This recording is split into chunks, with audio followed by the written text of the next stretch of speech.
The show will start in 15 seconds, and this is your last audible warning.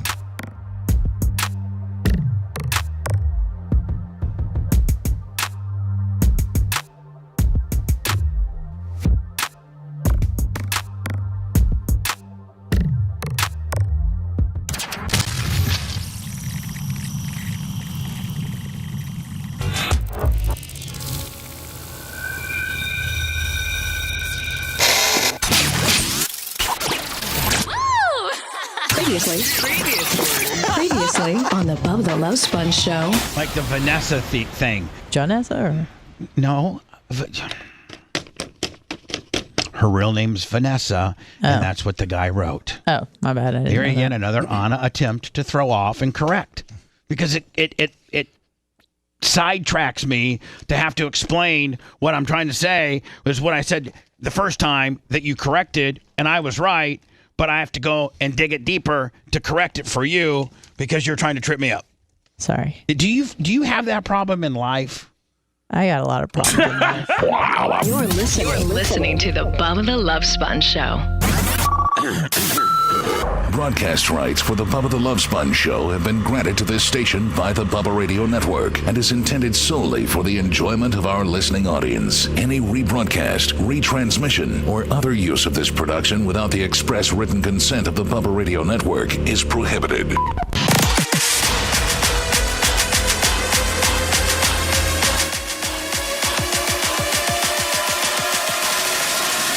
Turn down for what? I know that wasn't the Turn Down for What song, but it seems like it had a similar break in It was music. the royalty-free version. Might have been. This might be the EDM version. This might be the I'm on Molly with a speck of ketamine at an EDM concert, and this is Turned Down for What in my little head. And you don't want to get struck by YouTube. No, all of a sudden there's some these fans out of the sky that are heading to our EDM festival, and we're so messed up. What?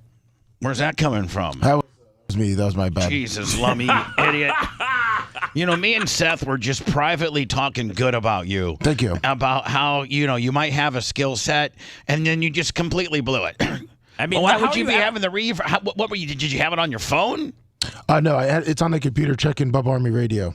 Oh, so okay. So you're scouring just like I do. I scour through all of our, Rumble.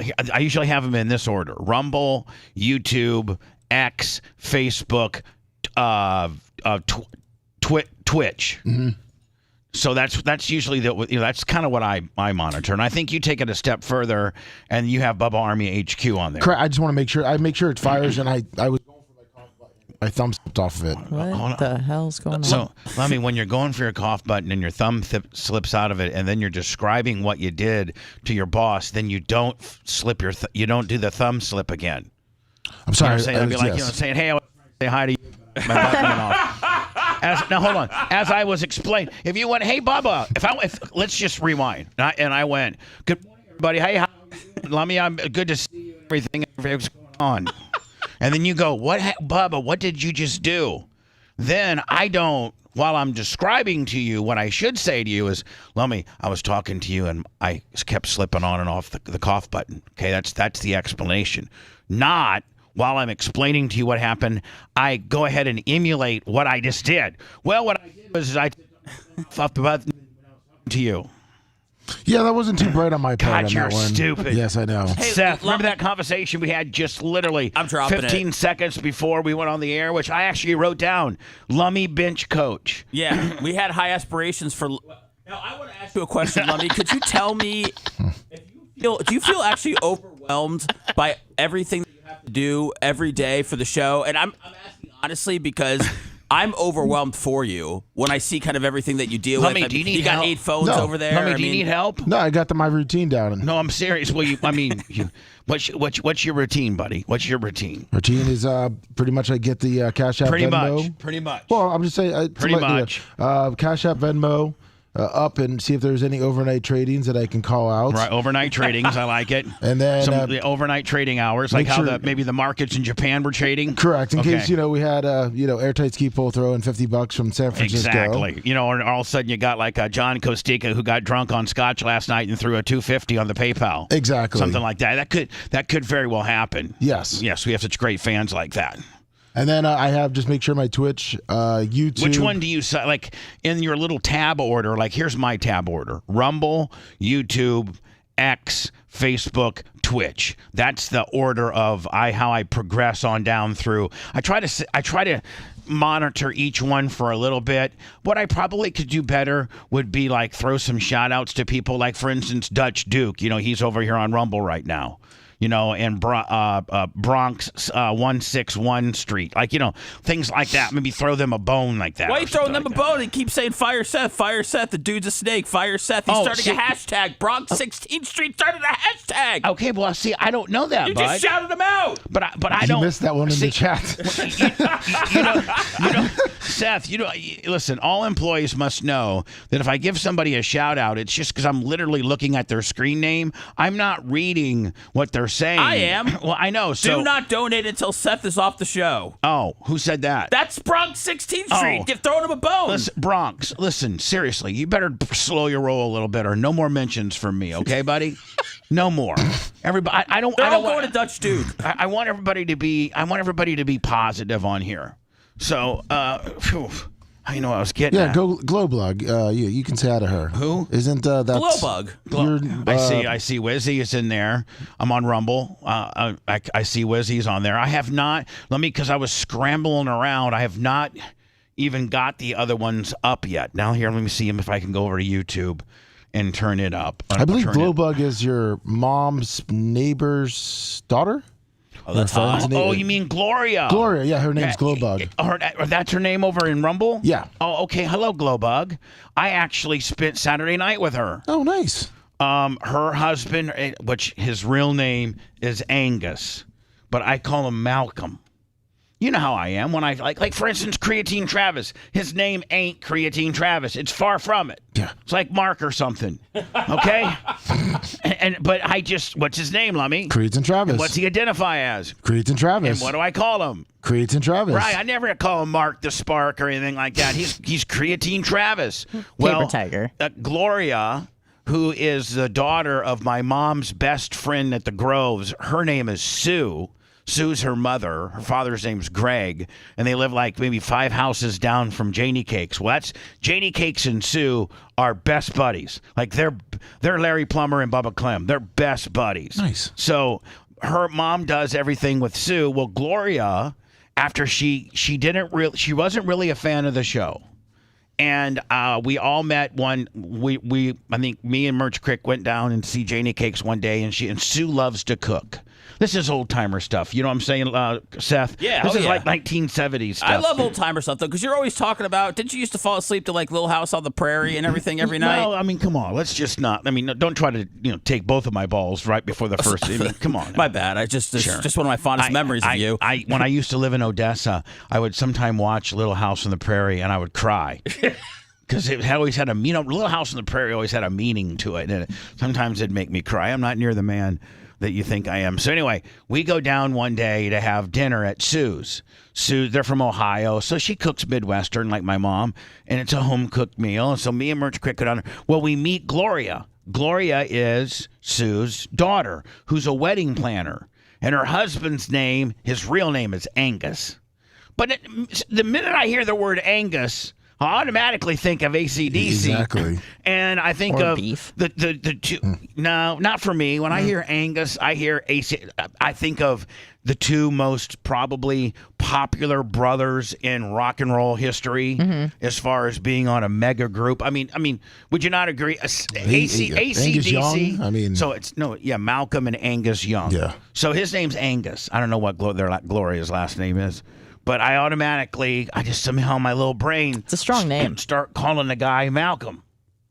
And so Gloria is the daughter of Sue, and Angus is the son-in-law of Sue, but I call him Malcolm.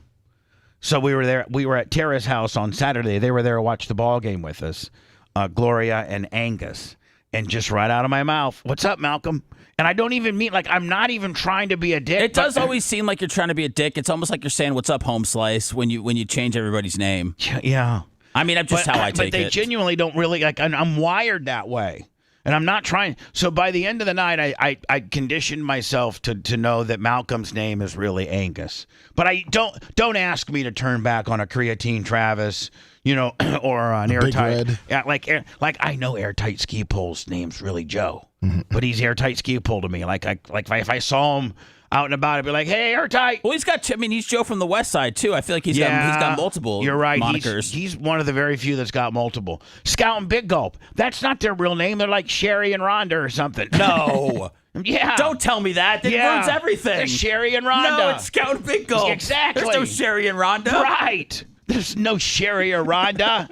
Scout and Big Gulp. Iggy too. Iggy's real name, I think, is Matt. No. Does he want people knowing that? I mean, there's a million Matts out there, but like, I don't know. I could never ever walk up to you and go, "Hey, Matt." Like, that's Iggy to me. Yeah. The only one you really do it is Bob Cook. Bob Cook, because he's Bob Cook. I mean, that just flows right off that's the best flowing name of all. It is. What's your name? Bob Cook. Bob Cook. It's efficient. It's fast. And it's easy to remember. Hey, Seth, who paints everything around here? Bob Cook. Bob Cook. Father-in-law of the great Rob Gargiulo, nonetheless. God, everything here is at 6 degrees of separation. Dutch Duke, $20 on the Cash App. Thanks for the call out, Bubba. No problem, Dutch Duke. Now, will you please promise me, Dutch Duke? I'm over at YouTube right now, Dutch Duke. I can't see your tomfoolery, but Dutch Duke, I'm going to tell you this right now. I'm just going to put you on warning. I don't know who the moderators are over at Rumble or how that all works. No, Dutch Duke is cool. Oh, he is? Yeah. He's not the one that was saying. I was going to say I'm putting you on notice for not screwing with Seth. No, that wasn't Dutch Duke. That's Bronx 151. Yeah, All he's right. still going off. Right, dear Bronx 151. Here, let me go over to Rumble real fast and see what you're spewing. This nonsense that you're spewing. Seth is the same dude who thought Operation Pigmentation was a good name for a podcast. Bronx, can I be honest with you? I'm mad at Seth right now about something, but it's not about Operation Pigmentation. That happens to be one of the most brilliant podcasts that have come over to our podcasting platform, and it's doing quite well. And there's a new one, I think, that drops today. And we got merch coming. Okay, and you did you like them? You know what? I sent it to you. I said I liked it. You did not. You did not say Bubba, anything. I said I liked it. I said you could drop the Seth Cush part. Because okay. I said, and then I sent it to Craig, and they loved it. All right, cool. I did drop Seth Cush part. Yeah, good. 'Cause Yeah, you said so. Yeah. But anyway, I'm mad at Seth about something, but I am going to stick up for him. He does a wonderful job with the podcasting. He was here at the studios yesterday till it's 3:30 or 4 o'clock. Getting stuff done. Anna stays afterwards sometimes or comes back to the building and records a podcast. So your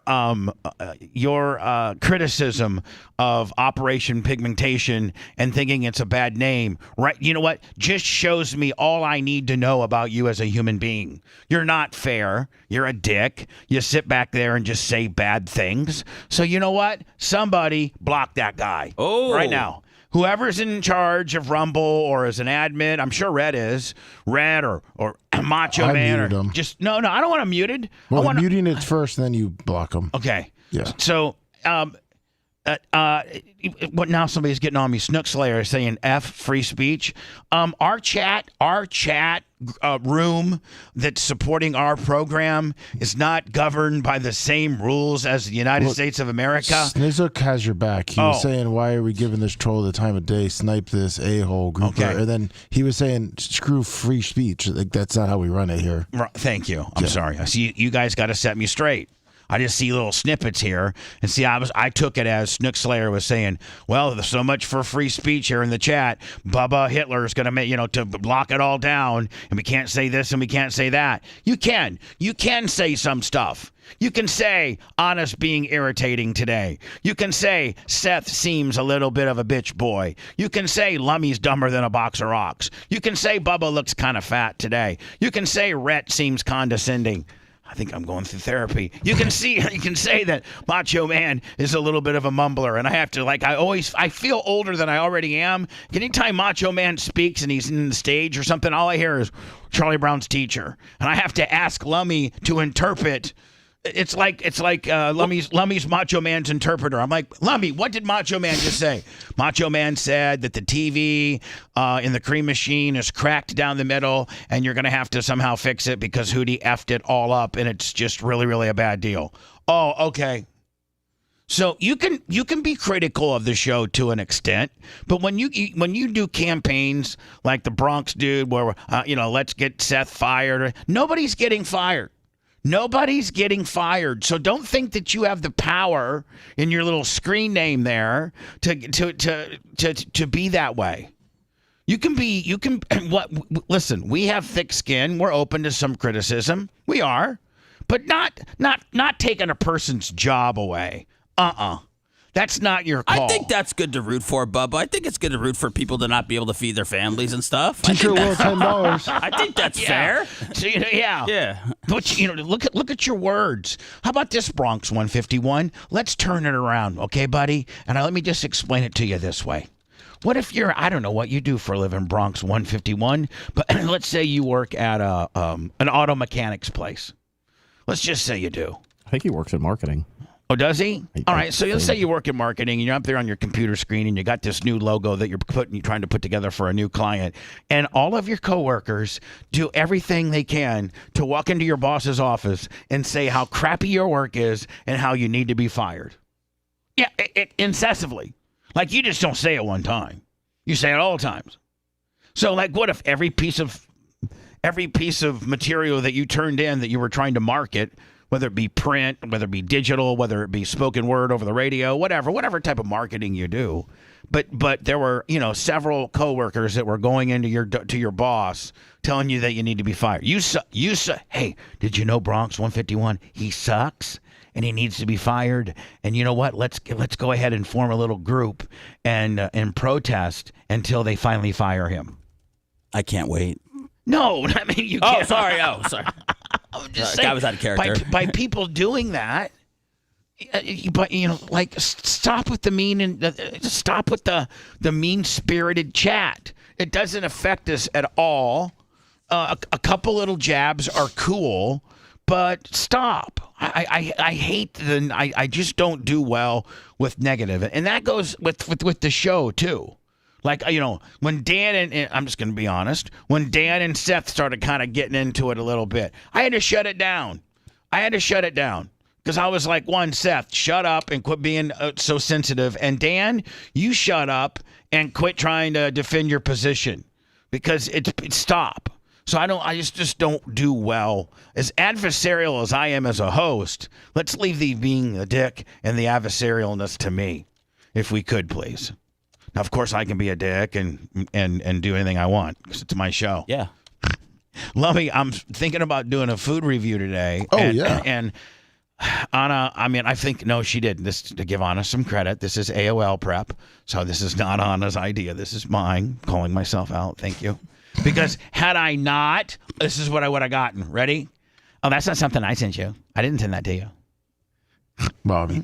Where'd you get the AOL story? Yeah, Anna always tries to put a little. Anna, don't you lie. You better tell the truth, but because it's happened several times where I'll find a story on AOL, and I'll talk about it, and you, in a very snide little fried type way, be like, "Oh, that's an AOL story." Yeah, I've tried to stop doing that. Yeah, but... Thank you. Thank you very much. I mean, you can see why people would want to distance themselves from AOL stories, Bubba. A lot of people don't even know that it's still around. Okay. Until you get that email. Listen. No disrespect to your AOL email address. I have it memorized. It's great. Yeah. I'm sure you hear from a lot of people over the years, but I've tried to switch to Gmail, and I just don't like it. I got a Gmail account. Really? Yeah, and I don't email it every day. I just don't like it. I don't like it. What don't you like about it? I don't like going to the. I just don't like going to the. I just don't like the functionality. accessible. I don't like the functionality of it. I've had my AOL account since 1992. Does it say you've got mail when you go on still? No, I turn the speakers down. Oh, okay, all right. Otherwise, they might.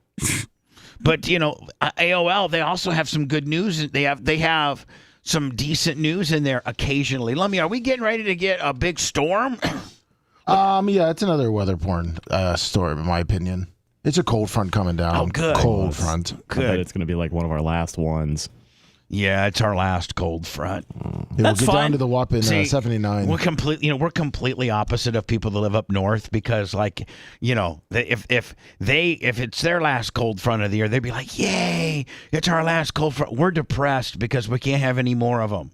They wanted to get hotter. We wanted to get colder. Man, when I was in Pittsburgh, it was 30 degrees the last week, and everybody they were apologizing to me for how crappy their weather was. They said it's never like that. Yeah. Usually, opening day is better than that. Oh my! Well, dude, 30 degrees. But over the years, though, man, since baseball's been around in the 1800s, I can imagine. I think there's been several times that like the Cubs or Milwaukee or something like that had an opening day with snow. I think there's been snow before on opening day. The Pirates just had snow at their opening day this past weekend at the game that I was at. But they also used to start baseball kind of later, Bubba. Like I don't feel like they started it late March this year, like the first week of April. I feel like it used to be a couple weeks back. It was usually like the second week of April. They started it later back in the day. Now there seems like they're starting it earlier, right? Well, yeah, because they have like 7 opening days around the world now. So there's one in Brazil, Japan, China, Hawaii. They got it all over. Lummy, so what is Arby's bringing back? Well, did you? It says Arby's is first of all. The minute the Arby's comes up, I instantaneously start getting a little bit of a Seth-like panic attack because I've been through hell at Arby's. Every time I go there, I have a couple African-American women who cuss me out and say they don't want to be on camera. And then the last one, she was like, she's only 17. She's only 17. You can't put a 17. Like they go crazy. And I'm like, just going. I think if you work the drive-thru and a guy comes through with a camera and he's not, doesn't have his penis out and he's not trying to be inappropriate and he's just, filming his experience of driving through your public drive-thru. I think that you have to potentially assume that somebody could be recording you. If you work in a drive-thru at a public drive-thru restaurant franchise facility. Yeah, but they don't get paid enough to deal with your nonsense coming by with your food reviews. All right, so how about this, Seth? What about this? Maybe you're right. They don't get paid enough to deal with my nonsense. So what if I roll in, I change I change it up a little bit. I usually have the Merch Crick has her camera going, and I have 2 bumper stickers and my credit card, and I go, hey, I do a food review. My name's Bubba the Love Sponge. I do a food review. If you scan that QR code on the bumper sticker, it'll take you right to my main page, and we post this on our YouTube channel at 5:00 on Thursdays. That's kind of my little spiel. So what if I have like a $5 or a $10 bill there, and I go, you know what? Here's a tip for participating. Yeah. Here's a $5 or a $10 tip for participating on my deal here. Perfect. Do you think that would? Yes. 5 or 10 will get them talking, Bubba. Out of all, you might not be able to get rid of them after you give them 10. They might follow you home. So if you throw a tenner down there and say, hey, listen, this is a tip for you, just participating and all that. For you participating, and give me my food. Yes. Boom. I think that's strong. That's what, Lummy, I'm going back to Arby's today. Okay. That's the one place that they just absolutely flip out. We have, 2 or 3 of them where they flipped out on me and be like, you can't put us on camera and you can't do that. Starbucks does. I know you don't go there, but Starbucks does that. I tried to do a couple bits with Starbucks before, and they're like, corporate policy says we're not allowed to go on camera or do anything. They close the window on you. They do? Oh, yeah, it happens. They didn't call the police like Burger King. Yeah, Burger King was going to call the police on me. I call you the police. Were you trying to break back and take all the Whopper Juniors? What happened? No, nothing. You should go back. Let me find that food review. I'll play it for Seth. I did nothing wrong, except wait 20 minutes. And then once I got up there, Seth, I wasn't even a dick. I wasn't even like, hey, I've been waiting 20 minutes. I used to work at Burger King, Bubba. So I mean, I know how it goes. So there's a lot of pressure back there, especially during the busy times. You got to cut them some slack. Did you used to work at Burger King? I did. Oh yeah, I worked. Would you take the frozen slabs, and don't they have a conveyor belt so when it comes through the other side, it's done? Yeah, the flame broiler. Flame broiler. Yeah. They had kind of a slow guy that handled the meat. I sent you it. But I did drive through and I did Whopper board, so I like made the Whoppers and the chicken sandwiches and all that stuff. Hold on, you did the Whopper board? Yeah, there was like a Whopper board, then there was like another board where I think you just made like hamburgers and there was chicken tenders and all the that guy stuff. that worked the flame broiler was a little slow. His name was Joe. He rode a bike to work. He was a nice guy. I hope he's doing okay. He's probably not alive. There you go. Now is the high spot? I don't know if the high spot is. Right, today we're trying the chicken sandwich. The cha-ching. All right, here we go. I'm going to talk to the manager. This is ridiculous. 10:24. Hold on. But I think this sets it up. Isn't this? So I've been waiting 7 minutes now. Yeah, you've been waiting the whole time. This whole entire time, as you can see, we're time stamped at 7 minutes. Because I don't even think they said hello. I think you just rolled up and it was just silent for and then like if you 10 minutes. if you actually watch, the beginning, I'm pulling up. There's people. You can see, Seth, there's a car there, there's a car there, right? Yes. All right. Now they're still the same cars. Now there's both of the cars that were in front of me, they've gone through, and now this car's pulled up, right? Now that car's gone. Now another car pulls up, and that car goes through. I mean, like I can't get them. There's another. I think that's the same car. Look, here, I think this is where I explain it right here. Like 4 cars went through before they picked me. Watch. I was ahead of that guy. Man, I'm glad you were being calm. People will get shot for this kind of behavior. We're just getting smoked here. Yeah, I mean, for real. 4 cars. That was ridiculous. Went in front of me. I don't really understand the double barrel drive-through anyway. I told you as soon as we pulled in, it's going to be a horrible service. Hold on. So it's been 5 minutes. We've been 5 minutes here. And it is. That's not even your meal.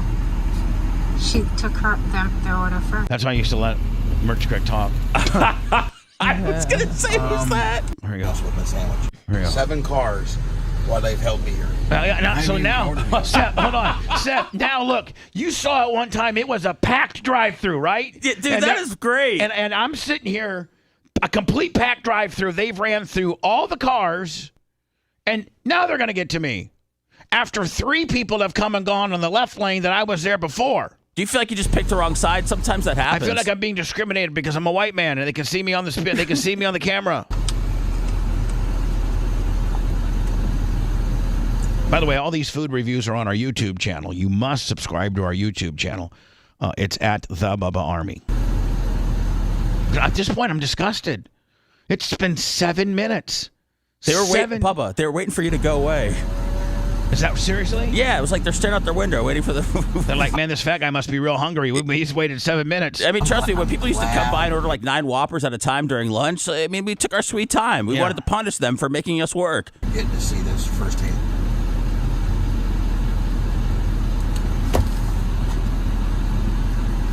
I'm still waiting. Uh-oh.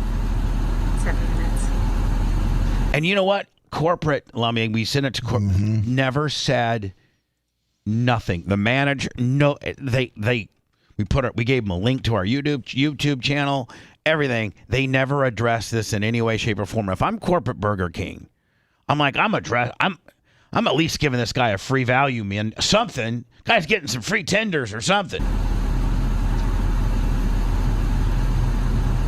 Look, I want to talk to a manager now. Oh, I'm going to play it. Now, Seth, is there anybody in this building that wouldn't be full hot on this deal? You guys have. It ain't like it isn't like I've made it up. I've documented it all. It's all been documented. No, I know you're doing the food review. I would have just left at that point. I know, but I can't. Well, you're blocked in? Yes. Okay. I got a dually diesel and I'm curbed in. Yeah. I'm going to play. I'm going to be that guy officially.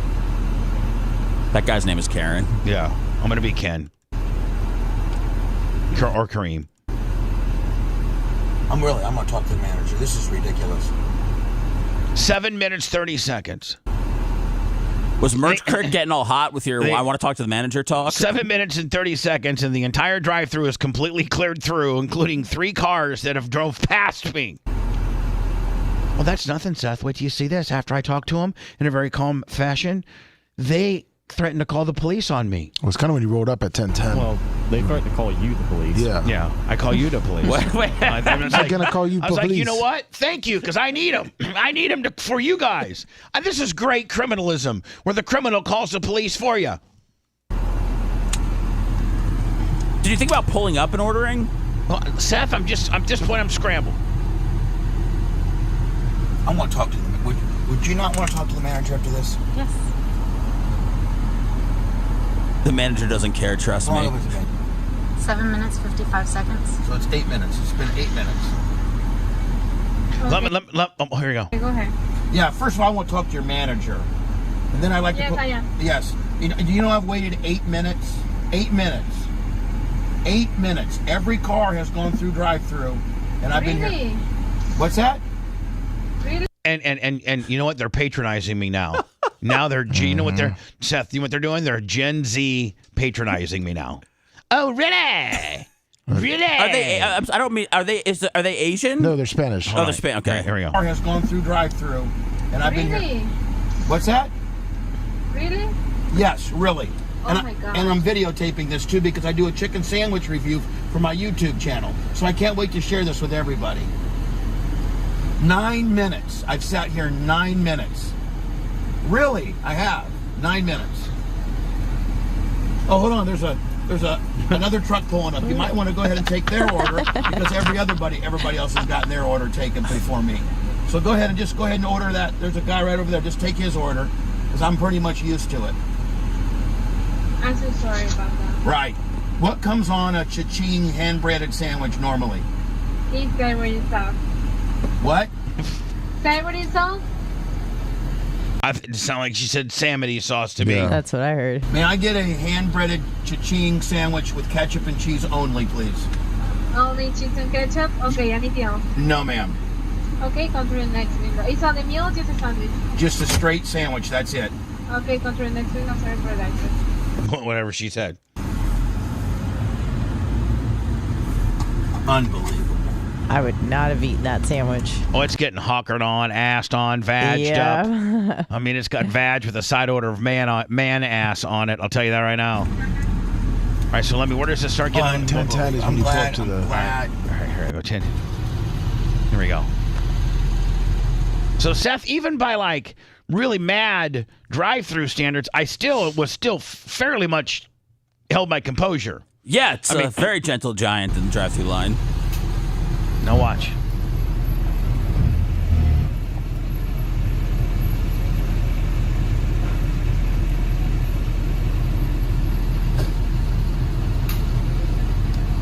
You know she's just playing around with some nickels and stuff just to mess with me. I'm going to call you the police. She turns around. She looks at the camera. I'm going to call you the police. And I'm going to call you the police. That's hot. What? You're going to call the police? I am a boomer, am I not? She's confused. Compared to her. What? I would be too. I just want my chicken sandwich. You're going to call the police. No, Eric. So now Seth, she got mad and she threw. Well, now Seth, can I ask you something? Being a former Burger King Willie, what have I done wrong at this point? You've shown up there, Bubba. I mean, really, I had a lot of hostility for anybody that wanted to eat Burger King when I worked there for a year. Look at this. This is the type of attitude. What's the problem? Sorry? What's the problem? Nothing. Why? She said there was a problem and she ran off. Okay. Thank you. Now she comes back. She's like literally on the phone with the cops. Yeah, she's on the phone with the police. You're going to call the police? Because you're videotaping? I'm doing a chicken sandwich review and they're going to call the police? They're going to turn this horrible experience around on me? This is my fault? Did this go viral? No. It should have. I know. We might want to cut this up, shorten it up a little bit. We might be able to make it go viral. Now they're talking their language. Well, I can't wait for Burger King corporate to get this. This is really how to treat your customers, isn't it? But by the way, Burger King corporate didn't do crap. Yeah, go figure.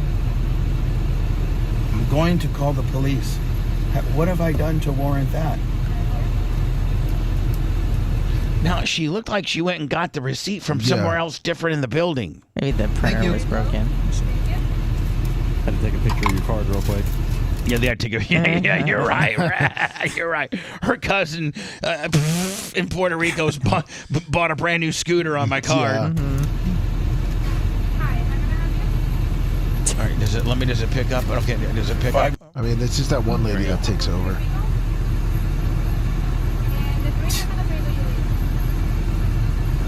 Hand me my food, bitch. I hate when you're there. You know she could, while she's dialing up somebody else, could be handing my food. You can't do two things at once. What was that woman's name that's giving me such a hard time? Okay. I'm sorry, what was that? Why did she have such a problem with me? What have I done wrong? It's a new, What have I done wrong?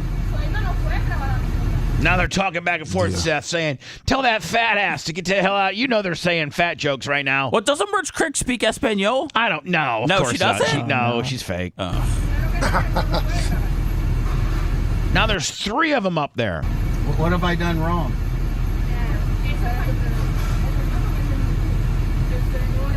Well, she can speak. That woman can speak to me. What did I do wrong? Why can't she speak to me? What have I done wrong?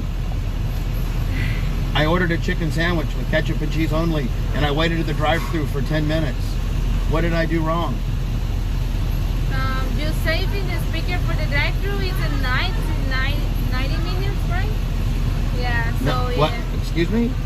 You say for the speaker is a 9 minutes, so Night minutes. yeah. I don't know what night minutes is. Why can't? All right, so I think now that I've watched it 15 times, I think they're mad because I said in the speaker that I'd been waiting 9 minutes, when realistically, that's only the truth. Yeah. And I didn't use any curse words or say, listen, you dumb bitch, I've been waiting here 9 minutes. Are you effing kidding me? This is ridiculous. I don't think I said any of that. I think I just said I'd like to speak to a manager, but I didn't use any curse words. I didn't flip out. I didn't change I wasn't like yelling or screaming or out of hand. And so it seems as though that's what their problem is, that I let them know I'd been waiting for 9 minutes. That's why she was mad. How is that my fault? Just saying. Yeah. Asking for a friend. Then you use your friend to interpret it because you don't have enough, you won't address me. She can speak English. Yeah. Not know what well, night but... minutes is. Why can't you just have her tell me? She's the one who has a problem with me. Why can't I speak with her?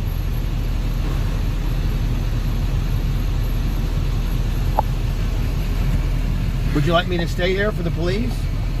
No, sorry about that. She said she was calling the police. Yes, I know. Sorry. She's just very sorry, though. And they acknowledged that they did, Yeah. right? Yeah, hold on. Yeah. What did I do wrong? Why can't you just have her speak? Okay, sorry about that. I'm sorry for the license, so... Do you want me to stay? Would you want me to stay for the police? Because I'd like to explain to them I've done nothing wrong. No, sorry, so... You I want me- need the next car, please. Okay, so would you like me to leave? Yeah? Okay. Do you don't want me to stick around and wait for the police or anything? No. Okay, because she said she was calling the police. And I just want to make sure that I think the girl, the one girl has a problem with me. I think she's got major anger issues. Yeah. Don't you think? Seth, help me. So, Seth, help me wade through this. I think this lady right here is doing the best job she can while she's dealing with you and a hysterical employee. And that's why I'm also trying to be very polite to her. I'm not being disrespectful to her. And I think she's dealing with an irate employee. But why would the employee be mad at me? Because you're yelling at her for about 9 minutes, and we all know it's the people who make the food. It's their fault. defend myself. Sorry. All right, thank you. All righty.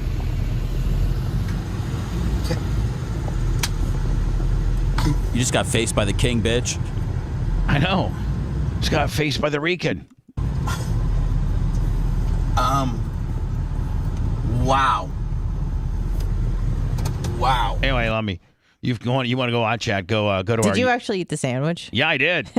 I really did. I can't remember if you gave liked it a it. decent rating too. And I think I gave it a decent rating. You like the chicken? The Arby's girls. That was the Burger King down the road. The Arby's girls up the road. They aren't quite as rude, but they're a close second. And they're bringing back the Arby's chicken ranch loaded fries. Oh, see. Merge Crick would just go absolutely nuts over those. Minus the chicken, or she eat the chicken? Yeah, I know. She can get rid of the chicken. I mean, I'll eat the chicken. Is that the only thing that the Arby's? Yes. Is that the only thing they're bringing back? Yeah, I've tried to stay away from Arby's for you. Yeah, but I think Seth helped me nail how to get through these food reviews a little bit more efficient, and that is just say, when I'm rolling up in there, giving them my credit card with the 2 bumper stickers, there's a 5 or a 10. Say, hey, this is a little tip for you, participating on my food review. Boom. Seth, do you think you get I think I get like a 90% approval rating on that. I think almost everybody at that point says, oh my God, thank you. Yeah, and when you give them your bumper sticker, just say that you're a professional YouTuber, influencer, and that their video will be up very shortly. Oh, is that what I need to say? Yeah, just say that you're a YouTuber. That's what people care about. Should I say big time? Yes. I'm a big time YouTuber with over 100,000 subscribers. Oh, yeah. I mean, and that's not a lie. Hey, I'm a big time YouTuber with over 100,000 subscribers, and you're going to be on my channel, and I'm doing a food review. And you know what? Here's a little something for your effort. You might get some Arby's chicks that just want to jump on top of you and mount you after you give them that offer. Well, I mean, I got Merch Crick in her. I could get a little. Well, I mean, I wouldn't necessarily be against it, but I mean, if she was super hot. Yeah. Let me in my drive-through encounters. I have seen some cute girls. Yeah. One of which from Culver's got me got me predator status. Remember? Yeah, Culver's. Yeah. Hello. By the way, John Kostika, the steel slinging madman, was my last contribution. Lummy, on PayPal, Venmo, Cash App, at the Bubba Army. We're like Amazon Prime. You don't need us, but it's worth a few bucks a month. Hello. Go ahead. Hey, Bubba. Yeah. Listen to the podcast yesterday. I'm just calling to defend Anna a little bit. Okay. From what you were saying. Right. Which is going to freak her out even more because now she didn't hear said podcast. Yes, I did. Oh, you didn't act like you did. So anyway, stick up for Anna. So I've been listening since Sirius and since XM back in the day. I think she's correcting you yesterday with the Vanessa Janessa. I don't think she knew that there was, 2 names for her. I never knew it. I'm thinking a lot of the listeners didn't know it. She knew it, and she corrected me on it. So and that's just the end of it. And we don't have to go any further with it. We don't need to talk about it anymore. And we don't need to talk about what me and Seth talked about yesterday either.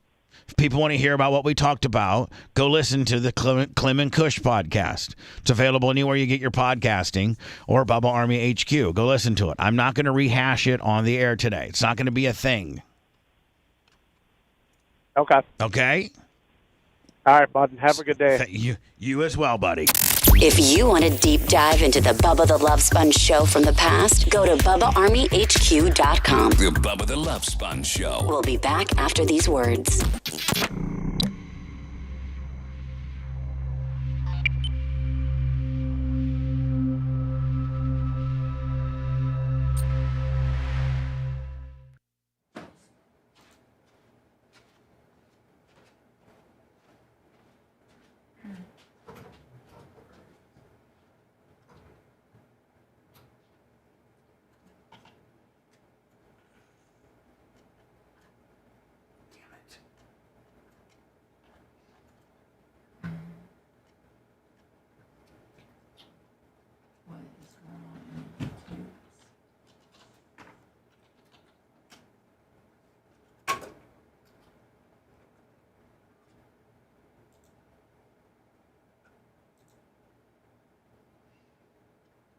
Good morning, Yinzer. Leslie, my darling.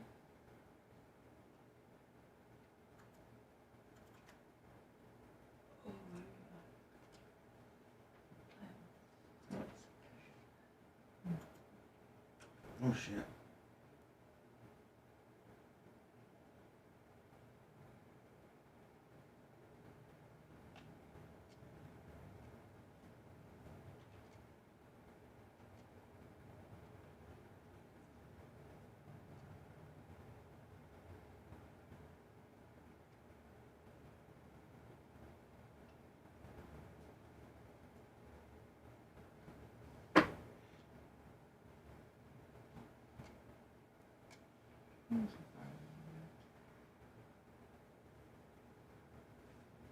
Good morning, Mike Hot.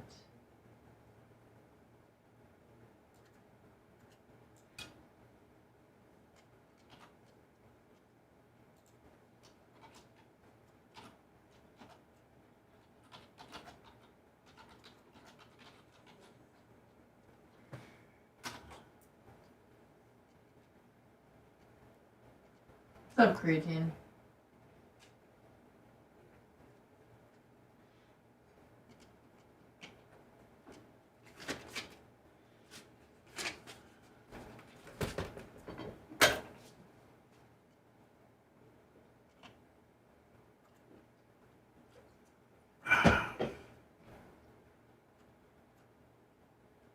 CC Hall, go listen to it. I mean, I've seen you multiple times ask if I was talking shit yesterday. Bubba, the Howard is on Button Bar in blue. What up, Timothy? What up, Don't Panic? Okay, It's thank organic. you.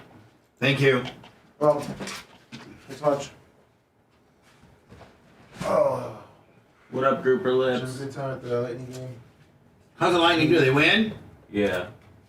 What's up, organic? Are they getting ready? Can they get that third or fourth seed in the Yeah, conference? yeah. I think they're locked. I'm They're on locked in. YouTube. Yeah, they clinched what yesterday? You know what I'm saying?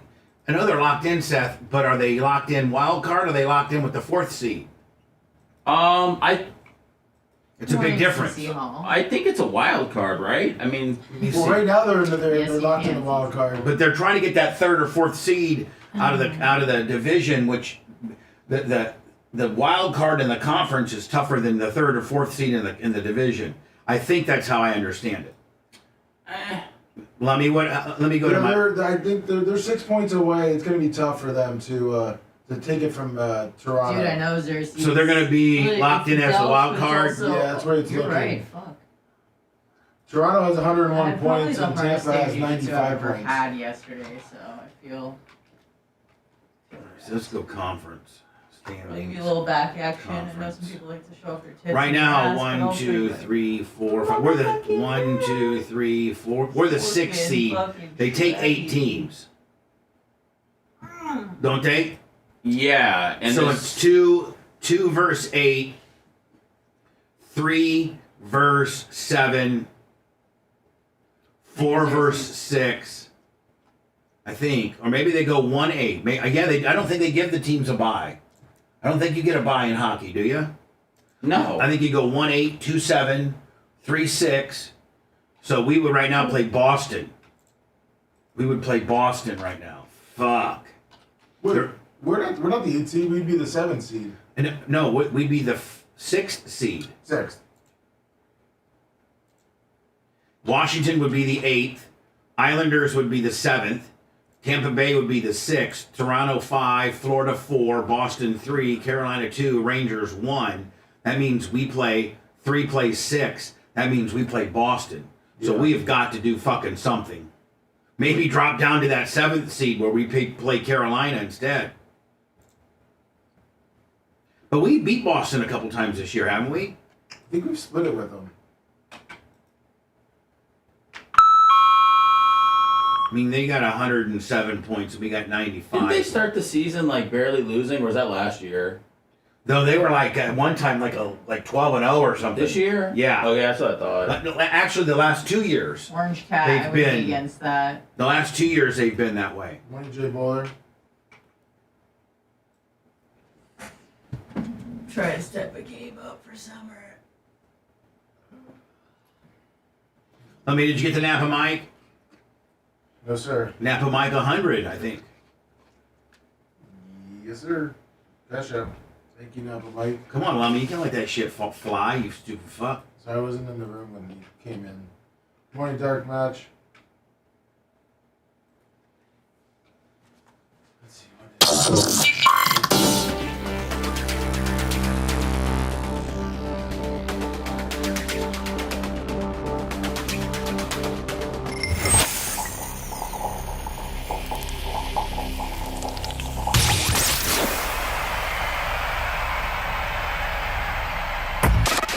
Make sure you subscribe to Bubba Army HQ. Otherwise, Bubba will have to take action. And there's a lot of power behind those short arms. You're listening to the Bubba the Love Sponge Show. Now back to the BRN. Let me don't forget my fine friends in Mary Esther, Florida, Gus's Tractors. They're a brand new client. They also, let's not forget this. I did not know this, but this is certainly added value for me.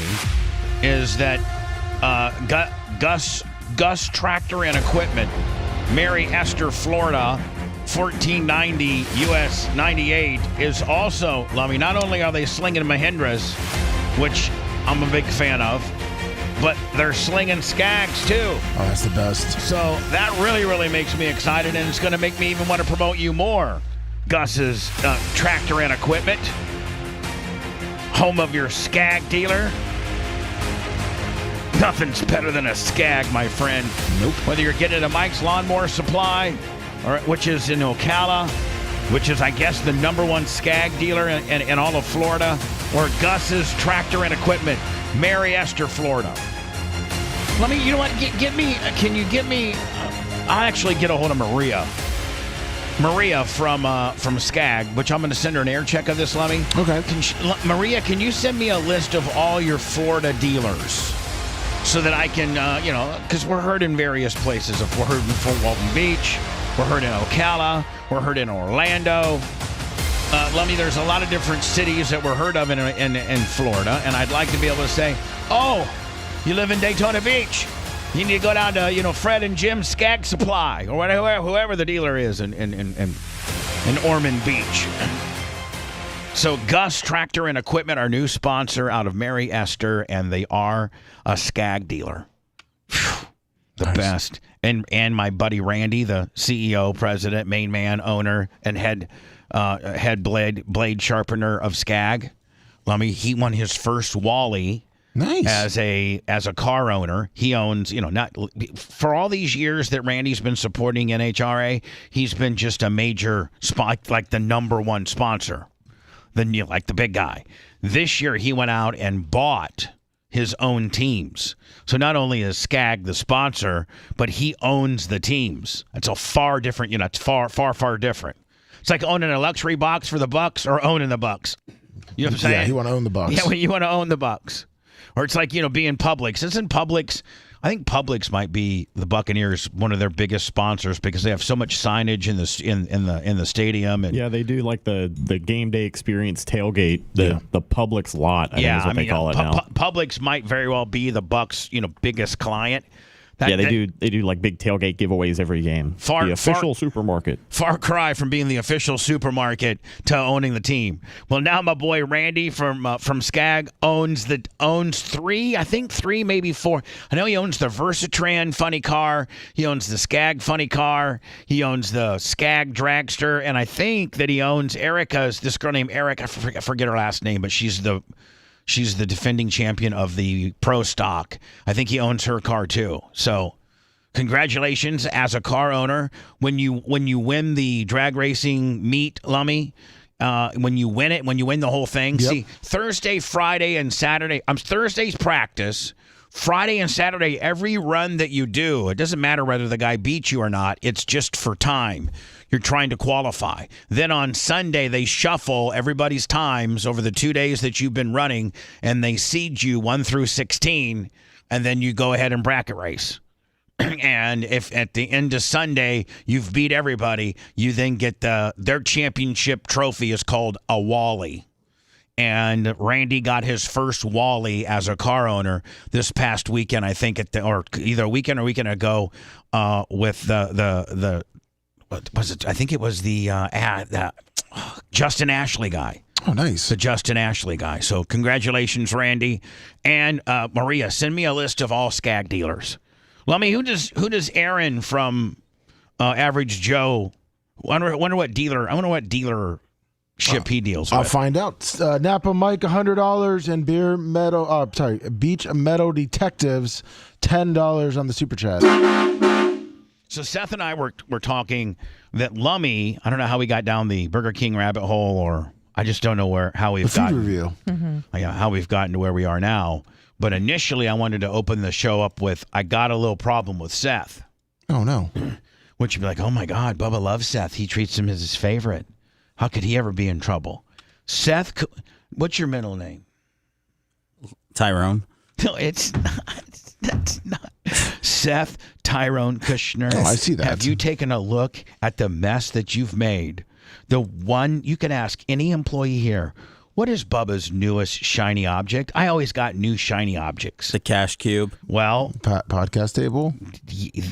Thank Twitter. you. All of that works. It's usually a couple. So Express. now I'm not really into her boobs. I mean, I don't really. What? No, I really They're don't. torn off now.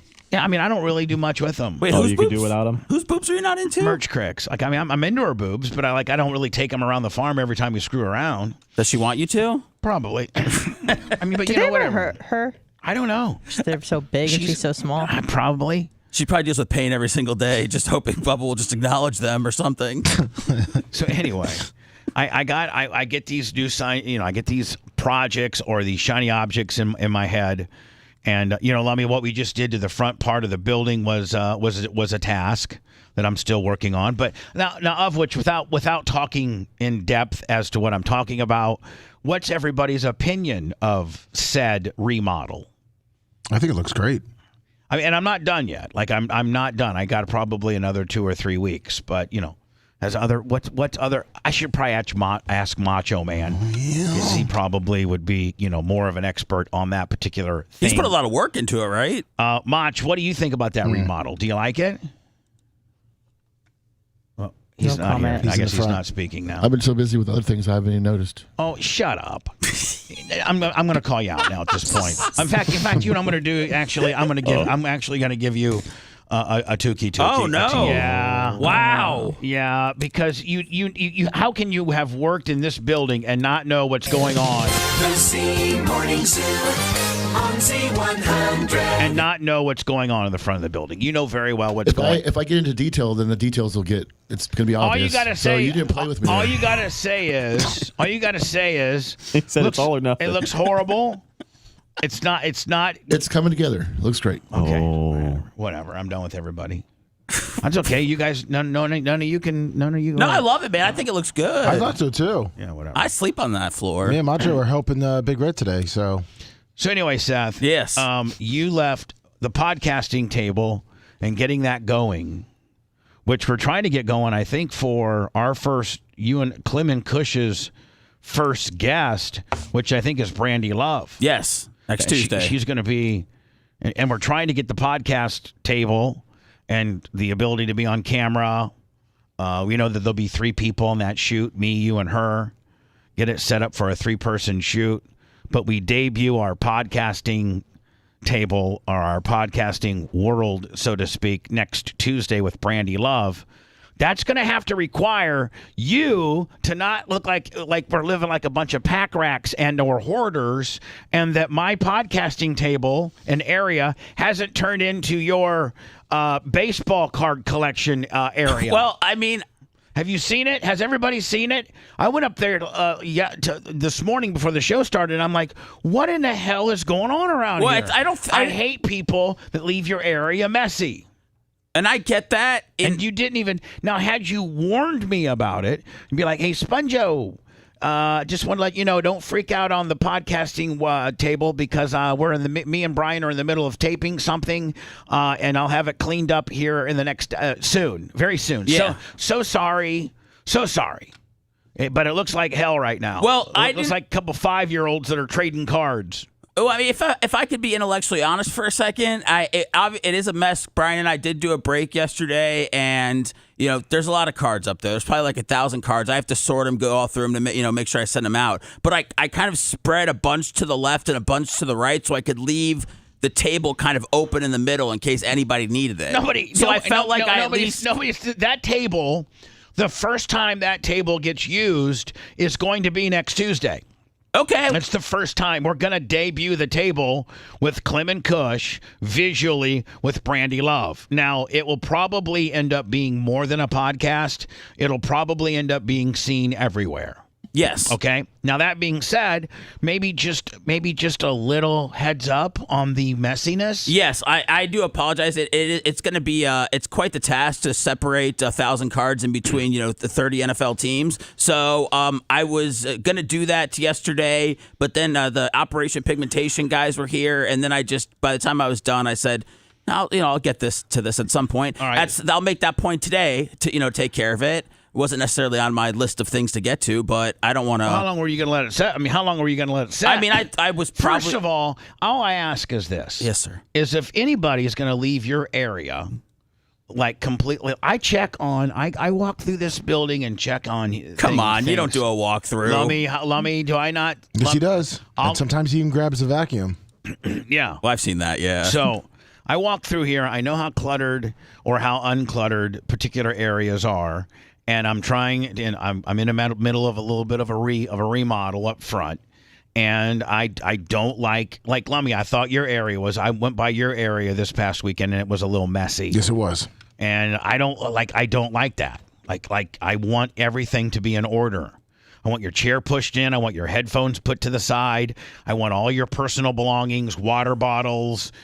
Everything, put away. You want us to walk in a straight line too? No, but I want you, I want you each day to leave your area uncluttered and clean. I don't think that's too, especially when it probably would take an extra 2 minutes to make sure that your area is uncluttered and clean. Is that too much to ask? No. It just, I thought that was more of a communal area that I didn't think anybody was going to use anytime soon. So I kind of just took it as like that's going to be my office for a few days until I get this taken care of. Well, I would rather you do it on the long bar.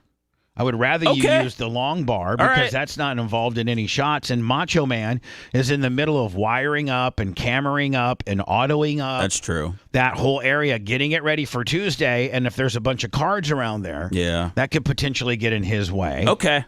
So I apologize. And a heads up. I'm just a little cardboy bitch that needs to start cleaning up. You know what? You said it, not me. I know it's true. Thank you. So Lummy, here comes we're going to open the show up with just how in professional baseball, like when Joe Madden was the skipper of the Rays. Remember he had that guy who was his bench coach, Dave Martinez, who went on to be a coach for the Nationals, and won a World Series. But the bench coach, if anybody knows anything about baseball, is that usually the skipper a lot of times won't tell the player what he wants. The bench coach does. He tells the bench coach. Like I can remember one time when B.J. Upton would not run one of Joe Madden's number one rules. Lollygagging is no matter if you hit a line drive, if you hit a grounder to the pitcher, for you to lollygag down to first. Like he wants you digging to first because there is a percentage that they're going to mishandle the ball. There's a you never know what could happen. There's probably less than 10% that if you dig, you might get on base due to an error. Well, one time B.J. Upton hit one to second, and just kind of lollygagged around. I was watching the game. Madden turned over to Dave Martinez, said something, blah, blah, blah, blah, blah, blah. Dave Martinez went down to the end of the bench and relayed it to B.J. Upton, and B.J. Upton went into and took a shot. They took him out of the game? Took him out of the game, and some, no-name Willie guy was out there in outfield. But it's the bench coach. Well, you're kind of my bench. We were saying how good of a bench coach you would be. Oh, thank you.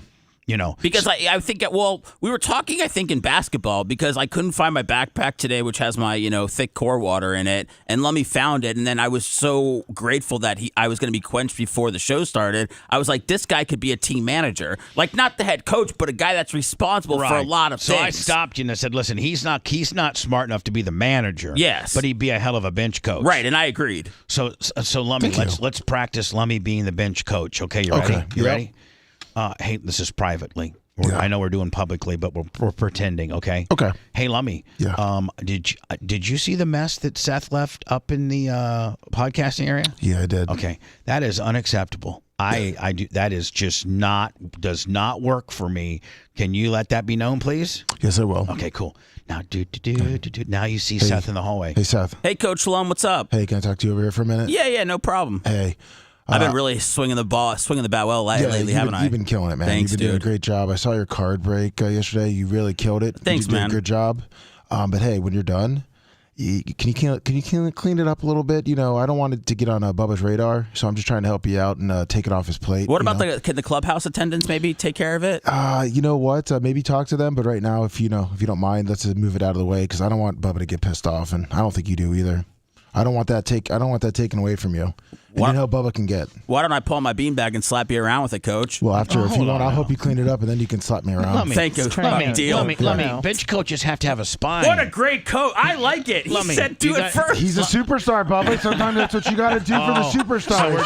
So we're dealing with our Franco. Yeah. I'm Diddy all of a sudden. So we're dealing with our Evan Longoria circa 10 years ago. Yeah. I mean, I don't want any trouble with the superstar. Right. So I'll clean up the cards and I get to slap Let me around my beanbag. Yeah. And then, Bubba, you know what? You're happy because I look like I did my job, and Seth's happy that he got to slap me around with his beanbag. Wow. Everyone's happy. Wasn't anticipating any of that. Oh. Well, we have a happy dugout and a happy locker room. Yeah. Everybody's happy, right? That's right. It's uncluttered, but you had to take a beanbagging for it, right? Yes, I did. I mean, nothing's for free, Bubba, especially in the sports world. That's right. I mean, I understand. I still thought he did a great job, though. I still don't. I mean, don't ever think that he can't be your bench coach, Bubba. I mean, he should be the bench coach. Yeah, I mean, I don't know that I need a bench coach, but maybe I do need a bench coach. Lummy, you're the bench coach. Thank you, from sir. now on, okay? Yes. Howard was speaking about us yesterday. Usually not in a favorable tune. Howard usually tries to clown me. Maybe it's his way of getting, my name on his airwaves. I don't know. Amazing. Doesn't Bubba the Love Sponge work for Uber Eats, or was he kidding? I think he delivered my glasses. Was he it Bubba? DoorDash or Uber? Oh, he's I don't DoorDash. remember. No, I was actually... Yeah, I was DoorDash. Howard's right. He's DoorDash, actually. I don't know if he's joking, but with him, I never know. I mean, it makes me sad, but he doesn't mind. What is it, Gary? So anyway... And here's a bit. It's like your nephew or something. And hold on, here's a bit that I did for content that Howard's continually believing and referring back to, right? So you didn't do DoorDash seriously? No, I did DoorDash. I think I made a total of like $266 on DoorDash. I did it for 2 weekends. In the smart car and taped it. No, I actually did one in the Crown Vic and one in the smart car, and I did it for content. I made it content. Yeah, that's and what I did it for 2 days just to get content. Did you do the dashing? No, I had a brilliant system. I would roll up to the restaurant and make the merch crick run. Like I gotta tell you right now, man. If you had me as a DoorDasher, you got it faster than because I took it personal. Like I was like, you know what? I'm gonna see how fast I can get this to you. So I would have the merch crick because if you go to like what's that Jersey Mike's, like the Subway shop down by the university, Lummy, they actually have to the left of the counter a whole big rack full of folded up sandwiches that are ready to go and bagged up with the DoorDash's guy's name on it. Yeah. So, I would have now it takes me a certain amount of time to get out of my car, walk up there, grab the bag. But Merch Crick, on the other hand, she's lickety split. Like she's like, pew! So she would get out of the car, run up to the restaurant, grab the bag, and then we would haul ass to the place, and then I would have her get out of the car and run it up to the door, and I would tell her, if it looks like if you're jogging or running or just doing something besides walking very slowly like most Gen Zs, but you got a little pep in your step, we'll get a bigger tip because they think that you're trying harder. Am I not right? Like, Seth, would you give a guy a bigger tip that you saw? He opened up his car and he literally quickly, made it up to your front door rather than lollygagging around. Isn't he more likely to get a favorable review or maybe even an extra buck because it just looked like he was hustling? Yeah, and Bubba, but I'll also say on the other side of that, I mean, I went out the other day and I pretty much got my smoothie from the guy's car because I was too lazy to leave the house, and I did all the legwork, and I still gave him a really good tip. So you were so you were so famished and bored that you were outside waiting for the guy. Yeah, well, I had to let him in the gate, so I was like, he was struggling to type in the gate code, so then I hit the clicker, let him in, made it easier on him, and then I grabbed the smoothie from his car, and essentially he really didn't have to do anything, so. Okay, but let's say that, you did make him run it up to your door, and he was Johnny Lickety Split. I think that was, If you're sweating or you're running, you're It's you know what? Being being a DoorDash food delivery guy is super cool when you can just be the driver. Like, it's like you're just the getaway driver. And you got your assistant that's, going getting the food and running it up to... Because here's the worst, Lummy, you ready? Yeah. The worst is apartment complexes that don't have elevators, and you get a third floor Willie. Oh, jeez. Yeah. You think, my Lord. Well, you sent the merch crick up the stairs, right? No, the way I got it set up, hell yeah. She's like, pew, pew, pew. She looks like the Roadrunner going up there. Meanwhile, I'd be out of breath. I'd be like, I'm ruining my night. How many Uber drivers do you think have assistants? None. Yeah, exactly. Except me. Bubba, do you feel like that? I could probably clean it up. I don't want to hijack the show, but I just feel like you probably are. Well, I just feel like whenever you bring up something about like the merch crick, it's always just like so above and beyond. And she just is such a great person. I'm just wondering when you're going to lock that down. What do you mean? I got it locked down. Well, but she's still She out ain't there. leaving me, buddy. I got it locked down. He wants to put a ring. I think Seth, are you saying put a ring on it? There's already a ring. I could put a ring on it. Yes, I could. She would love that. I think I could marry her. I could get engaged to her. None of that changes our unbelievable dynamic. It all stays the same. But also, if you got married, it could be a cash grab. Howard Stern sends you a check. You kind of do how you invite everybody that you invited to your wedding with Heather. Nope. If I ever get married again, it's going to be like a way that Jay and Candle did it. It's going to be like an elope deal, and nobody knows. Nobody knows. I don't talk about it on the air. Nothing. There's some of my life that I'd like to remain private. And your wedding plans are one of those? I don't know if I even have any wedding plans. Okay, I was just testing. You're triggering me. I'm not. Jesus, I Anna. just no. What? It's the Bubba the Love Sponge Show. Want to listen to the show on demand and on the go? Enlist today at BubbaArmyHQ.com and sign up and start listening. The Bubba the Love Sponge Show will be back after this.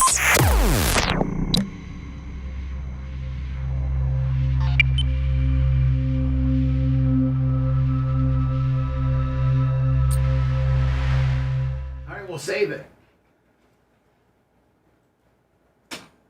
Save it for the show.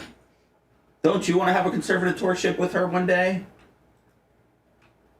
I'll be dead before her. Well, not if you keep having her run all these errands for you. No, yes, that gets her in better shape and being worse.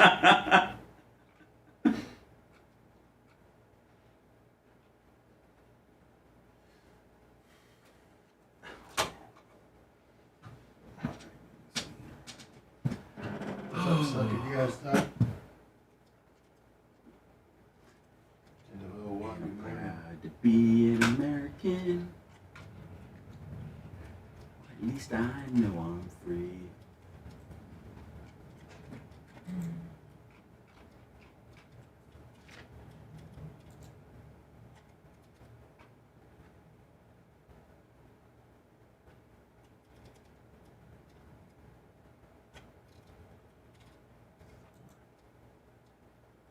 Oh shit, look at that. Fucking DAE's fucking finally streaming their shows on YouTube. Welcome to the party.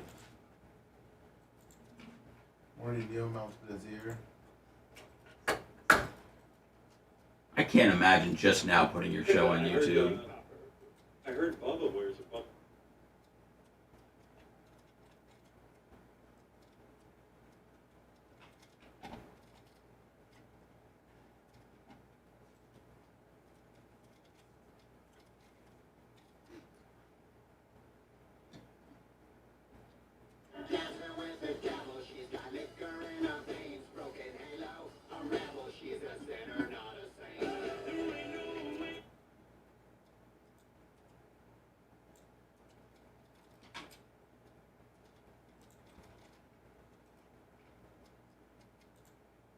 Orange Cat, I have no origin story for the name Tyrone. My middle name's Lee.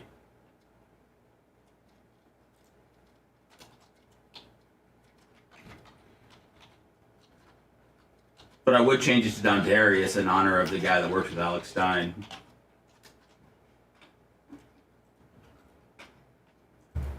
Tile Guru, I'm just glad you were there to save Lummy's life when he fell off the ladder. You almost got one in the neck.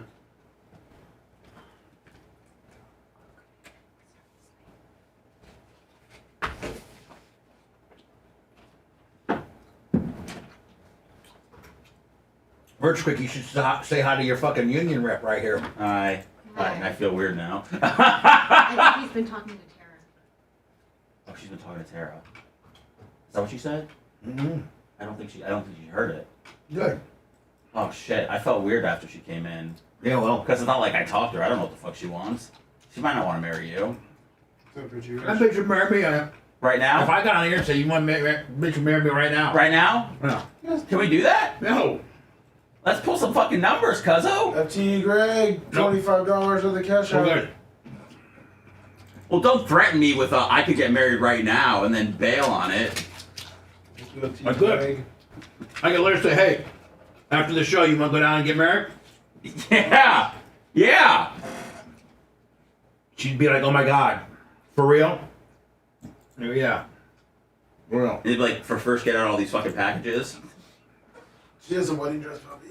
She has a wedding dress. Once you get your shipping done and your airport runs, if the courthouse is still open, we'll go get married. Wouldn't you need like a witness? I'll take Lummy. I was gonna say he'd be the perfect witness. Right, wouldn't say anything. And Lummy could actually keep a secret of your wedding. Yeah. Maybe we're already married. How about that? Travis, what are you talking about? That was the witness. I'm not even on Rumble. I don't even sign into Rumble. I don't even know how to block people.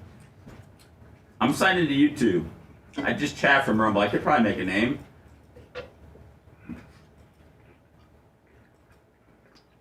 I didn't block Creatine Travis. I didn't block anybody. Not one guy's supposed to get blocked. Oh, the Bronx guy. Yeah. Dare you, Bronx guy. He's not in there. He's out of there. Good. Seth doesn't understand Creates Travis's joke that he does with everyone with Cooper lips. I don't, what, a joke that what, you blocked me? No, if you don't say hi to him or whatever, it means you blocked him because you can't see his chat. Oh. Yeah. Is it the real Creatine Travis? Nah. That can't be the real one. He wouldn't be acting like a bitch like that. That's him. That's him? Wow. Mark. Oh, Creatine, he's calling you a Mark. No, his real name's Mark. Oh. No. Oh, just release it. Mark. It's like Mark Moeller. Mark Moeller? Mm-hmm. Like this Cardinals pitcher? I didn't know you had a shtick, Travis. I'm on it now. Mark, like Mueller. Mark Mueller. What up, Nick? Hope you're feeling good, man. Travis's real name is Mark Mueller. Mark Mueller? You know he's vice president of Target. We weren't supposed to say that. Dude! Can you get a discount on cards? What? Nothing, never mind. Zeppy. Do I? Nothing. Oh, there's Mark Muffet. I'll clean up the podcast table. So you His can name's lay out Mark merch. Bellagio. Mark Bellagio.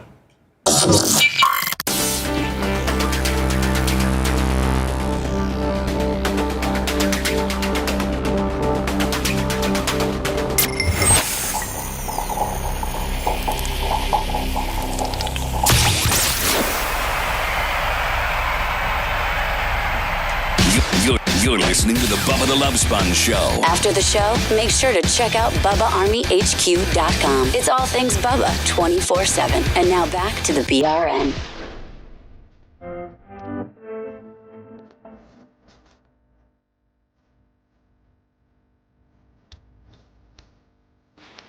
I'm finalizing my track schedule with Candace and Tom Bean, and I'm gonna have that done. I think I might be at Ocala this weekend. I don't know. Oh, nice. Working on the track, getting it ready for opening day. I think May 5 might be our opening night at Bubba Raceway Park, Ocala Speedway. More information on our YouTube channel, and I'll also be talking about it quite a bit as well. This show is sponsored by BetterHelp. That's right. The Bubba the Love Sponge show is sponsored by BetterHelp. That's BetterHelp.com. A lot of us spend our lives looking for and wishing for more. We want more. More stuff that makes us happy. And the best way to squeeze that special thing into your schedule and to know how important it is to you is to make it a priority. And you might need to do that through online therapy. If you're thinking about starting therapy, give BetterHelp a try. It's entirely online. It's designed to be convenient, flexible, and suited for your schedule.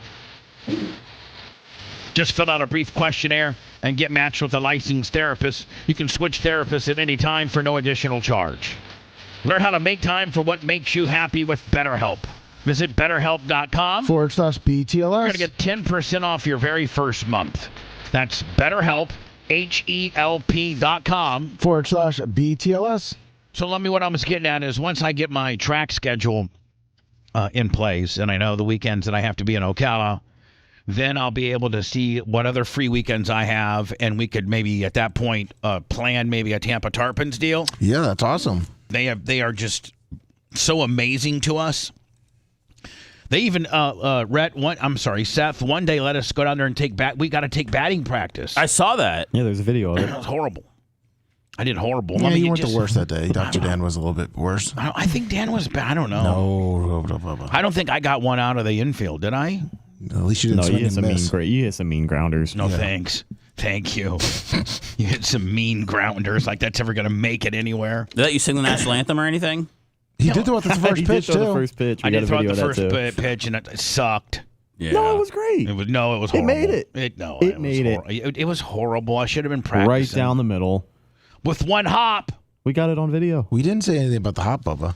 So here's what I don't understand. This woman here is a congresswoman. She's a congresswoman. And she's spewing this type of nonsense. And this is maybe somewhat objectionable or shocking, but African Americans need to let go of this black reparations thing where you get something, a large amount of money or a tax break or some land or whatever. I mean, I've seen proposals from where, I don't know, in somewhere in California where they were suggesting that each African American in the San Francisco area that has ties back to the 1800s within San Francisco. It was such a small minority. Maybe you give the money to them to shut them up, but they wanted $6.6 million per African American in San Francisco that was able to retrack your lineage back to the San Francisco, like your all of your family from when your family was a slave to now lived and stayed in San Francisco. And those people were due $6.6 million. The number that I heard was like $6.6 million for black reparations. Now, I don't know of anybody of any color, of any origin, that knows or had a relationship with anybody in your family that potentially might have owned slaves. And in fact, I saw a statistic where I think that America as a whole, America as a country, when slavery was allowed, it was less than 10% of people owned slaves. Now, I could be drastically wrong on that. No, I think it was a small minority Okay. because they were expensive.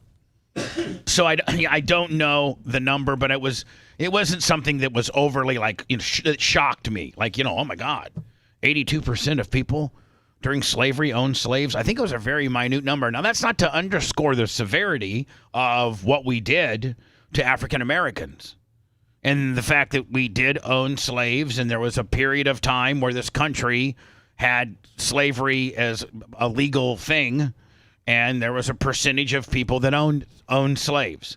But I don't know that I don't know that anybody in my family ever owned slaves. And I don't ever have met anybody. I mean, okay, so I have one with Merch Creek, but I'm just saying that's a technicality. but I just don't know why African Americans talk about dividing the country. So let's just let me play average white guy. Don't let me play average white guy who's a shock jock who can somewhat get into polarizing topics, and I can probably be a little bit more outspoken and maybe a little bit more in the gray area than the average guy that's just working in corporate America in the lunchroom, and he gives you his opinion. I am a person that's supposed to give you a differing or shocking opinion, or an opinion that you might not be able to have at your workplace, but I can have, so you can live vicariously through me. Let's just say I play average white guy. The average white guy gets really mad when you start hearing African Americans that had no ties to slavery that they need black reparations. I need to be compensated, or I need some type of money or some type of tax break because I'm an African American. Now, yes, you are, but I don't know that you had a personal relationship with anybody in your family that was a slave. And chances are there's a chance that nobody in your family ever was a slave. And so, we got to let it go. We've got to let slavery go. It's a non-factor. We cannot change the past. Well, you wouldn't look into, if you were an average white guy and you were an average black man, you wouldn't look into, trying to get some of this money at all? No. It's like the PPE loans when everybody was, scamming them. But here's the deal.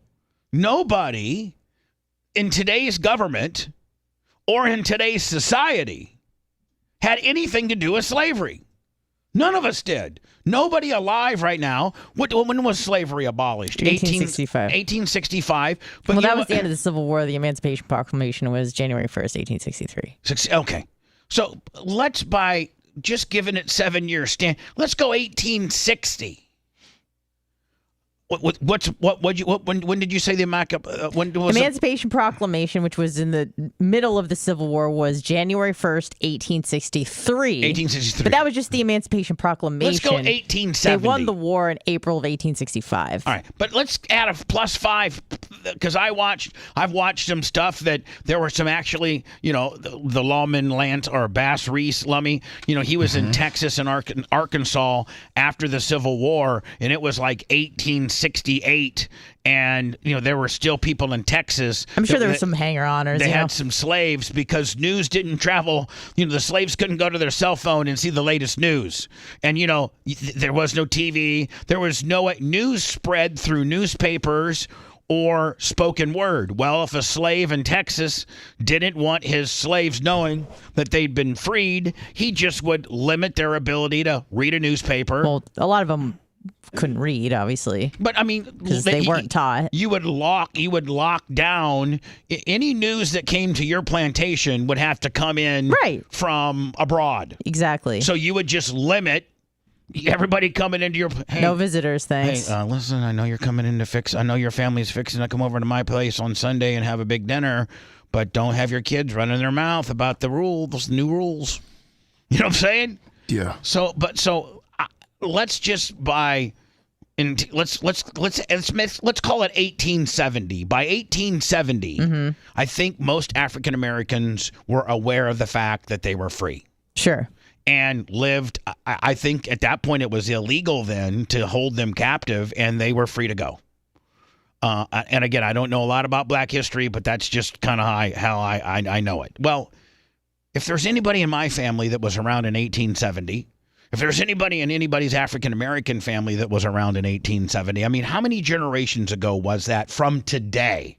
So if you just take it from today, take me, then my next generation would be my father, right? Yep. Then the next generation from him would be his father, which was named Gordon.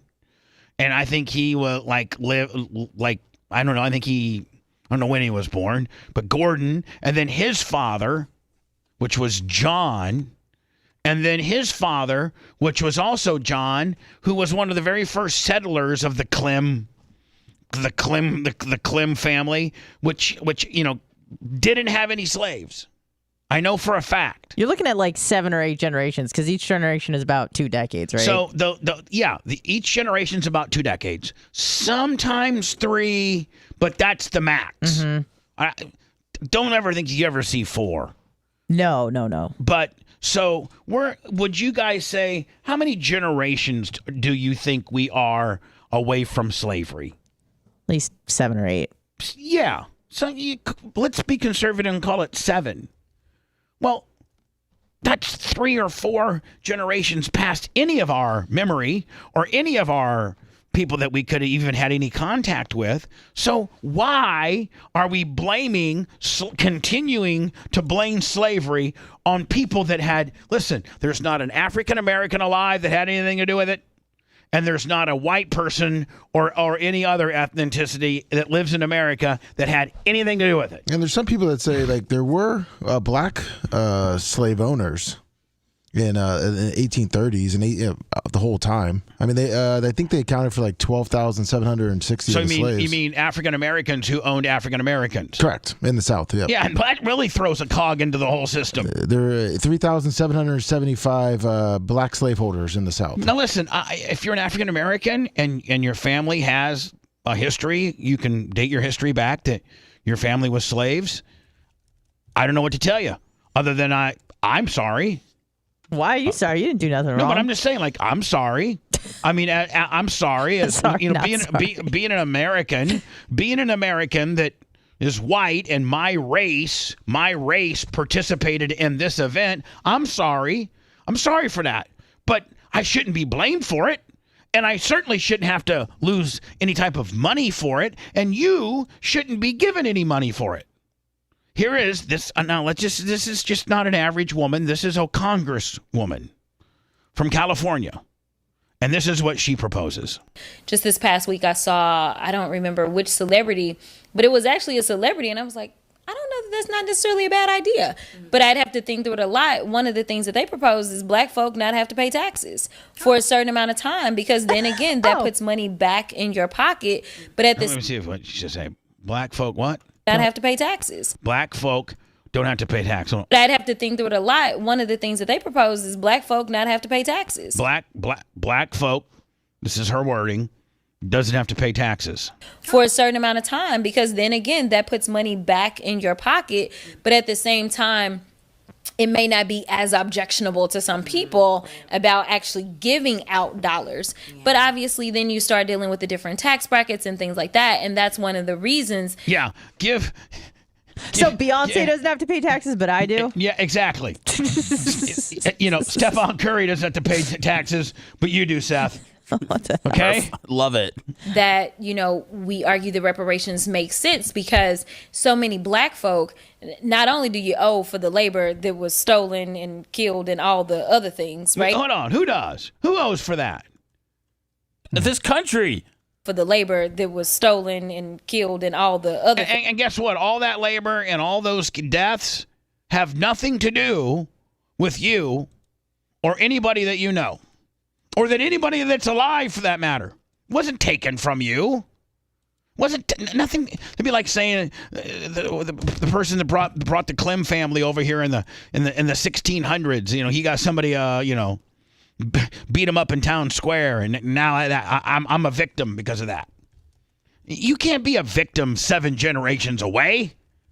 I like how no one Jesus. talks about the origin of the African slave trade. It's not like white people are going to Africa, hunting down black people and taking them on ships. They were sold into slavery by other African tribes or their own brethren for money. Beach metal detectives, $10. I mean, Nobody wants to talk about that. And you're right. And you know why? Because it's scary to talk about it. Well, then the blame would go back on black folks, right. I guess. And well, here's the thing. You're exactly right in the fact that nobody, if you want to break slavery down to how it worked, you break it down this way.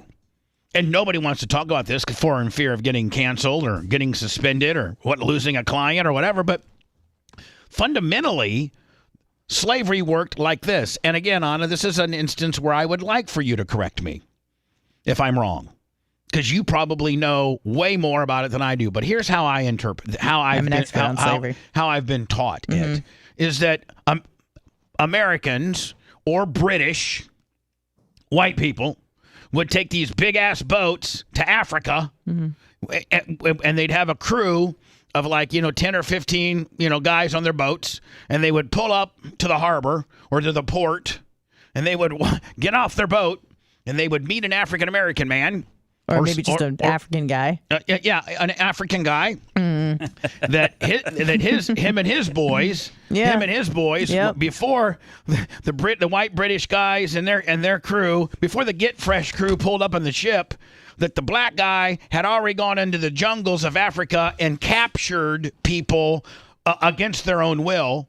But they literally would have to tackle him in the middle of the jungle. The guy could be sleeping in his hut one night, and they would go and tackle this guy and shackle him. Well, usually it was warring tribes. And with any sort of warring groups, if you conquer the other people, you usually either take them as slaves, kill them, rape their women. It's just kind of standard operating procedure. So they would take you as a prisoner of war. Correct. And hobble you down to the harbor and have this one dude sell you off, and they give you I'm sure that there were auctioneers who that did the trading with the white guy, because there might have been a language barrier.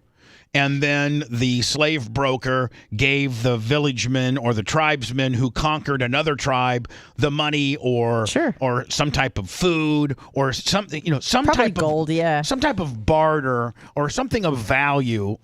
And that guy then went and took his army next weekend, and they went and fought some other tribesmen. Sometimes, and you know what? Sometimes 1 week you could be going to market with prisoners, and the next week you got your ass kicked, and now you are a prisoner. Seemed like to me, man, it'd be like, I want to live in the most remote area where they can't find me. But the African Americans would go and round up through war or through overtaking a village, and they would if they saw a big fat old white guy like me, if I'm a black guy and I'm laying up in the village at 58, don't think they take me. But they take those young, strapping, younger African Americans, because obviously they're worth more money. Wait, you're saying that if you were black, that you wouldn't be picked to be a slave? Yeah, I'm thinking they look at me and be like, what kind of, we can't get anything out of him. They would eat you on the way back to America. He might not even make it, it's, a 15-mile trek down to the harbor. He might not even make it there. Yeah, you'd be food in the boat. Yeah. I think they could tell that you have, really strong calf muscles and that they could put those to work somehow. Yeah, maybe. I don't know. I'm not even say I would be smart where they could use me in a smart role, because I'm not so smart. I just got captivated. Going to handle the banking? I mean, you are good with numbers, Bubba. Hey, I like to be the head slave banker here. Let me show you how to invest this money. Things, right? You know what I could be? I could be the guy that was making them laugh, while they're down there rowing the boat. Oh, yeah. In a language that you couldn't understand. Yeah. I could just do funny stunts and stuff. They'd be like, that's the funny. That's physical humor. That's the fat, funny black slave right there. That's the clown. Fat, yeah. That's the, yeah. They would have tossed you overboard, But Bubba. the fact is, we end up being so far behind, right? And so it's how do you bring... I forget. I don't know if it was Samuel L. Jackson or who it was. It was on Bill Maher's podcast. I forget who it was. It was his most recent guest. I just saw it. I hate to get sidetracked, but I forget who it was. But it was a very, very well. I think it was Samuel L. Jackson. Within African American actors, him and Wesley. No, I'm sorry, Morgan Freeman. No, not Morgan. It might have been Morgan Freeman. It was either Denzel. Here's your three if you were to do a African American Mount Rushmore of actors, you got Morgan Freeman, Samuel L. Jackson, Denzel Washington. Who would be the fourth? Will Smith. You know what? You're probably right. I mean, if that's okay. Nope. I mean, I know things are weird. Nope. Things are weird right now, but you're dead on.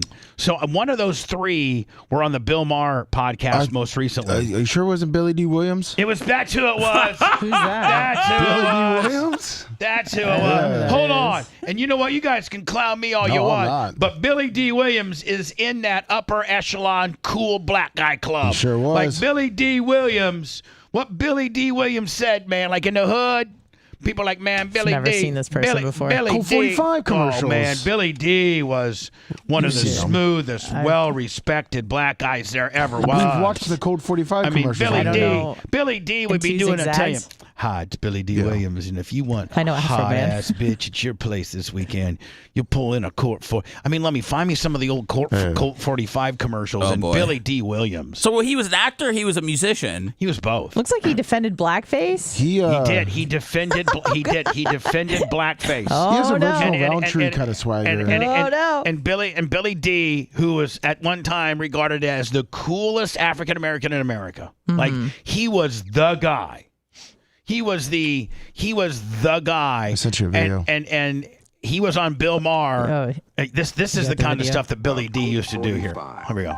There are 2 rules to remember if you want to have a good time. Rule number 1, never run out of Colt 45. Rule number 2, never forget rule number 1.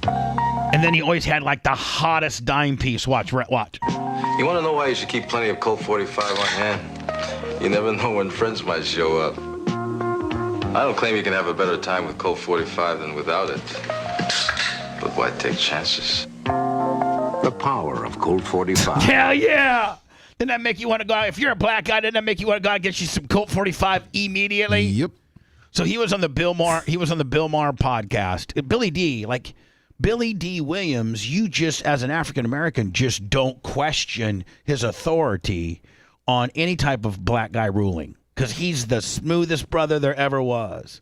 And he was on Bill Maher defending blackface, saying if you're an actor in an acting capacity. If you're acting and you're not just going around blackface in the mall trying to offend people, but you're doing something acting, much like when Megyn Kelly was talking about when her and her friends went to a Halloween costume, a Halloween event, and they dressed as the Pointer Sisters and they put on brown makeup to be more authentic. She got canceled for that. I mean, I think NBC was not too happy with their ratings, and they signed a $62 million deal, and they were looking for an out. But as a talk show host on NBC, Megyn Kelly got basically fired because she said that she wore brown face. No, she didn't even say she did. She said her friend did, and she defended it. Yeah. So she said my friend dressed up as one of the Pointer Sisters and had to wear brown makeup as such for a Halloween event. And she got canceled. Megyn Kelly was just saying, I think my friend has the right to do that. It's not a big deal.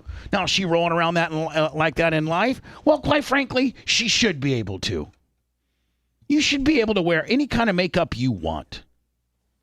But when Billy D. Williams gets on Bill Maher and they're both getting high, and he says, I think, you should be able to wear blackface, I think that pretty much,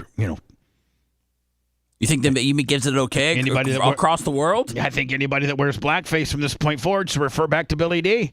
Be like, I'm only acting right now, and Billy D. Williams says it was okay. I'd still run it by a few more people other than just Billy D. Williams at that point if you're considering doing this for some reason, but... Rays win last night, Lummy? Yes, they did. They did? Yeah. All right. Are behind. Here we go. Here's the black. Right, and so the things, right?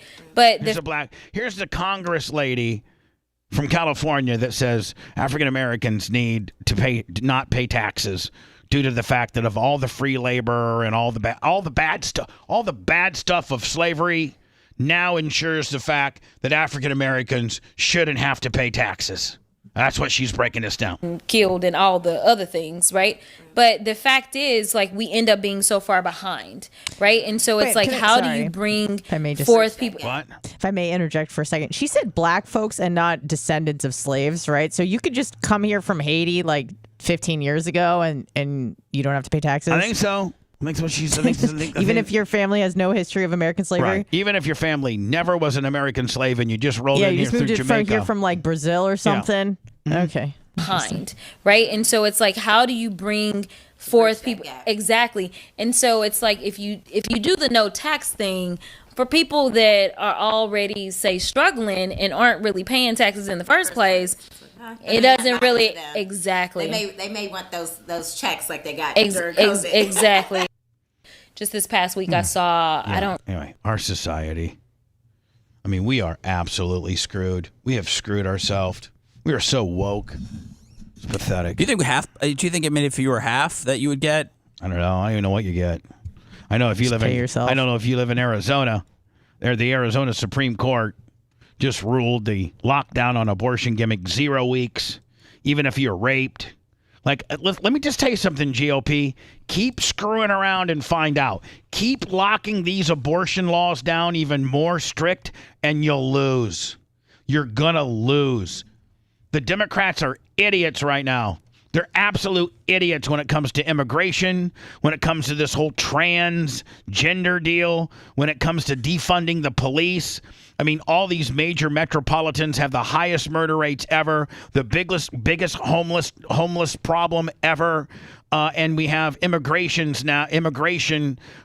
situations where we're now flying them into various big cities and not even making them go through the border, so statistically it doesn't make the stats look so overwhelmingly. There's stories of the United States government and our president are flying illegal aliens or illegal immigrants from outside of America cities into American cities so they don't have to go through the border and get counted.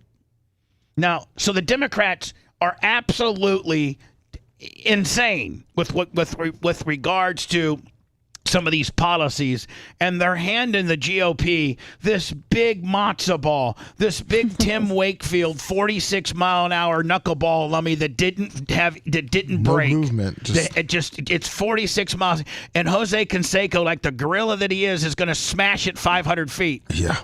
The GOP is being handed the election on a silver platter, but you are screwing it up with these draconian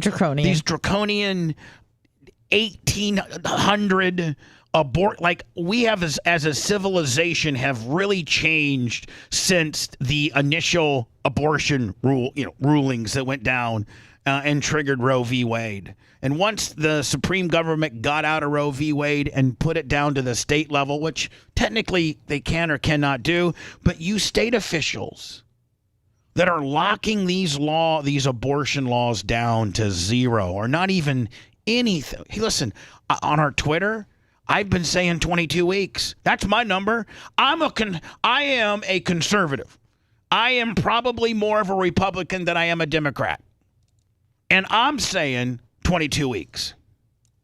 And most people are saying that. My mom, who is my mom would vote.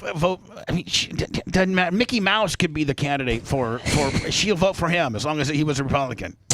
And she's like, I'm really concerned about these abortion laws. So the Democrats are messing up on so many different fronts, but they got that one thing that pisses everybody off, and you stupid GOPs are just absolutely going for it, hook, line, and sinker. It's the only thing the Democrats have that are going to allow them to win, and that is your draconian, 0-week total lockdown abortion laws that really don't apply to that many people. But people should have the right to, within a period of time, that a lot of markers with children with fetuses don't show up till week 14. There's just some stuff that shows up in the latter stages of pregnancies that could make It just feels like there's some people that don't understand it. There's the crowd that goes, shut your legs, don't have unprotected sex if you don't have a kid. And then there's people that have been through where the child is sick or there's, the mother's health is in jeopardy and there's things like that. There's people that have personally experienced that where you realize that, albeit it is an abortion, it's not your traditional one that I think people think of, when they hear it for the first time. And then there's these politicians that have experienced neither, and they're just towing the corporate GOP line, and it's just like I cannot for the life of me, if the GOP would just stop being so evangelical on this abortion issue. I think there are some red-leaning states, Lummy, that have some fairly leeway, more open rule, like they're a little more open about abortion. Yeah. And you know what? Most of those states are states that had a trigger law that went down to 0 weeks. If Roe v. Wade was ever overturned, they had an automatic trigger kicker that locked it down to 0, and they did. In Kansas and Iowa and Alabama, a few of these states said, whoa, hold on. We're getting some huge blowback on this. Let's put it to referendum. And each state that put it to referendum lost. Meaning people can be a Republican and still want abortion. You don't have to put yourself in that red GOP lane saying, if I'm going to be a Republican, I have to have my stance on abortion needs to be this month. Hey, I'm a Republican. I want to own a gun. I want to go to the weed dispensary. And I want to take my girl to get an abortion at week 20. That's the American dream. That's what the average American dude is thinking right now. Not all of us are these woke-ass trans dudes that want to... What? Jesus, that's what they're thinking. We're not all these woke-ass trans dudes that want to make sure that abortion's illegal. Why are trans people catching strays? They got their own stuff to deal with. I don't think they're worried about abortion right now. I just thought I'd throw that in there. No, I know. Catch the real heat. You got it all. I got all the topics. I want to smoke a joint with my handgun, take my girl after week 21 to the abortion clinic. That's the guy I want to vote for. Unfortunately, I don't think there's that guy. Not yet, Bubba. There's not anybody brave enough, like a real man, to come out and do that. Even Trump pussed out. He's like, well, I'm going to refer back to the states.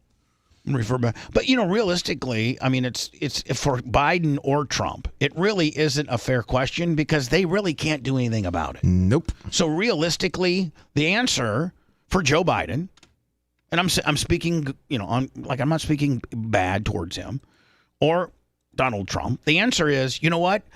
The Supreme Court made its ruling.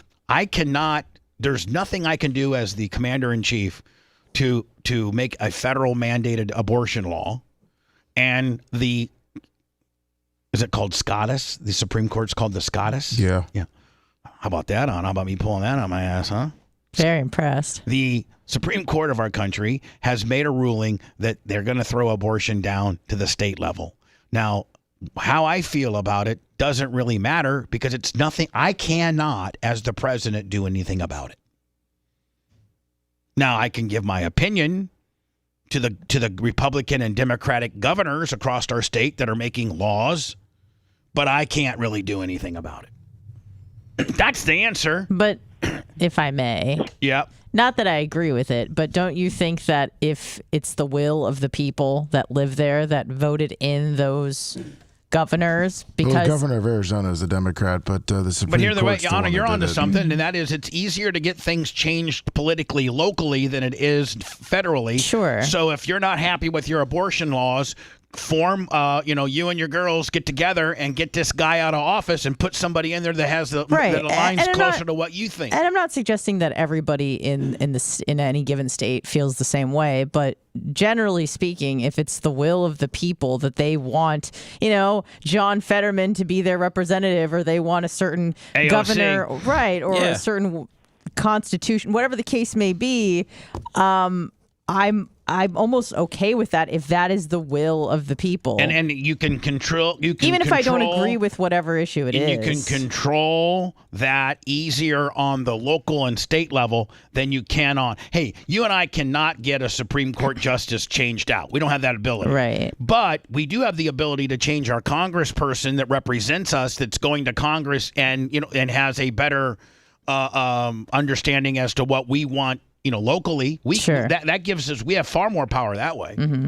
Hello, who's or this? run yourself. Yeah, run yourself. I ran for sheriff. Mm-hmm. Got 92% of the African American vote. Exactly. Fell flat everywhere else. Yeah. Hello. Hey, what's going on, everyone? It's Pedro. Pedro the pool guy. Hello. Hey, so can we go back to the reparations deal? We can. Okay.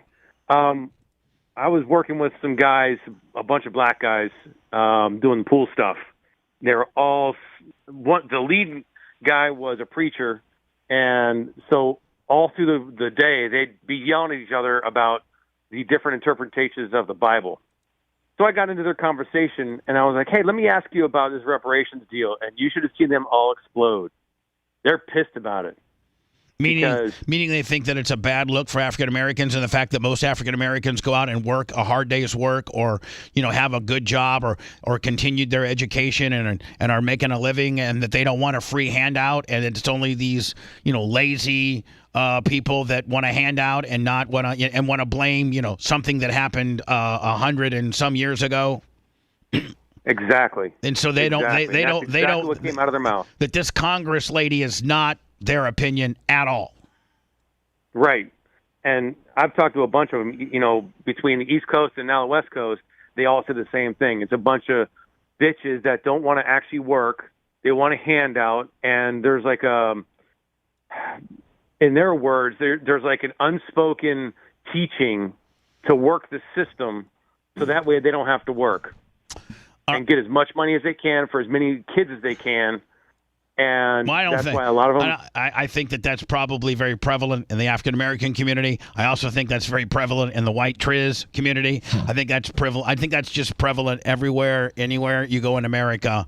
People in this current generation, this Gen Z, they don't want to work. They want a handout. They've been raised on video games. It's just we're in a real bad crossroads right now with our generations.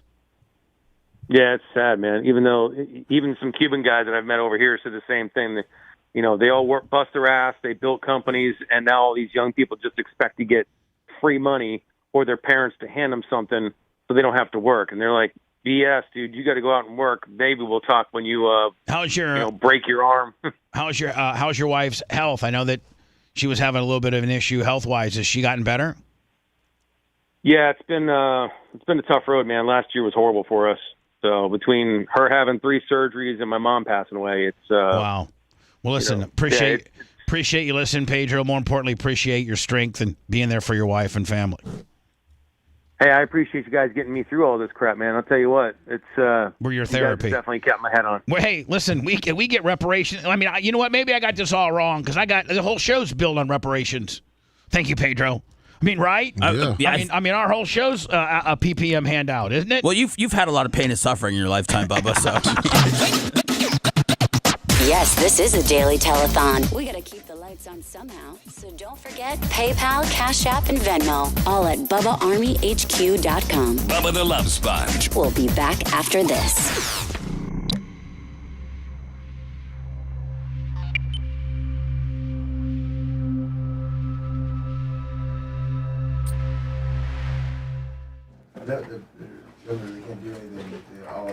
Airtight ski pole. I'm laughing at you bringing up kicks for guns. I forgot you cut that promo yesterday. Most of the time, at least it should.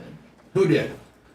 Kicks for guns? Remember, he was just fucking going on how he lost 200 pounds? Yeah, exactly. On the show? Yeah. I just saw. Damn, Canada, dude, from Canada. Airtight ski pole just referenced him. I forgot about that. Yeah, you're from Canada. Hi, Facebook. CFA, what is your... Craig Carvano. He seems to be the only one talking in here. Where are you? Twitch? No, I'm in Facebook. Oh, Facebook. What's up, Organic Gene? What's up, Rose Edward Nichols? Bush. Craig Carvaniano. But his kickles, it's just too obvious. I mean, we let the guys that are older, too. That are from the same tribe.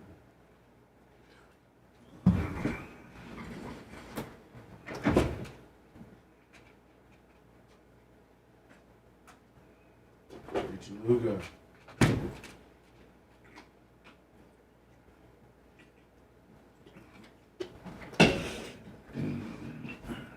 didn't touch the box though, did they, Greg?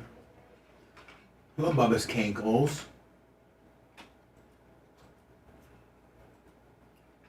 Dan the Rock, 57 months. Kendall Hill. Stuck at Dion's Tiz. Let me give me that skag stuff. No problem.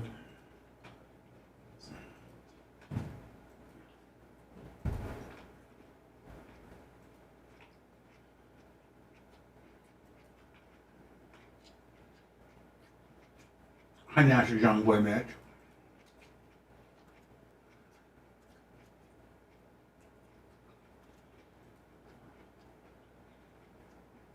I mean, I think each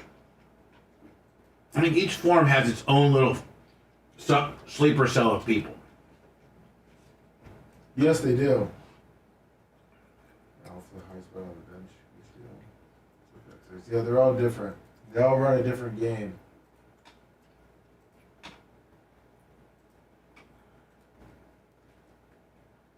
Twitch is more of the old school, the old timers, the Hall of Famers. Twitch is? Yeah.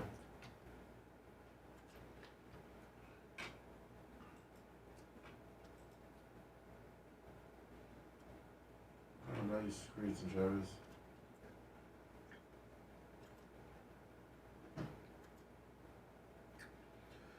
We got 613 on Twitter. Nice. Almost 1,000. Almost 1,000 on YouTube. Hit the like button. 1,600 on Rumble. Yeah, on YouTube, can you give? I got 221 likes. Come on, fellas. What's up, Mike Thurman?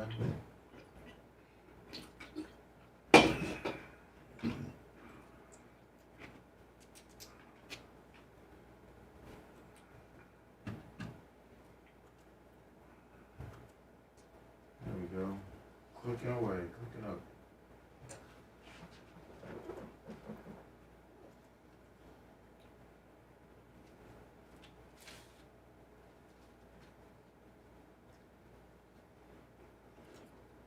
Nice Creeds and Travis. What's up, the logwood?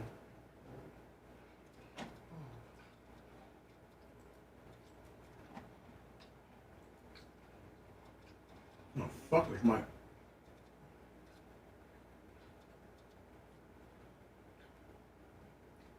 I got a little a note from Bubba over the weekend. Bubba the Love Sponge telling me he got COVID over at your wedding. He's ready to Oh, do how it. does he know he got it? Dude, you could have got it on the plane. You could have got it in the hotel where you stayed. You didn't stay in the hotel where we did. Right. You got it in my wedding. Just gotta send you updates on what your buddy has done in the past, or Others all upset. Yeah, what good. he's got going on now. He can go on one of his tirades again. I, There you go, right there, man. no, he didn't blame you. He just said, I got COVID in Vegas. Brett said What? that's why he wasn't going to. What was JD? What happened? You were down at the casino and Bubba was wearing a Bubba shirt? I was at a diner having breakfast, and I see someone in a big Bubba shirt, and it was Bubba. No, see the grumpy old man. A lot of stuff going on. I heard Bubba wears a Bubba shirt. We went down to the pool and Bubba wears a... Yeah, I was happy to hear that Bubba the Love Sponge was there. I'm a big Bubba guy, as you know. And it must have been nice to have him there. But someone said to me, oh, the thing with Bubba is he walks around with a Bubba shirt on. So people, I'm going to take this call from this guy, Mario, who claims that he was at the pool during the Mona's pool party, although we cannot verify whether or not Mario was actually there. Mario. Oh, I definitely can. Gary was at a table eating with another couple. He was eating there. I saw this because Mary was right across from him. There was a gentleman to his left and a woman to his right. Ronnie had a Hellcat or black Hellcat hat on, and they had the cabana right to the right. So, Gary, where you were sitting, if you walk all the way over, the cabanas were all the way to the right. Am I wrong? He's right. I feel like things with me and the merch crick are awkward now. I was trying to his feet straight.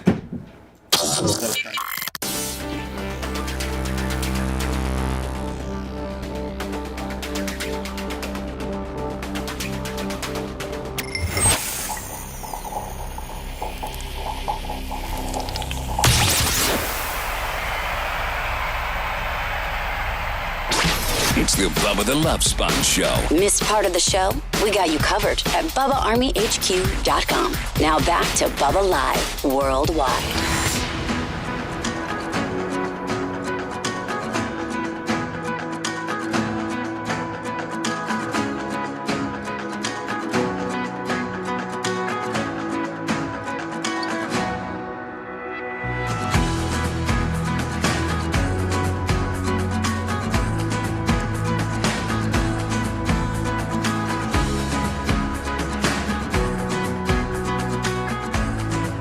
Yesterday's podcast was Clem and Kush. It's up for your downloading pleasure. There was a small mistake, but it's been corrected. Hall of Fame. Bubba Cankles, $100 on the Cash App. Bubba Cankles is Hall of Fame? Yes, he is. Oh, my gosh, Bubba. I was looking at my PayPal. My PayPal's awful dry today. PayPal, Venmo, Cash App, all at the Bubba Army. What? No, nothing. This is the burp. It's just, it's fascinating. Like when you used to eat chips on the radio. It's uniquely you. Yeah, it is. Yeah.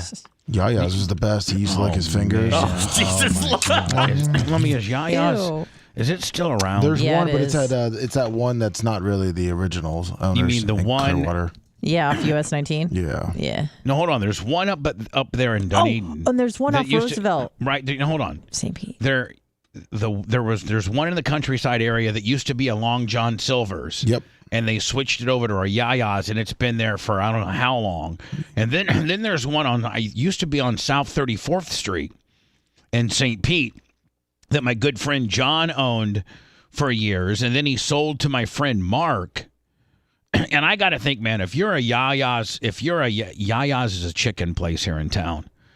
And at one time they had like maybe 5 or 6 locations, and then John sold out to this guy named Mark. And I think there used to be one up in the plaza, in the Cox Plaza. I think there used to be a Yaya's Chicks. No. Back in the day? No. And there was one close to there off Roosevelt. Yeah, there was one. Still You're there. right. Yeah, Okay. that's still there. Oh, That was it right is? by the Supercuts that I used to go to before the right. wonderful Amber came into my life. So it's a plaza a lot like the Cox deal, but it's just down the road a little bit, I think, on Roosevelt. Yeah, it's maybe like a 2-minute drive. Okay.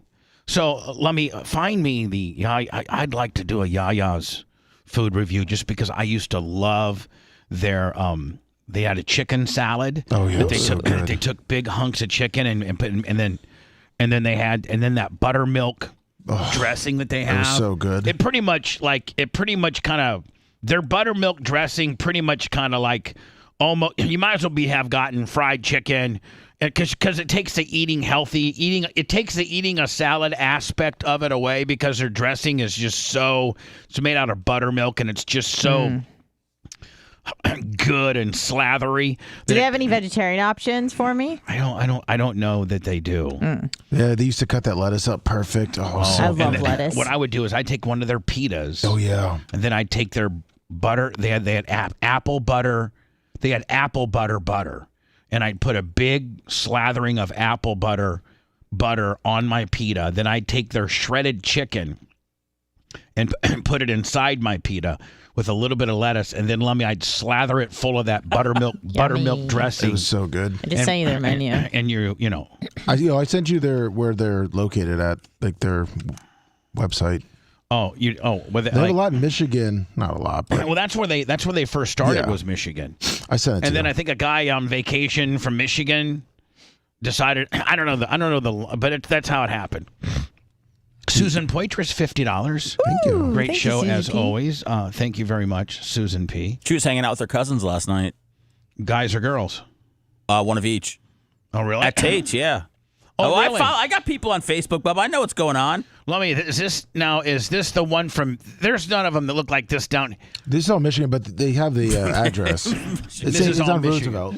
This is all Michigan. I sent you the. Well, no, their website has the Roosevelt. And you can go through it with the. Yeah. All right, here we go. Flint. Blah, blah. All right, so listen, the only one. Okay, they got one in Clearwater, which is over by you, Anna, which is crappy. I sent you the menu. That's owned by the Greek place. Yeah, you in just the got to St. click on the St. Petersburg Pete. menu. What were you going to say, Rhett? There's one off of Hillsboro over near the old Funland drive-in flea Really? market. I don't know if you know where that's at. Are you sure? Yeah, I will. Yes, It's not here. It might be owned by different people, Well, but no, I 'cause was the just at it Clearwater's the other owned by a day. Greek guy. This is what I would get right here. Yum. And then I'd slather. I'd take one hunk of their buttermilk, their apple butter, and put on top of here, and then I would slather it with their dressing. It's a different Yaya. Sorry, yours is more Southern cuisine. Yeah, it's Yaya Southern Cuisine, which is a separate business. Best soul food. They do. So it looks like the one on South 34th Street may have closed down. Yeah, I think the only one is that Roosevelt. Is that one, that Roosevelt one? Big E 737-525. We can click on menu. It's right there. I don't even. I go to that. Oh, it is there. I go. That's where my Smoothie King is. I go there every day. Right next to it. Yeah. So I'm gonna stop by and grab you something, Sponjo. A little warm up meal for tomorrow morning. That'd be so great. I mean, I could. It's 2 minutes from my house. No, because it's expensive. Well, I mean, I'd get you would pay me back. Is it? Oh yeah, it's expensive. These really good chicken. You can get. I think. Well, I don't know what you like. Yeah, I think it's expensive. I've been clicking. I know you sent me my menu. Thank you. Appreciate that. But I think we need to move on from my Yaya's distraction here. Oh. Joe Dirt, Lummy. I think Joe Dirt gave me a little PayPal action as well. Joe Dirt, Bubba Raceway Park, $50. Nice. PayPal, Venmo, Cash App. Here's the story. Distraction here. Joe Dirt, Lummy. I think Joe Dirt gave me Joe, I'm trying to come up with a schedule for you, my friend. Joe Dirt, Bubba Raceway Park, $50. Nice. Big E 737-525 super chat. Everything I'm checking right now is Joe Dirt, Lummy. I think Joe Dirt gave me Joe, I'm trying to come up with a schedule for you, my friend. Joe Dirt, Bubba Raceway Park. How does this happen? Because I monitor every place that we're being broadcast, and sometimes when it refreshes, it makes the volume button go up. Okay. And it's just it's very nerve-wracking. I know about the vortex. I just didn't know where do you know how many balls I got going on right now? Yeah. I got a lot of balls. I got my balls to worry about. I got your balls to worry about. I got all kinds of balls. I know, yeah. You're very, very talented man, News juggler. now in Arizona to tell you about moments ago, the state Supreme Court ruled that a 15-week abortion ban is not legal and cannot go Brian from Philly, Lummy. PayPal. Thank you. At the Bubba Army. into effect. It is a win for... First of all, 15 weeks, I think is a little not enough. And these Arizona people, man, they're like, we're going to... Are they opening it up, Lummy, or are they locking it down? Locking it down. Anti-abortion advocates because Arizona will now revert back to a near total ban that has roots in the Civil War era. NBC News correspondent Yamiche Alcindor. There's nothing we need to take from the Civil War era other than the Emancipation Proclamation. That's the only thing we need to take from it, okay? I don't think Arizona was a state then. Joins me now. So, Yamiche, Democratic Governor Katie Hobbs is... Is this the governor? No, this is a reporter. I was gonna say, if this girl can be governor, anybody can. Oh, this is expected to have a press briefing. She definitely went to Yaya. Listen, here's the deal, Seth. If this woman can be governor, then the electing of a fat official rule that I think... There's large fat officials. No, he tapped his president. Charlie, yeah, but they didn't have pictures back then of briefing fat on ass. this any minute Chris now. Christie? Walk us through this decision and what it means. He got skinny to become the president, and then they blew out his staples. for families in that I'm state. just saying, if I was going against him, and if I was his compassion, be like, hey, Chris, you blew through your staples just like you blow through legislation. My God, buddy. You at one time you were looking pretty damn good. I thought those staples held up, man. I thought so too, but hey, Chris, they put some cheap ass staples in you. They needed to put the ones, the industrial strength willies. Galvanized steel staples. Well, this really is a decision that's already creating waves across the country. The Arizona State Supreme Court just announced that a state ban on nearly all abortions that was part of a law that was passed in 1864, that will now be... Listen, state lawmakers, Supreme Court of Arizona, if you're dating and you are going back to laws from the 1800s and specifically 1860s, I mean, that's come just on. lazy, man. Exactly. Create new laws. Exactly. That's just being a dick and being lazy. Period. Power hungry, lazy dick. I said it. What's up with this lady's eyebrows? I don't know. the law of the land in Arizona, and that law was first passed by a legislator, and it bans anyone from providing abortion services except to save the life of a mother. Now, people found in violation of that law could face a mandatory 2 to 5 years in prison if convicted. So if you're this woman, let's say you're this woman doctor, this OBGYN doctor, or even man, doesn't matter, you're just an OBGYN doctor in good standing in Arizona, and you have a woman come to you, and it's, not, you're not towing the Arizona corporate line, so to speak, and it's not necessarily, this woman's not going to die if she has this baby, but she's outside of the lines of getting one, and you give her one, and it's what she wants. It's maybe the baby's, there's a problem with the baby and the prenatal type situation, or they just don't. You know what? Here's the deal: when a woman has a right, she doesn't have to tell you why. That kid may not have a some type of situation medically that's going to make sure that kid doesn't come out normal, and that your kid's going to need constant care for the rest of their life. A woman may have that, and she may not. She just may not want to have a baby. That's good enough for me. That's it. That's the rules. You want it or not. If you don't want it, you got 22 weeks to get it done. After that, the baby's coming. And if you're a woman or you're an OBGYN and you help this woman out, you help her out because she's just at her wit's end. She's like, I know this baby is going to have whatever. It's going to be mildly, it's going to, whatever. And you help her get an abortion. You could they could come and just literally lock you up and put you in prison. Here you are, a doctor. You got a family. You can drive a nice car. Got a big ass house. Yeah, I don't think a doctor is gonna put everything on the line for an abortion. I'm just saying. So then the people of Arizona now have to find somewhere to go. And I mean, that is just like so fundamentally wrong, in my opinion. This decision was up to 6 state Supreme Court justices. They were all appointed by Republicans. Now, the current law for now, because this law is going to be stayed, at least this decision is going to be stayed for at least 14 days. The current law is still that if abortions are illegal at least up until 15 weeks. That law was signed in 2022 by then. I could maybe live with 15 weeks, but I'd like it. My magic number is Emmett Smith, Lemmy. 22? 22. Nice. Think of the Caitlin Clark. Give me, Caitlin Clark with an Emmett Smith kicker. Those are the two most famous 22s I can think of, unless Seth knows further. No, I'm with Caitlin Governor Clark. Doug Great. Ducey, and it allowed, again, for abortions up to 15 weeks, though it did not have exceptions for rape and incest. 22 weeks. It really only was if it was immediately necessary to avert the death of a mother. So this is really a big decision in Arizona. So there's no exceptions for rape or incest. So your uncle at 17, your uncle could come over and rape you,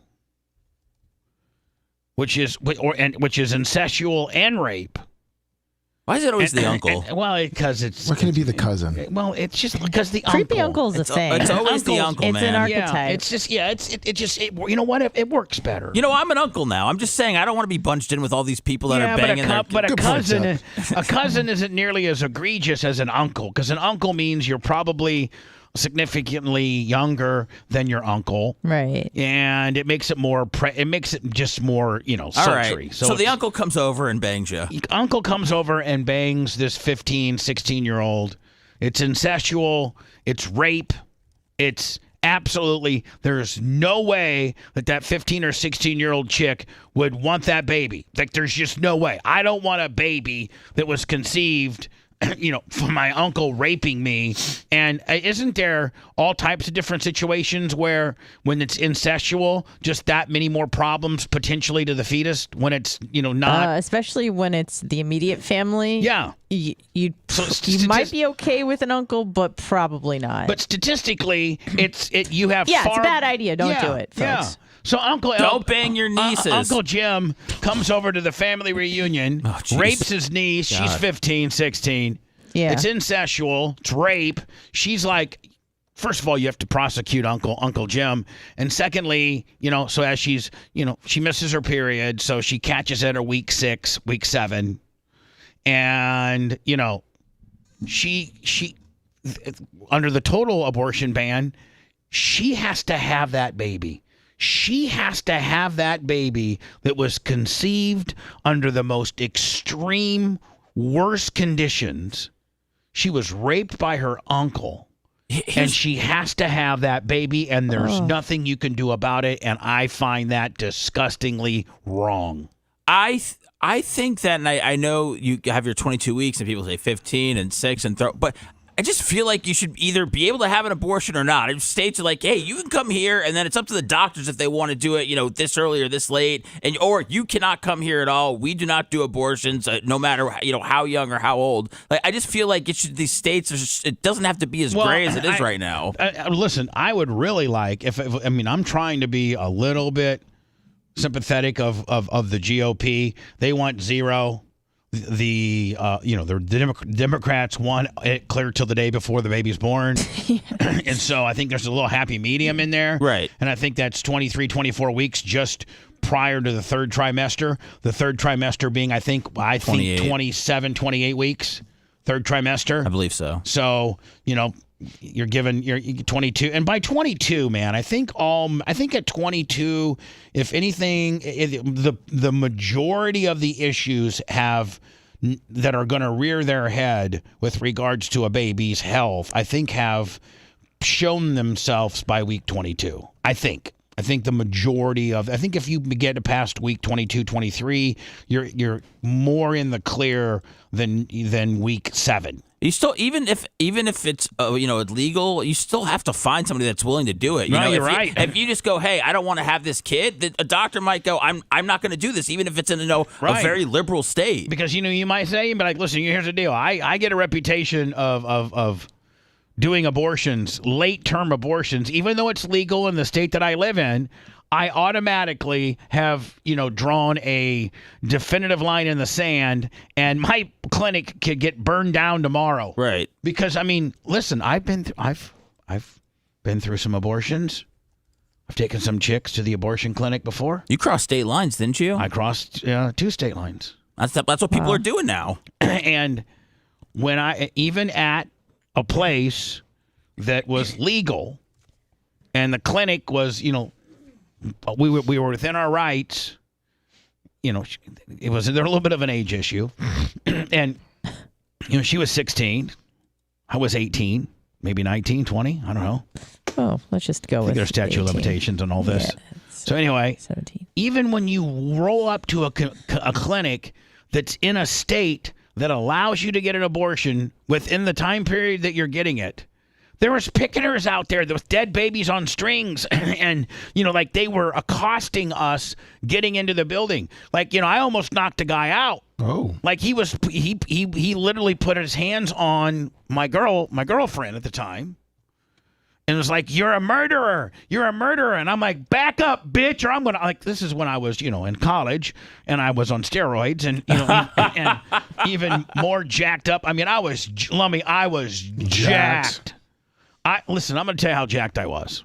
How jacked were you? And Macho Man, you will probably take a crap on it, but maybe you won't. I was going to say he's going to take his pants off when you start talking about this. I was so strong and jacked up that I had a 535 bench.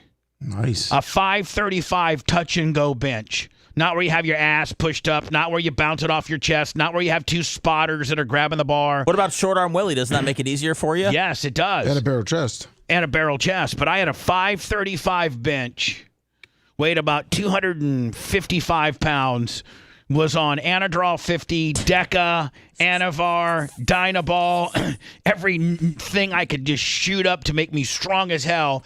And when you do all that stuff, it gives you a real short fuse, too. Like you're really not, you're Johnny stressed out guy.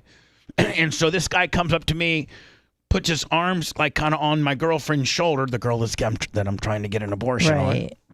Because I don't want to throw it in jail back in Indiana. I'm getting an abortion. Because she was underage or because of the abortion? I'm getting an abortion. Because of the underage. Oh, yeah. I'm getting an abortion in East St. Louis, Illinois, because I'd be in prison in Indiana. It's a new country song. So this dude puts his arms on this girl on my girlfriend's shoulders, and he starts kind of shaking her. You're a murderer. You're a murderer. I stepped in between him and her, and I said, I will knock your fucking head off your shoulders right now, bitch. And I was like, jacked up. Like, Argh! What did he do? Did he back down? Oh, he backed down. He knew, because I literally looked like a white gorilla. You should have ripped the sign up, too, or whatever he was chanting. Arizona definitely Did you guys stay won. together after that? I wanted to, but she didn't. Oh. That's going to have a lot of effect. And I should, of course. She was the coolest, sexiest bitch ever. 16-year-old? Yeah. 16.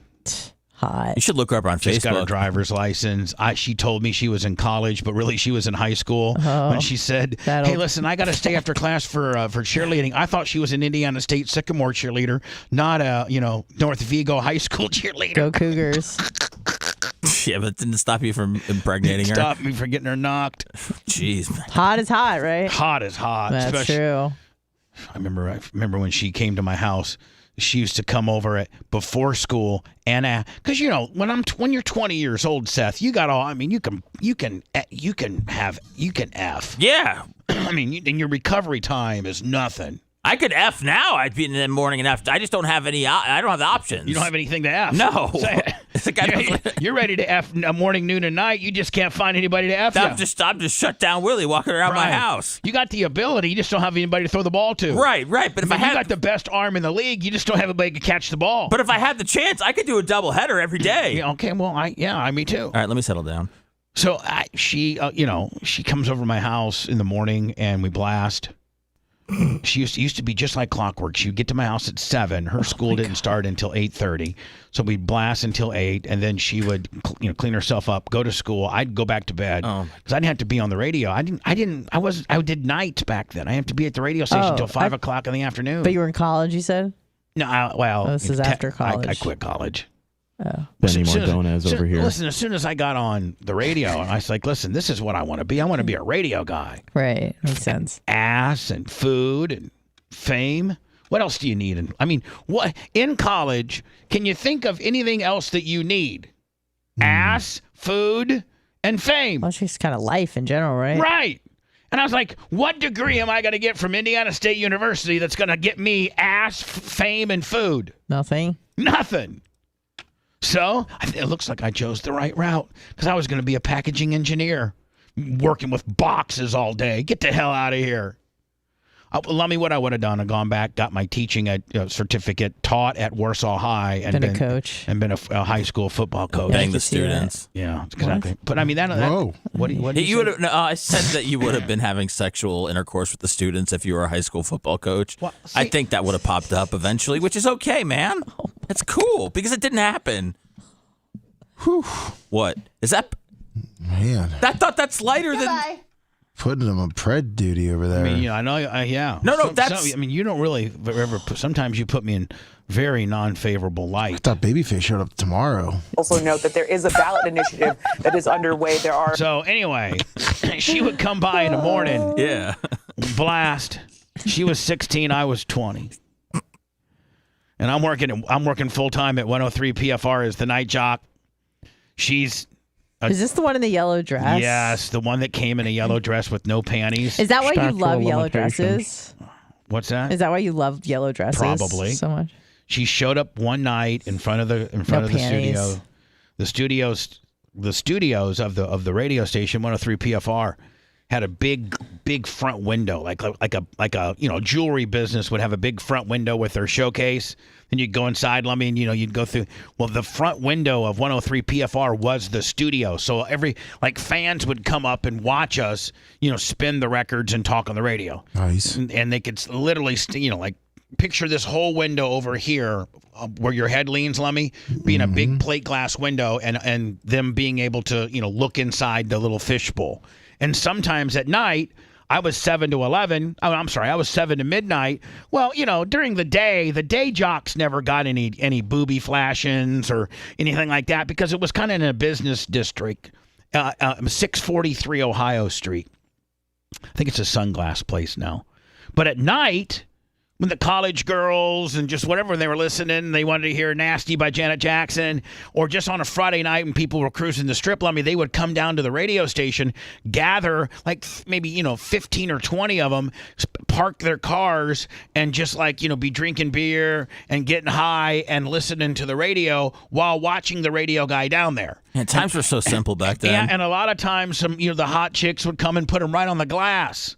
Right on the glass. Come on, man. No, do you think I'm lying about this? 20-year-old Bubba, they're going, I got to show this guy my hoots? No, not only 20-year-old Bubba, but the guy on the radio that then says, man, it's 103 PFR saying hi to the blonde and the brunette that are right outside the window right now. What's your guys' name? My name's Susie and Rhonda. Oh, my God. I got chicks that are right outside the window right now having a good time. Here's Falco and Rock Me Amadeus on 103 PFR. And then they heard that break, and not only heard that break, but they saw the break. Then they turn into a mark. Am I not right? Yeah. If you they heard their name on the radio. They heard their name on the radio. They saw the guy do it. They're down by the radio station. It's just a big Mark Lather. And they just you didn't have anything else to stimulate you back then. You didn't have a cell phone or the internet. Netflix. Yeah. You showed up at the radio station. You put him on the glass, and the guy said hi to you on the radio. That's about as exciting as a Friday night got. Especially if you're in high school. Were you checking IDs? No, hell no. Shoving them on the glass? No, I wasn't. Good. So on one particular night, it was a Thursday night. I can remember like it was nothing. Thursday nights weren't usually big. It was usually Friday nights when the kids were all out of school. So it's a Thursday night, and it's right when I started at 7 o'clock. I look at the window, and there's this just absolute beautiful brunette, very petite, hot chick. I mean hot. So I look at her, and she says, I need to talk to you. So I'm like, oh, man. So back then, you could put on Fog Hat Slow Ride, which was 7 minutes and 32 seconds, and go out there and see what she wanted, right? So I put on literally, I can remember it was Fog Hat Slow Ride.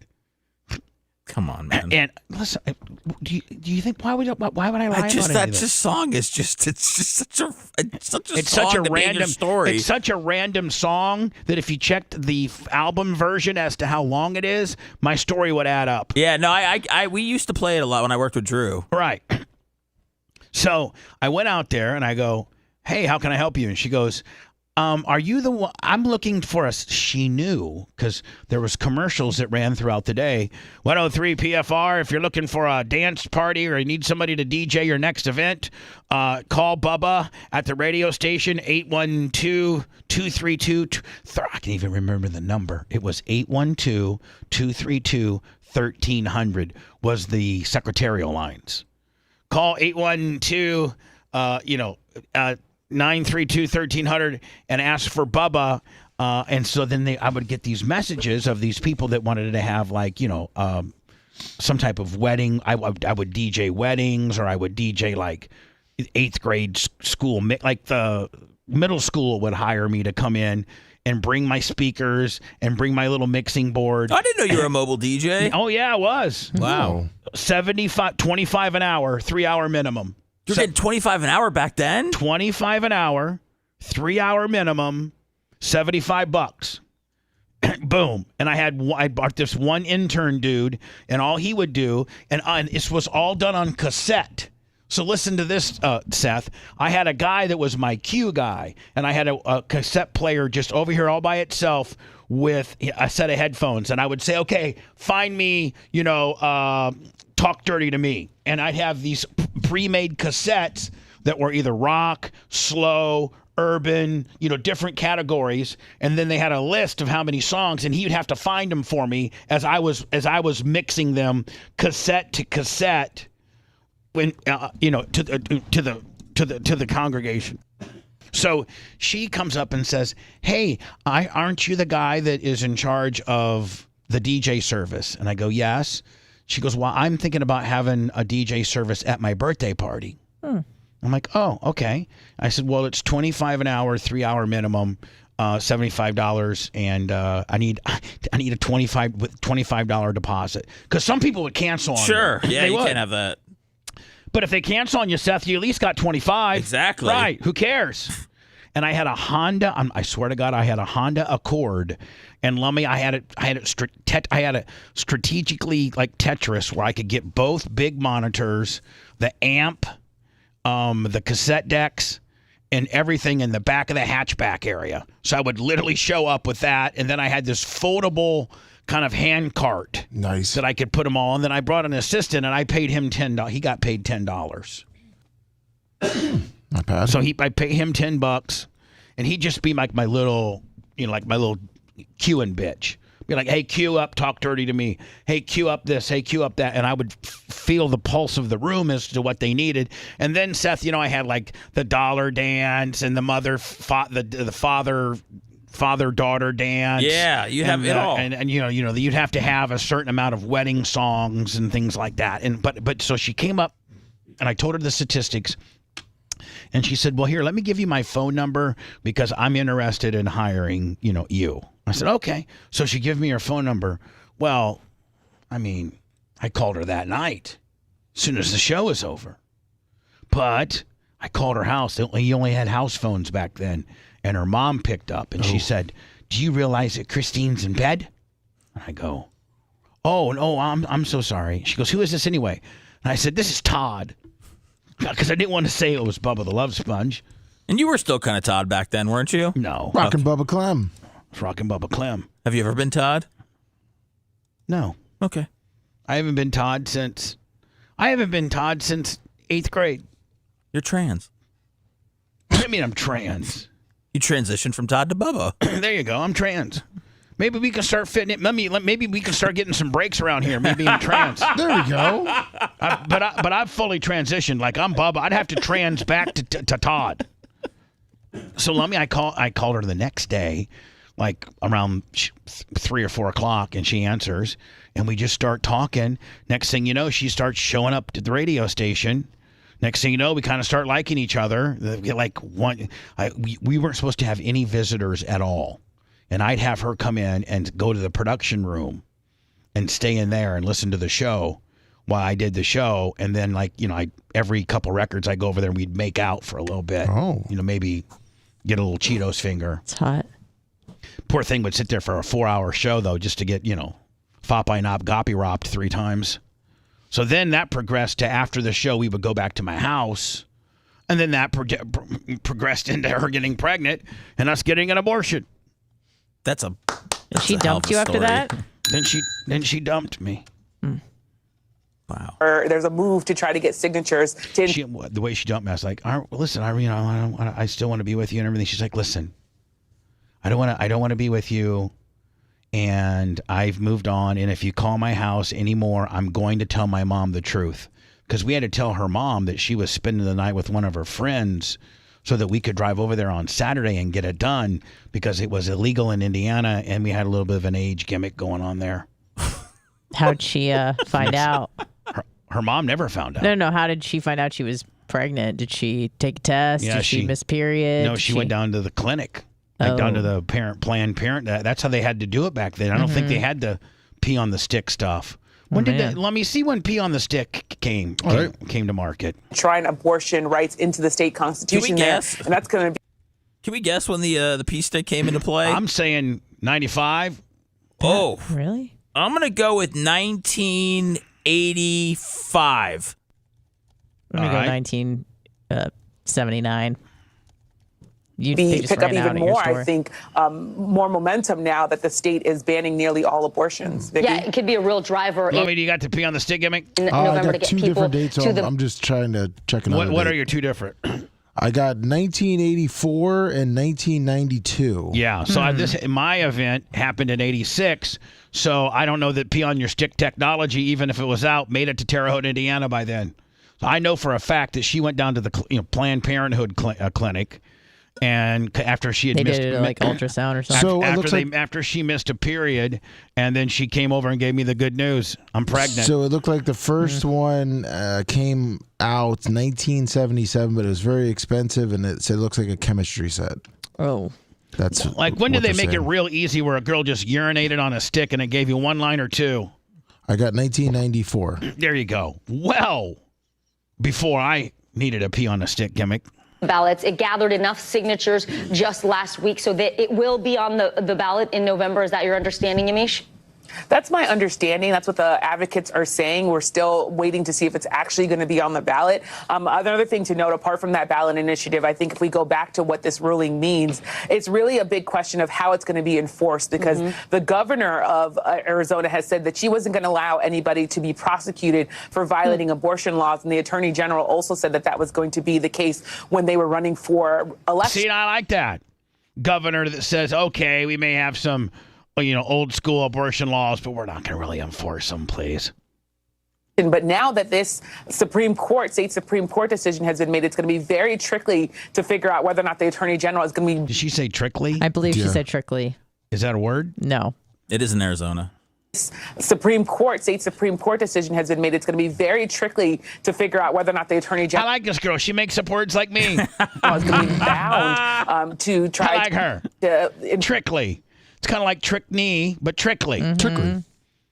Force this. Lummy, you know what? Getting that one by Seth going to be awful trickly. You know trickly, what? Yeah, it is. Try to possibly even imprison people if they're found in violation of the abortion laws in that state, Vicky. Yeah, a lot of questions. You said 14-day stay, so we'll be watching this issue.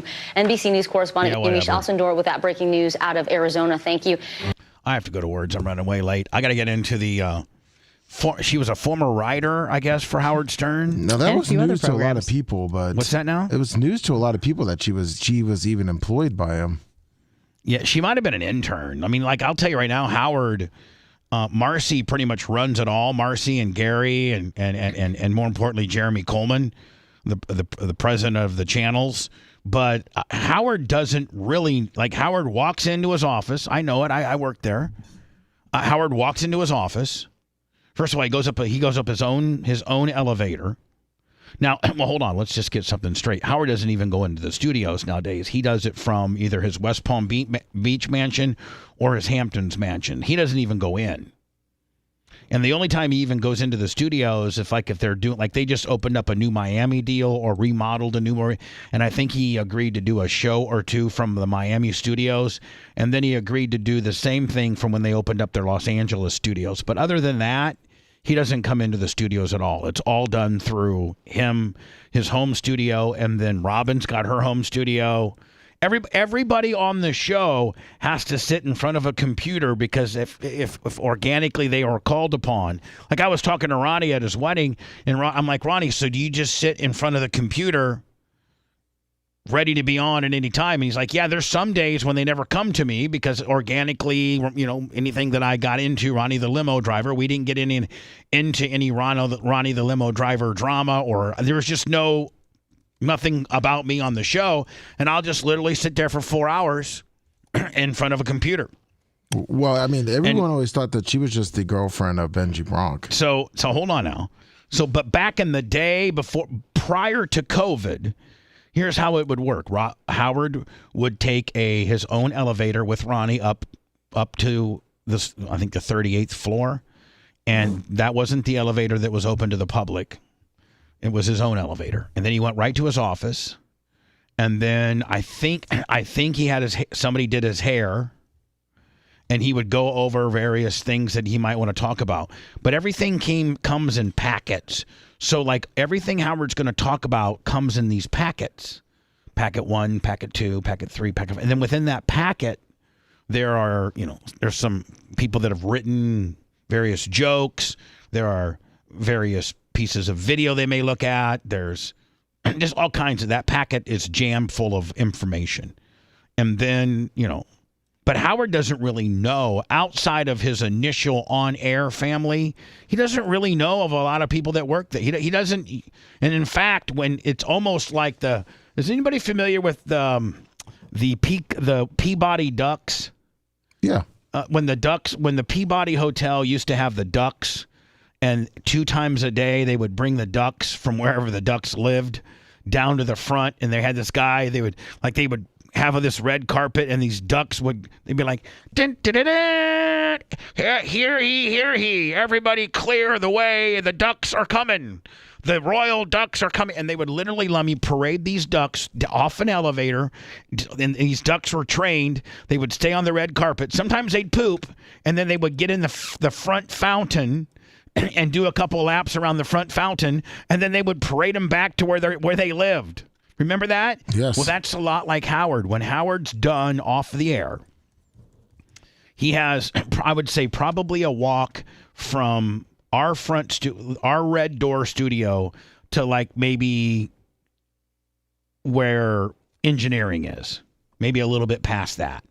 It's a straight hallway that he walks down, and all doors are to be closed, and you are not to have any conversation with him. You're not to speak to him. You're not to say hi to him. You're supposed to have your door closed. He then goes into his office, meditates for 45 minutes. Then after that, deal with anything that he might potentially have to deal with radio-wise, and then he leaves. Wow. Yeah, that's the protocol.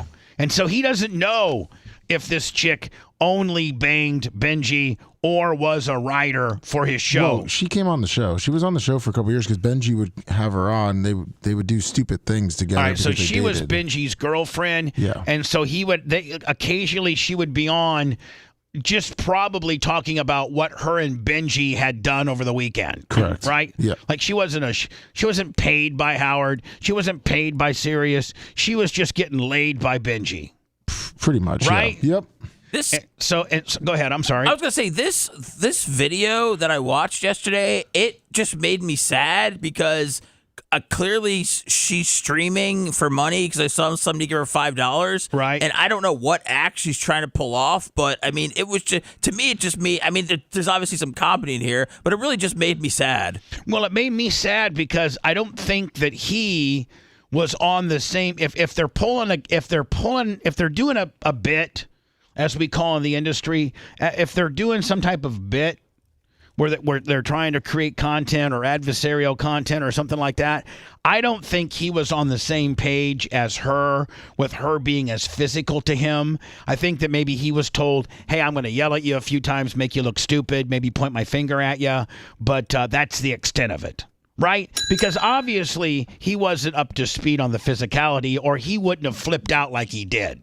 What's the relationship? I don't know. Boyfriend and girlfriend. But Oh, really? That doesn't make any way sense. Late, though. All right. We are way late. Yeah. I'll get to this. What's her name? Elisa Jordana? Yeah, Jordana. Yeah. And again, Seth's right. They're trying to shake people down for money. They're trying to create content. I just don't know that they were on the same page, or maybe she went overboard, way overboard. Well, I mean, we come back with the full story, but that's not kind of how All right, it let's was. come back. All right, Yeah. do you have the full story? Well, yeah, she found out that he was giving a bunch of money to another YouTuber. All right. Oh, naughty boy. All right, so hold on. We'll come back with the full story next, okay? All right. If you want 24/7 on-demand Bubba and the crew, go to BubbaArmyHQ.com. The Bubba the Love Sponge show will be back after this.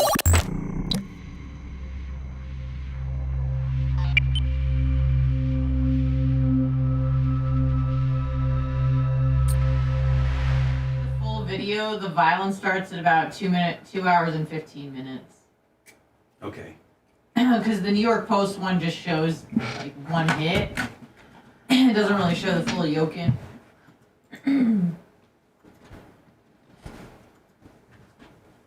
This whole time to me completely. Yeah, he's just he basically told her.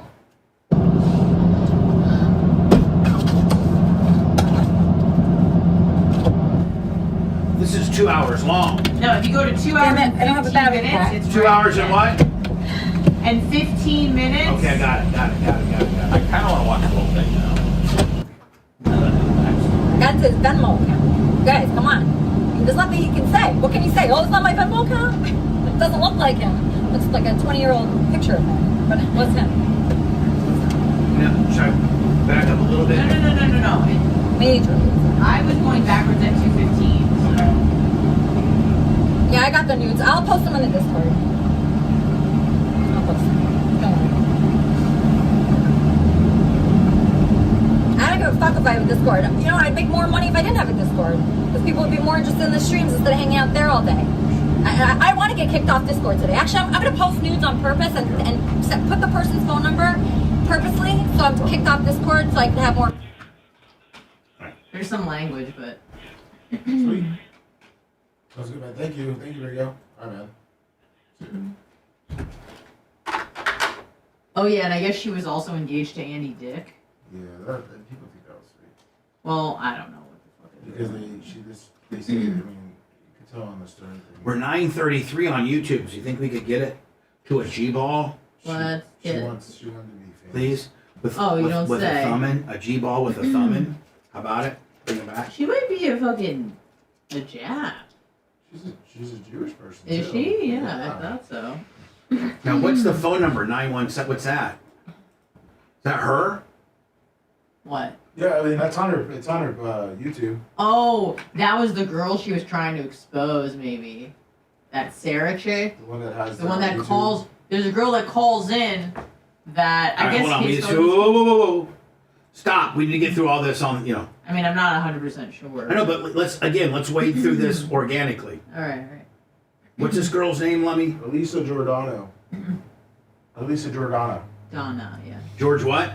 Elisa Jordana. How you Say say it? again. Jordana? Spell it. Like Jordan with an A. All right, Jordana. Okay, got it. What's the dude's name? Bitch boy. It's like Fucking Xerxio. It's like his YouTube name. Simp boy. He's a simp. It doesn't really make any sense. You gotta do crumble cookies of the week review. I need a G-ball. Can I get a G-ball out of YouTube, please? The worst part is when she's like attacking him, it's like on the screen that someone donated $5. I know. Just fucking hanging there. Yeah, the blimp's on today. The pimp on the blimp.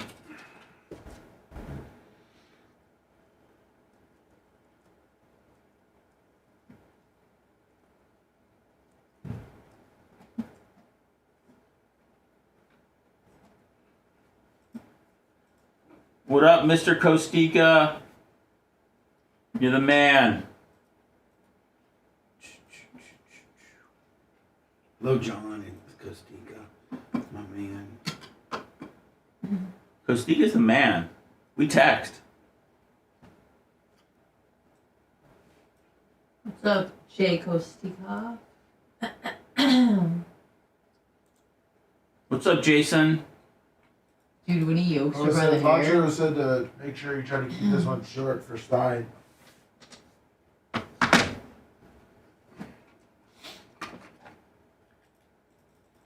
I bet Stein saw this. Oh, he does say the word cunt like 1,000 times, so I'm just warning you.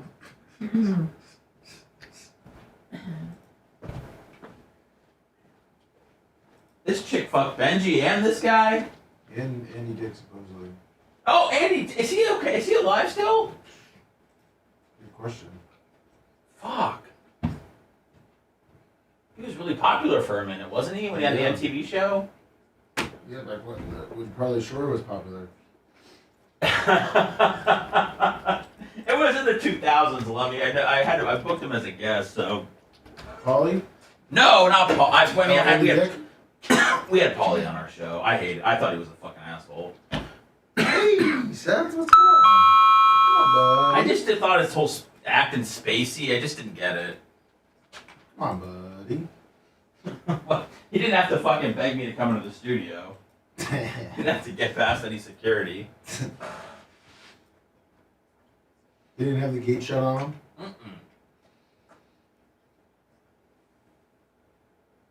But I love that move. We should invite guests on now just for content and then not let them in and just Set him film outside it. the gate. Yeah. Shoot him with paintball guns? Yeah, it's a new thing that's before Stein develops it. It's true. He probably just heard it and he's already he's already in the works. He's gonna invite people to his studio and then just stare at them.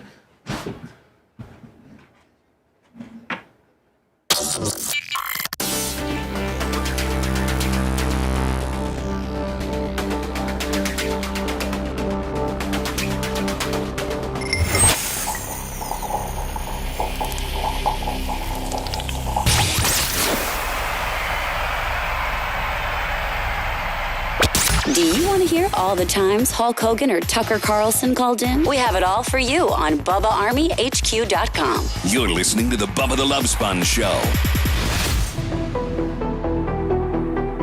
Way behind. Need to get back on time. Let's talk about Superbeat Heart Chews. With Superbeat Heart Chews, you not only get daily blood pressure support and just 2 tasty, convenient chews, but they also promote heart-healthy energy without the stimulants. Paired with a healthy lifestyle, the antioxidants in Superbeats are clinically shown to be nearly 2 times more effective at promoting normal blood pressure than a healthy lifestyle in itself. Effective and clinically studied from Superbeats, the #1 doctor, pharmacist, and cardiologist recommended beet brand for all of cardiovascular health support. They support heart-healthy circulation without the stimulation.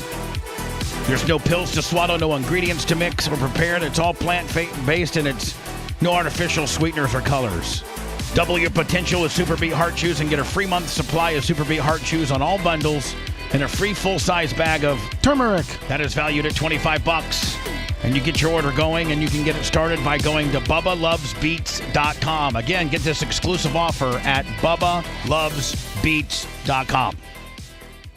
All right, so we're looking at this Elisa Jordana chick with ties to, supposedly she dated, I got to get everybody turned on here, Andy Dick, that she dated Benji from the Howard Show. I don't think that she was ever an employee of Howard. Wait till Boy gets arrested one day and they're like, Bubba the Lungeon's employee. Speaking of, yeah, Bubba the Lunge employee. Yeah. Bubba the Lunge. Bubba the Lungeon's employee. Boy. So anyway, I'm sure Howard's having a heyday with this. I think Benji still works for him. Well, Howard kind of didn't talk about her once they broke up. Like, he kind of got annoyed by her. Yeah, well, I can see why. I wonder why. I think she's a clout or fame chaser. Oh, 100%. Possibly. And she's just trying. Now, what is she on? What venue is she on during this deal? YouTube. She's on YouTube. Yeah. She's live on YouTube, correct? Yes. Now, what's the whole story of what we're getting ready to watch? From what I've read is that this guy is her boyfriend, and he sent another streamer who supposedly he was cheating on her with, or him with, whatever. And I guess she found out about it. So they're romantically involved, and he reached out to another YouTuber and was sending her a bunch of money. And sent her money, and she was now going to. And I guess somebody bring it up to her on her live stream? Or they've been arguing about this all day. I think I saw that she saw it in his bank account, was like the money was going out of his bank account. And I got to say, I know she's bat crap crazy and she gets what's coming to her. I know what you're going to say, Bubba, and I agree. But she's I think she's pretty hot. For this guy. And this guy looks like a worm. Supposedly she's like asexual too, so I don't think he would like her. Oh. Oh, yeah. Does that mean they don't have sex? I like sluts. I'm just saying. They have their private parts, but they just don't like sex. Thank you. That's a good idea. Like this couple doesn't match up. This guy looks like he would be with a bigger, fat girl with, She supposedly was engaged to Andy Dick. Yeah, I mean, she's Andy Dick's hot compared to this thumb. She's thumb. She's kind of hot, especially for this nerd. Exactly. Yeah. His name is what? Zascoro? His name's what? Squirrel. His YouTube name is Zascoro. Like right there, Seth. She looks cute as hell. Crazy, but yeah, she's pretty hot. Yeah, for this guy. I mean, he had to put. She's a 12 for this guy. By far. Now, when you see what he has to put up with, I can see why he yoked her up. But and before all that happened, this is a very uneven couple. He must be rich or well hung. So they're live on YouTube, and Lummy, she thinks that she's so important that she can just roll around live on YouTube and make a bunch of money. She doesn't have how many subscribers? 13,000. Oh wow, she's got 13,000. Stein was trying to get you to get her on like a year ago, but she has nothing to offer. She was just trying to get people to follow. Maybe Stein will have her on now. Seth, I'm sorry, but she's just got a way hot, sexy, slutty self about, doesn't she? She's very sexy and slutty until the incident happens. Right, you're right. Or does that make her hotter? No, it makes her undesirable. She's just so bitchy and crazy that you're like, she's going to be a wild animal in bed. You put your hands on me like this, bitch, you're going to get, except I'm not. I got more strength and gorillaness than this simp boy. I don't know. He kind of gives her the business. I'm just saying. It took him a while. She looks hot as hell.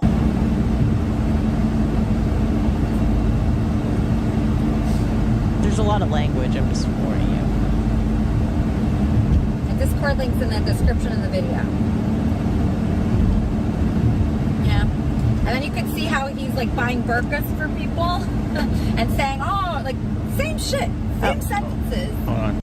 Gonna have to dump that and let it build back up. Yeah. So now contacts. Is he's buying burkas for other YouTubers? Apparently that was like their thing.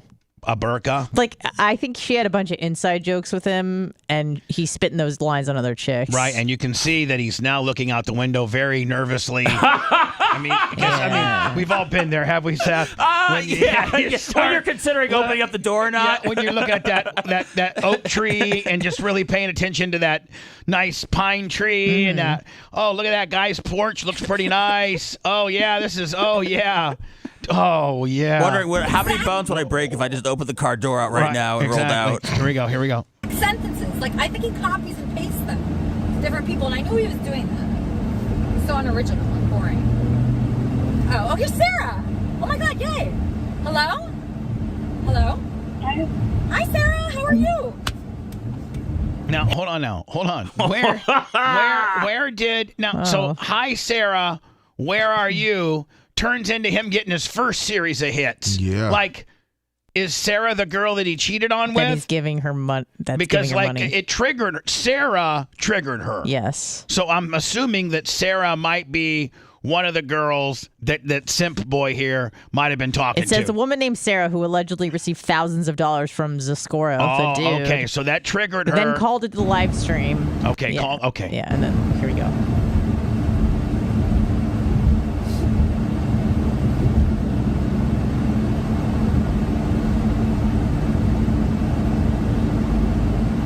I just want to see the outburst again. Yeah.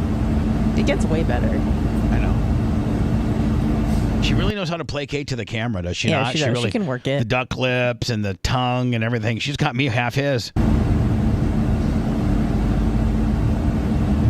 Discord link's in the description of the video. Here comes the Sarah deal.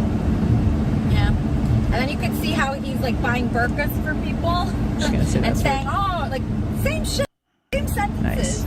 Exact sentences. Like, I think he copies and pastes them.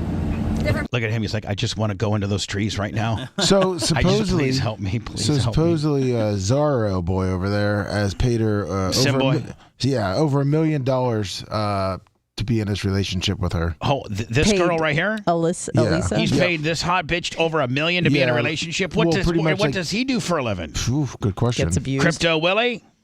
Yeah, he just Zorro. Damn it. He's so unoriginal and boring. Oh, here's Sarah. Oh my God, yay. Hello? Hi, Sarah. How are you? Look at him. Hold on. Hi, Sarah. I got him. Hi. Can Thanks so much for calling. you hear me? Yes, I can hear you great. Thank you so much. And by the way, somebody just gave her $5. Face with tears of joy donated $5. You're no angel, Elisa. Oh, so the message that this person delivered was, hey, Elisa, you're no angel. Right. Don't be beating up on Simp Boy here because I got screenshots of you doing some not so appropriate stuff, and here's $5. Thanks. So, what's going on? I'd love to hear from your side what's going on. So what's going on from my side? I have all your nudes. I'm gonna text them to you so you can see what Bahram Alipur is sending of women. You play with them pictures, balls like and I'm a gonna text you what he texted me as well. So I'm just gonna send you like 6 months of texts of your nudes and different sentences that he. Sarah, I'm sorry about this. Smack. Yeah, it's Oh man. So he tells Sarah, the only thing the guy says the entire time is, Sarah, I'm sorry about this. And watch this, man. This is an absolute on target straight bitch slap, is it not? And he's wearing glasses. I'd love to hear from your side what's going on. So what's going on from my side? I have all your nudes. I'm gonna text them to you so you can see what Bahram Alipur is sending of women. You play with them pictures, balls like and I'm gonna text you what he texted me as well. So I'm just gonna send you like 6 months of texts of your nudes. Don't say it, buddy. Don't say it. And different sentences that he. Sarah, I'm sorry about this. Don't fucking talk. Oh my God. I had to dump out the F word. Yeah, there's a lot more coming. So she just backhanded him. Although, Seth, look how hot she looks there. Like straight. This is where I start. This is where my my ween starts to crawl inside my body. This is where your defense mechanism starts kicking in. Yeah, this is where this Yes, button. sir. We're really sorry about this. I'm sending him your way today. So don't. He's just recovering. He's trying to get his glasses in order. Can we please play this raw and just say it's news? I mean, this needs this. But yeah, so yeah, he's coming. Don't worry, he's coming home. Elisa. She just like almost broke my nose. She's gonna get arrested. No, you're fine. So he's trying to explain to the girl on the phone that she almost just broke his nose, and she's now saying, in full Yenta type fashion, "Oh, you're fine. You're fine. Don't worry about it." You're fine. Fuck you, cunt. Oh, he just dropped another F bomb and a C bomb. And a C bomb. F you, you C word. Just an observation. If this guy's so rich, why is his teeth so jacked? Yeah, it's bad. It's really bad. Next time you fucking touch me, I'll fucking dick you. All right, boom, yeah, there we go. Yeah, he does have that lower stain. Oh, he is. They're all crooked. I mean, there's a whole thing going on down there, Bubba. I mean, there's a lot. Maybe he dips. This guy did. Listen, here's the deal. In order for this guy to get any ass at all, he's having to shell out some money. Fork over, yeah. Like he has with this girl. Yeah. She's now caught him cheating. The girl that he's cheated with is on the phone and triggers her to absolutely beat the crap out of this guy to the point where he can't take it anymore, and he finally fights back. Because this guy, let me just tell you, ladies out there, you can hit us a certain amount. One of those hits is eventually going to trigger us to beat the crap out of you. And if I'm assuming right, she got arrested for this. Yes. She got arrested for this because he just showed the cops, yeah, I yoked her up, but only after she accosted me 3 or 4 times. So you bitches out there think you can just hit on us nonstop when we, gorilla in the mist reverse it on you. Because he does. He goes crazy, does he not? Bubba, does this guy get nudes because he's rich? Or Yeah. Okay, all right. You understand? And he says, if you hit me again, He I will. repeats himself a lot, so I'm just. You understand, cunt? Hey, oh, Sarah, hang up. These idiots. She posted your fucking number. I had to dump again. Oh, the phone number is there. Yeah, Wow. yeah, right there. We should call her. I'm going to call her next. Letting the build up. I'm letting the delay build up. I do not want to get caught up on an F or C word technicality. So everybody be quiet for 5 seconds. Okay.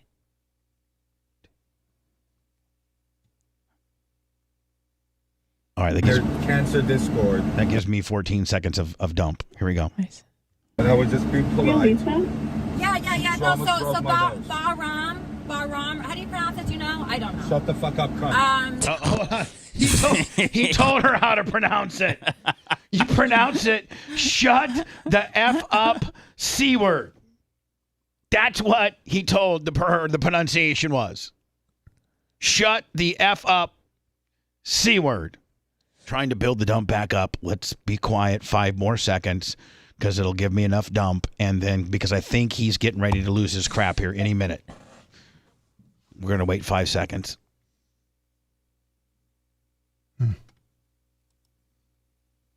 All right, that gives me 13 seconds. Nice. All right, here we go. Hey, cunt! So I'm gonna text you your news that you sent me. Did they do it again? Yes. Oh.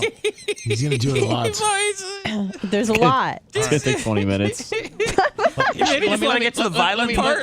Let me go into words, and we'll come back. Do you want to come back with Stein too? Or? No, I want to come back, then break, and then do Stein. Okay. So I'm going to break now, come back, clear this out, which might only take 3 or 4 minutes.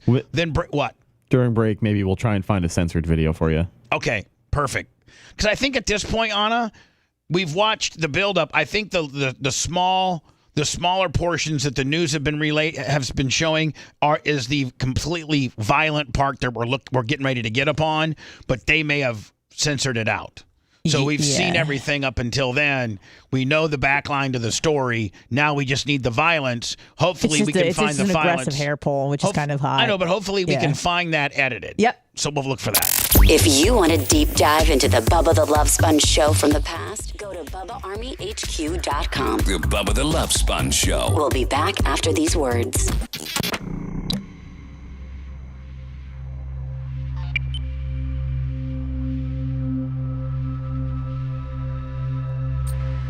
I watched just 2 minutes of the video yesterday, mostly the ending, and it was disturbing. So I feel like, by the way Bubba's setting it up is, you know, we're not just taking a cold plunge right now, putting our leg in.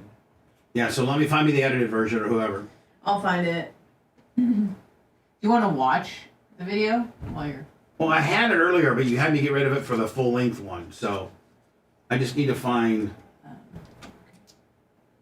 it. Oh my God, Phoebe just came to pick up the house key, and Erica was outside, and she's like, she said, I just met Erica. She's very nice. I was like, what was she doing? She was like finding out who I was. She's very good security.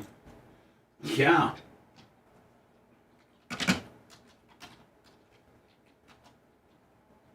She guards this building with her life. I know, man. I know.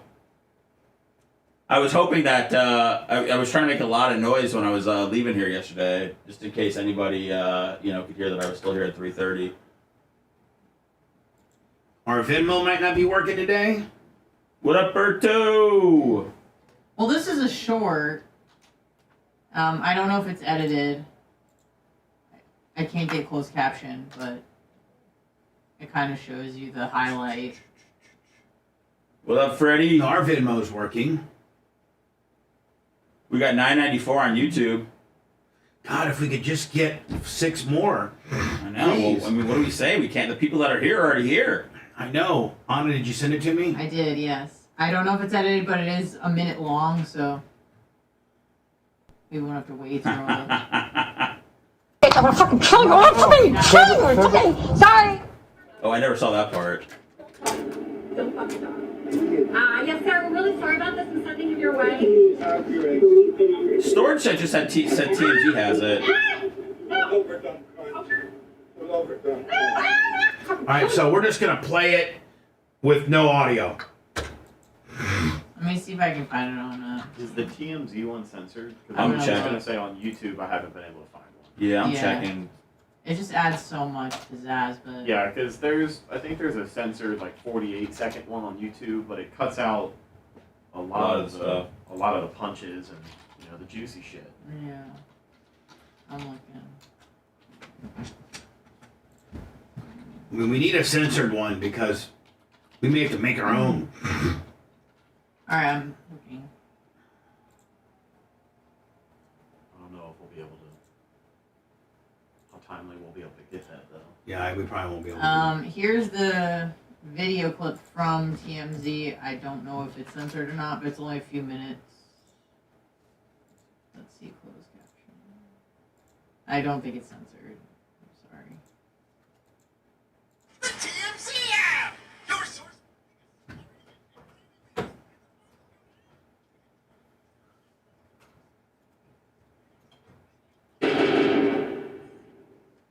You go like maybe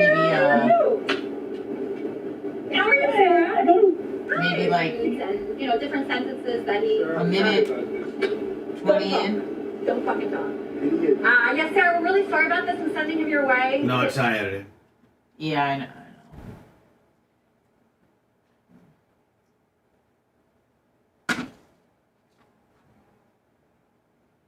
Storage Shed, can you drop it in chat? We're not finding that. We can't find the edited version.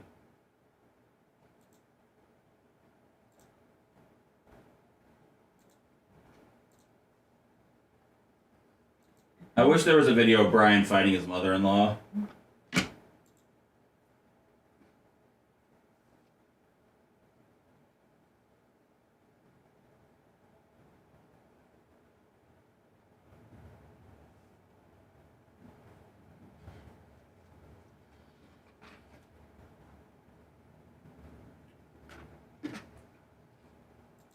Well, that was like a good idea, Bubba Nation's trying to send Rumble to YouTube. We ended up losing people.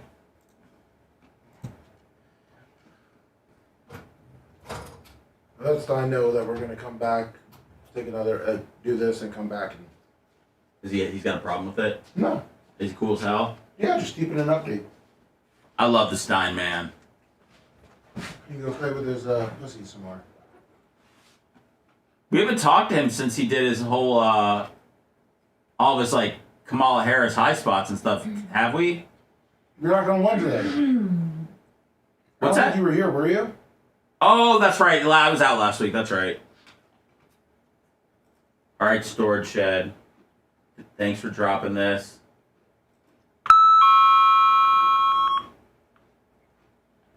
Nothing one Bo just played. I think so, but he said it's fully censored. Oh, let's see.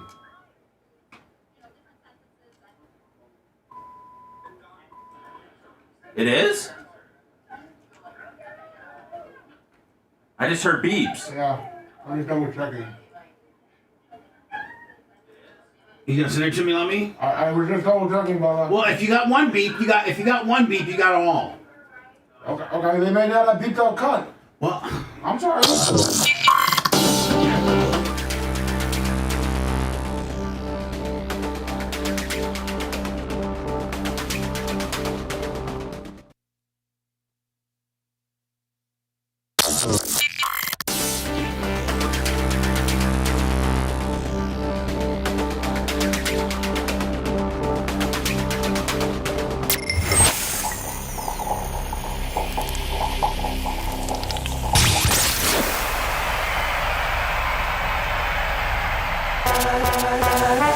You're listening to the man that is best friends with Deion Sanders, Tony Stewart, and not Hulk Hogan anymore. Now, back to the Bubba the Love Sponge show. Las Vegas Mario wanted to know if Lummy's not been paying attention, because I think he's dropped a bunch of money on Venmo today, was not recognized. So he went over to PayPal to make sure he got recognized. He did. Thank you very much, Las Vegas Mario, for your 25 clicks on PayPal. PayPal, Venmo, Cash App, all app, the Bubba Army, while Lummy is currently fetching me a pretzel. As he comes walking in here. Las Vegas Mario, also 25 on the Venmo, and Kevin Jordan. Both. Hey, shout out to Thank you so much for those that have been neglected by Lummy's ignoraneous. What's that? I was gonna say, can I give a shout out to my excellence in the Storage Shed? Because we were really trying to locate the video, possibly halfway censored, and they dropped it in the chat for us. Did he come up with it? He found it, yeah. The one that Lummy got to me officially? Yes. Fantastic. I think he said they maybe missed an F word or two, but it's a far cry better than what we were dealing with before. Stories, only one name comes to mind. Welcome to TMZ Live. We break the stories the world wants to talk about first. Accurate news and Lummy, are you frustrated? Yes, I'm sorry. You're still eating. You're still. I mean, I'm swallowing the pretzel I had. I'm just saying, Lummy, when you're on the air, Lummy, you cannot be in the middle of quenching your thirst or eating a pretzel, or you have to be ready to go. I had it during the time. break. I was told so I ran in there and I wasn't chewing while I ran in case I tripped and choked, and then I got Las Vegas Mario, who. I'm sorry. He missed him on Venmo, so then he came over to PayPal. PayPal. I'm sorry. 8:45. It doesn't update it. Yep. I mean, you're not on point today, buddy. I know all the other cash apps I got, and I haven't dropped one single ball on anything else. But make sure Las Vegas Mario always gets that one on me. and enthralling stories from the heart of Hollywood straight to you. Then you go to me, and you're like, I think I got the censored one. Like, I got to listen to it in its entirety. I didn't. No, I didn't. I said I was skipping through it. I'm still buzzing from it a little bit. I'm kind of hungover. I'm trying to find this. Jesus. Okay. We're trying to find the Elisa Jordan. Hi, Sarah. Jordanian. You. Beats the crap out of her boyfriend. She has ties to Benji from Howard Stern. How are you, Sarah? I don't quite know if it's her boyfriend. And different sentences that he. Sarah, I'm sorry about this. Oh. Don't talk. Don't fucking talk. Oh. Nope. Yes. Wow. Man. He said they missed an F word or two. Oh, sorry. Yeah. Sorry. Sarah, we're really sorry about this. I'm sending him your way today. Guess I should listen more. I should have listened a little more. Oh my Yeah, it is. I told you I was that trying to it's listen to not- I was writing down times, Bubba, but I was Is told there Sunday. anybody I that heard a beep. There was a beep. That's why I was yelled at the sender. Where's the beep? There's a beep somewhere. I skipped ahead, Bubba, and there was a beep. My God, whoever at like TMZ can suck my D. Either beep it out altogether or don't beep it out at all. You're trying to get me to lose my broadcasting license, you son of a bitch. Worry. But yeah, so yeah, he's coming. Don't worry, he's coming home. Elisa. She just like almost broke my nose. She's gonna get No, no, you're fine. You're fine. A beep. Yep. Sorry, I just. You understand? You understand? No, Sarah, hang up. These idiots. She posted your fucking number. Oh, again. It's so why weird. Why would TMZ edit out? Selectively edit. Jesus, you guys are stupid. They just did the C word. And Yeah, they did. In her cancer Discord, and I would just be polite. Yeah, touch me and I fucking deck your dumbass bitch. Jesus. Oh. God, I gotta go to work. This has been a horrible experience. Has it not? It's like Burger This has King. been a horrible experience. No, as far as trying to get this data out so our listeners can consume it and we play it. Some's beep, some's not. I don't know how many I have smashed my dump button today more so than I ever have. My God. Let's go back to, like I said, let's play it without any audio. So that people visually can see him yoke her up. I think that's where I have to responsibly go now. Yes. So here she is. They're arguing back and forth. TMZ seems to only have edited out the C word, but they're letting F-bombs go. I said I can't allow that. I'm down to 3.4 seconds of dump time, which I cannot operate within that parameter. So let me just play this for the 1,041 that are watching on YouTube, the 2,000 that are over, and the millions that'll consume it later. Then you visually watch this bitch continue to hit him, and he finally goes crazy and yokes her ass up. So he's now seems to be talking to the girl that this girl has a problem with, baby Sarah, and he's explaining to Sarah that this bitch is crazy and she's hitting on me and she damn near broke my nose. She now. She dances like a crazy person. Dances like a crazy person. Let's see if maybe we can get. Should I play a little audio? Do you think there's an F-bomb that's just waiting to get us in trouble? Somebody in chat said that your dump button's getting more abused than this guy. Yeah, true. My dump button's got a black eye right now. In the middle of the street dancing. Yeah, Sarah, I heard you had a kid when you were 16. That's what he told me about you. Yeah, she had and he a said kid. you're a dumb Mexican. I said she's a and he dumb says Mexican. you keep showing up. And he says you won't stop texting him, but I got to be honest with you. If you could handle that Elise bitch, like in a heavy-handed type Bubba Clem type way and get her to toe the line, she's kind of sexy. She's kind of hot. Do you see who gave her money? Who, Sarah? Who's talking to her? The one. I know what Poppy likes. So now. No, I think it's somebody messing around. Yeah, I know, but still, that's So the girl that she's mad at, probably not her, but it's some smartass that donates $5 and says, "I know what Poppy likes." When the whole argument in itself is her boyfriend has given a ton of money to the Sarah girl that's now calling live and it just stays up there, right, on their live feed, and she's already smacked the crap out of him 2 or 3 times, and finally he loses it and yokes her up. saw the text. It's the same shit. I think that she said same stuff. Did she not? Mm-hmm. All right. Let me continue to play it. She's talking back and forth. Now she's pointing at him. Now she's grabbing his ear, and he's finally had it. He's been poked at. He's been slapped in the face, direct slap. He's been poked in the ear. Now he's going to give her the good news. Here he is. He yokes her up, takes the car, calmly drives it off the road, and is choked. I would say choking her out. Yes, right? on live stream. While his girlfriend's on the phone. Right, choking her out. She's like, "I'm sorry. I think maybe perhaps She's I can saying, play." I'm sorry. Yeah. Pull over. Oh. No, I'm sorry. No, call 911, Sarah. Call 911. Do you notice how girls are always sorry once they're getting their ass kicked? Of course. I've never had the chance to get their ass to hear you. And I've never kicked I haven't a girl's kicked an ass, so I haven't heard the sorries. Yeah, true. You've never had to go that. It's never been escalated that far. But now I know what abuse looks like. So yeah. So and here's the deal. as brutal as it is as him, he's now manhandling her. He is pulling her hair. Then he ends up kicking her out of the car. He didn't get arrested. She got arrested. Yeah, they looked at the tape and they thought it was her fault. No, please, I'm Call sorry. 911. And so now at this point, he's yoked. He's got her full head of hair. Her head's yoked over to the side. She's now very apologetic. And he's giving her the good news. He's absolutely just yoking the hell out of her. I'm sorry. And now he just gave her a face plant. No, I'm so sorry. Please let me go. Babe, please let me go. Ow. No, please, I'm so sorry. Please let me go. Oh, you're sorry, right? Get the fuck Okay, out I'm of getting here. out. Yep, got that one. Now I'm down to Z. Man, talk about this guy's got a huge male pattern baldness. That's the least of his problems, Bubba. He's got corroded teeth, and he's given millions of dollars to this bitch that he's yoking up now. Yeah.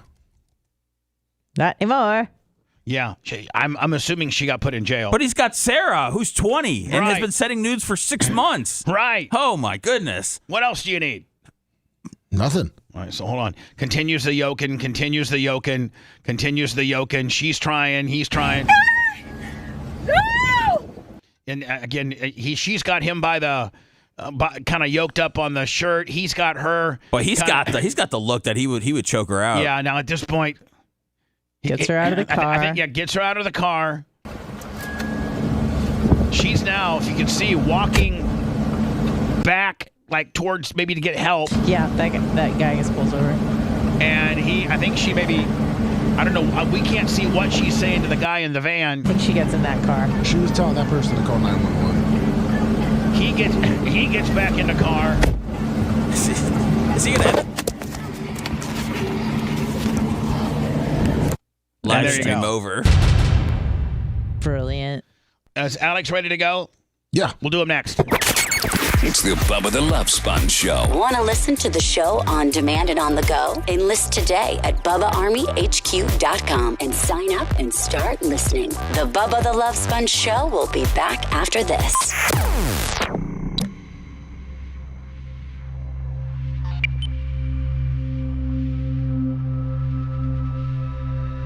I can't believe literally everybody on the show got the fucking Seinfeld reference. That was hilarious. What? That's got to be these pretzels are making me thirsty. Oh. That's got to be the one thing that I think almost everybody knows about together. I'm sorry last week was Mario.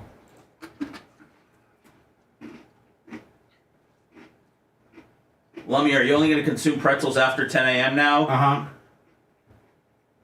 Exactly. Need more of a moist snack. Like those gummies, those are worse actually. Yeah. You get a nice banana. Like, yeah, nice banana. Maybe a popsicle.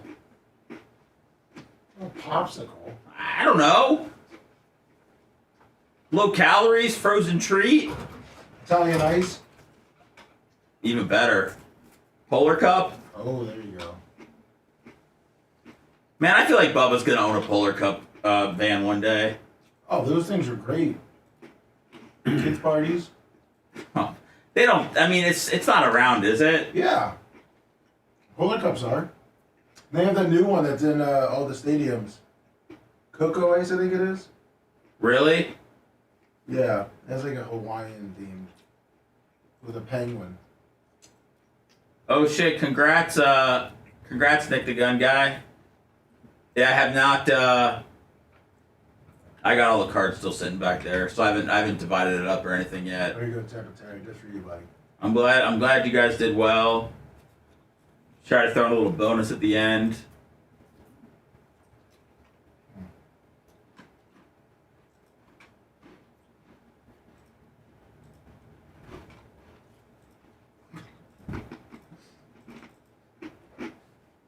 A pretzel will dry you the fuck out, man.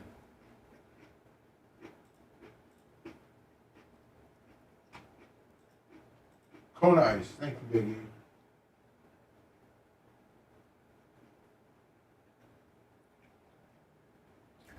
Thanks, dude. I appreciate everything, man.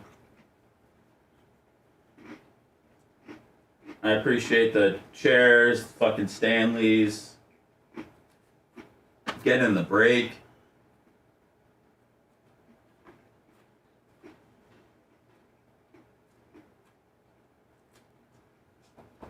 I got a good pod coming today with pigmentation. I felt really good about it.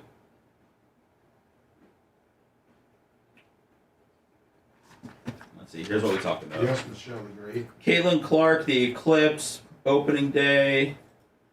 Bronny James, women's basketball players wearing makeup. An Uber for our barbers.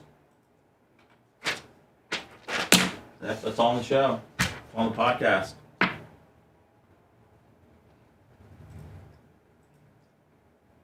I fucked up yesterday's pod 69. I put up a podcast from like a month ago, and then I didn't find out until I checked my DMs a couple hours later. So if you refresh it, you should be good. It updated on my Spotify pretty quickly.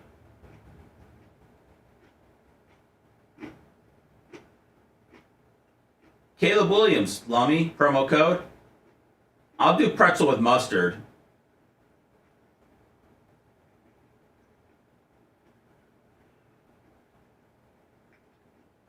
Oh shit, is it? 69, do like try another app or something, man. Oh, you did, Pippi? On the old ones? So do they have a problem with the podcast? What up, Longwood?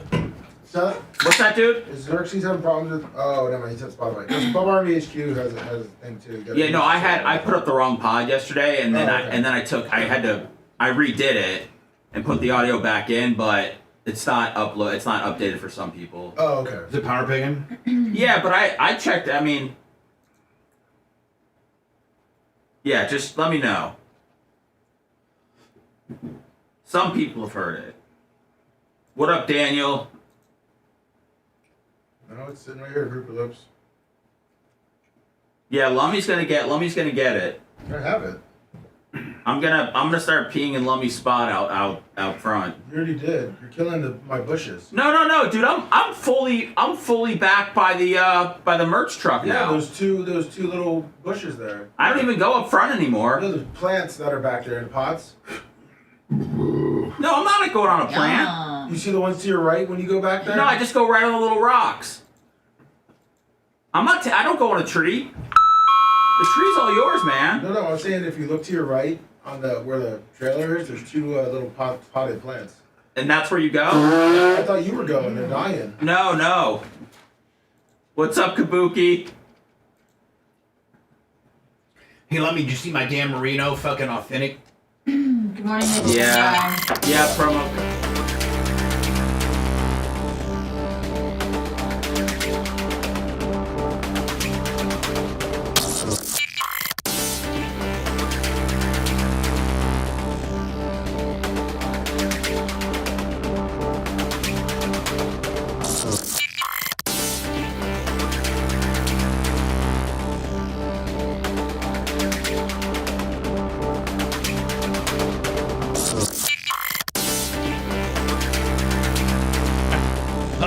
It seems like we're getting the same reset. We gotta build a delay. Oh, we gotta build the delay.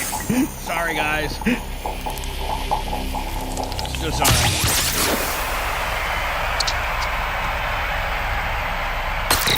You're listening to the Bubba the Love Sponge Show. Were you sleeping in and missed the first hour of the show? Don't worry. It's all at BubbaArmyHQ.com. Now back to the Bubba the Love Sponge Show. As we do every Wednesday at 9:15, we're a little bit late. Sorry, and we're going to have to cut it a little bit short. But it's just like clockwork. Every Wednesday, our very own Alex Stein. I hope, Alex, when you become the next Tucker Carlson, that you don't shun us like Tucker has, because I know you probably will stick up for Tucker, and I love Tucker. I sent Tucker a Bubba Army royalty ring, and he sent a thank you back. I have his text. I do not bug him, but it seems as though he has distanced himself from me. We don't have near the bond or friendship that we used to. If you remember back in the day, we were his biggest thumbprint. He was just starting the Daily Caller. He was kind of in between jobs from MSNBC to the next place. Then he became a Fox contributor just in the morning. Remember? Yeah. And then, he would call us every Tuesday, and we would just get, we had a huge thumbprint, a huge stage on a very sexy forum, Howard 101, and he would just, how many times did he, if you look at the search engine on Bubba Army HQ, wasn't it like 400 or 500 times he called in? Yeah. Something like that? Yeah. And it's so, a ton. And so, do you want Stein to do something, Bubba? No, I'm asking Stein that if he ever would get as big as Tucker, would he just kind of, forget about us? Because I feel as if Tucker kind of has. What's your opinion on that, Stein? Knowing Tucker, because you've had an opportunity to talk to him, and my name was brought up. Oh, hold on. No. We don't have. Hold on. We can't hear you. Hold on here. Let me. I don't know what to do here. Did you see all the cat hair on his? Can you hear me? Yes. Can you hear me now? My mic. The cat's messed on my mic. Can you hear me now? Cat, of course it yeah, did. cat urine and microphone cords don't go. Don't go to. No, they don't. Like my. Can you still hear me? My box. That's pretty fancy. They Look at that messed box. with Look my. at that, buddy. Hitting switches. So answer the question. I presented the question to you. We didn't hear you at first, so you're going to have to start over. Well, first of all, it'd be hard to shun you, Bubba, because you and I have broken bread, or more technically correct, we've broken Oreo packaging together. So, I feel like we've become very close friends. So right, I didn't have Tucker. I didn't have Tucker at my house, and that's what I'm saying. So Leaving you and food me are crumbs in your tighter. guest bed. So do you think that Tucker just genuinely, I see him do all these podcasts, some of which aren't really that big, but he'll, if he's not opening up the Kid Rock concert somewhere in Louisiana, then he's, he really has made himself available, and really, and his podcasting and his shows have been huge, and he has an array of characters. I don't know why he would be mad at me and be kind of ignoring me. Do you? Patience, young grasshopper, they say. I think with time, he's going to have you on his show, especially when... But we were so close. We were he came to the studio when he was in town, and, we were so close. And then the Media Matters people, caused an absolute crap storm. But he can't blame that on me. And I think he didn't care about that anymore. He's actually in a little hot water right now. All of the pro-Israel people are getting mad at him because he really took a good viewpoint talking about the Christians and the Americans that are being targeted in the Gaza Strip. And, for whatever you want to say, obviously I like Israel. We have to be pro-Israel or else we'll get canceled. But right, immediately. But I love Israel so much that I want to become a Jew. I want to switch over to Jew. Ally, but also Super Chef Jose Andres, his philanthropical humanitarian project, the World Central Kitchen, where he goes into devastation areas that have had horrible events, and he goes and gives humanitarian aid by cooking food. And Israel just shot 7 humanitarian aid workers, and they told him exactly where they were going to be. They told him what they were doing. And they killed humanitarian aid workers, not military personnel. So is Israel? They did say it was a mistake, whether you believe it or not. I know that, but yeah, I know, but come still, on. Okay, I'm just letting you know what the facts are. It's not like they intentionally or said they intentionally. Anna, if you look at the SUV that they shot, where the bullet went in, of whatever the 50-cal rocket, it said World Central Kitchen on top of it. Yeah, because Hamas never hijacks any vehicles or anything like that. So again, we don't know. We don't know. Listen, we do know. We know some. We know. Here's what we do know. The terrorist attack on October 7th. I agree, but at some point, I am a humanitarian. I don't want people to die. Sure. As am I. As am I. So what goes down now because of that? Even though they admitted, we made a mistake. Sorry about that. What's the ramifications of that? None. Oopsie poopsie. But the thing is Anna, unless she's acting naive, Mossad, who runs IDF, is probably one of the smartest intelligence agencies in the world. No doubt. These aren't just, I wouldn't just think that these are just They dumb also missed the October idiots. 7th attack completely. So again, the people of Israel aren't happy with Mossad or their own government right now either. Yeah, because Mossad probably knew. I think they might be just a tad worse than we are. You don't know. I'm not ruling anything out, Alex. I just want to say that because nobody knows exactly what's going on. So Tucker's taking a bunch of heat because he's done. What's his stance on the whole deal? Well, he's Probably just starting an to be isolationist. empathetic to the Palestinians, which I like I said, I'm pro-Israel, but you keep on seeing this stuff happen, and now because of October 7th, there's never going to be a two-state solution. I get that, but to say that people aren't just getting devastated in the Gaza Strip right now, you'd be intellectually dishonest. So let me ask you a question. How, as just a free-thinking person with no dog in the fight, if you're the president of the United States, or you're not, just maybe you're the head of the UN or whatever, you're somebody that can make a difference and pull a trigger and get stuff done. What's the resolve? How do you fix this? Well, if you see what Biden is supposedly going to do, Biden now has to capitulate to there's a lot of Iranian kind of Muslim influence now, in the Democratic Party and the Democrat side. So now he's going to have to basically dress Bibi Netanyahu down and say he disagrees with him. But he's partially doing that because the people on the right are, allied with Israel. So it's kind of a weird thing. It's more of a political ploy for him than it is actually helping people. That's all. I just don't want people to die in a war. I'm anti-war. Well, but how long has this been going on now? And was there a quicker resolve to it or does it just have to run its course? Well, this is the problem, Bubba, is that America's biggest export are military weapons. Raytheon, Halliburton. So we benefit from war. So we love the war in Ukraine because every time it says that we're donating $100 billion to Ukraine, that's false. We're donating $100 billion to ourselves and we're giving them weapons. So it's basically like a Ponzi scheme. We're just paying ourselves money. So hold on, you're saying the government goes and says, hey, Raytheon, let us write a check for a whole bunch of weapons and you now send them over to Ukraine. We'll pay for it. But you send it over there, and Raytheon's like, hell yeah, buddy. We'll send our old weapons, Bubba. We'll send our old junk that we value. It's like how you trade in your car. We're giving them tanks from 2023, and we're valuing them at $100,000. So we're giving them last season's fashions, and we're rolling the new fashion. Meanwhile, the other fashions is on clearance. It was just going to lay there. We couldn't do anything with that antiquated helicopter anymore. That $20 billion helicopter that now can fly itself. So send it over there, and Raytheon's going to give the United States of a government a bill for that, right? We're going to pay it. We're going to pay it. Raytheon's getting just, absolutely rich as hell, which allows them to go then politically align with all the congressmen and all the senators and all the people they need to, the military industry complex, and they have all their politicians bought and paid for. To increase that. Or they end up working for Raytheon after they're done working in the government. They offer them jobs and stuff. Or we can take it another step further and get big pharma involved. You get big military and big pharma, bitch, and we're all screwed. Pretty much. We really, truly are. We're run by corporations. Like, that's not even a conspiracy. And people talk about fascism. The definition of fascism is the merger of corporation and state. And when the state's run by corporations, we kind of live in a fascist government. Because think about this. We're pretty much screwed, I think. Well, think about these Venezuelan immigrants get to go to New York and they get a gift card. How many people in Tampa right now could use a gift card to pay for their groceries? I know. How many people could use a free apartment for 6 months at a hotel? A lot of us could. Seth, did you tell them our plan, Bubba? Did you tell them our plan? Seth wants to fly to Cancun and then sneak back in so he can get all the benefits. That's our plan. He would have to say that he's Russian or something. Yeah, that's our plan. Yeah. We're gonna leave and then sneak back in Seth, so we can get rich. You kind of look like Iranian a little bit, Seth. Yeah, absolutely. You look like a guy from Abu Dhabi, maybe. Yeah, I don't look like a guy who's really who's famished by trying to get over here. But if I drop a few pounds, then I could really act like I'm from anywhere in Central America. Yeah, you could be very much a great immigrant.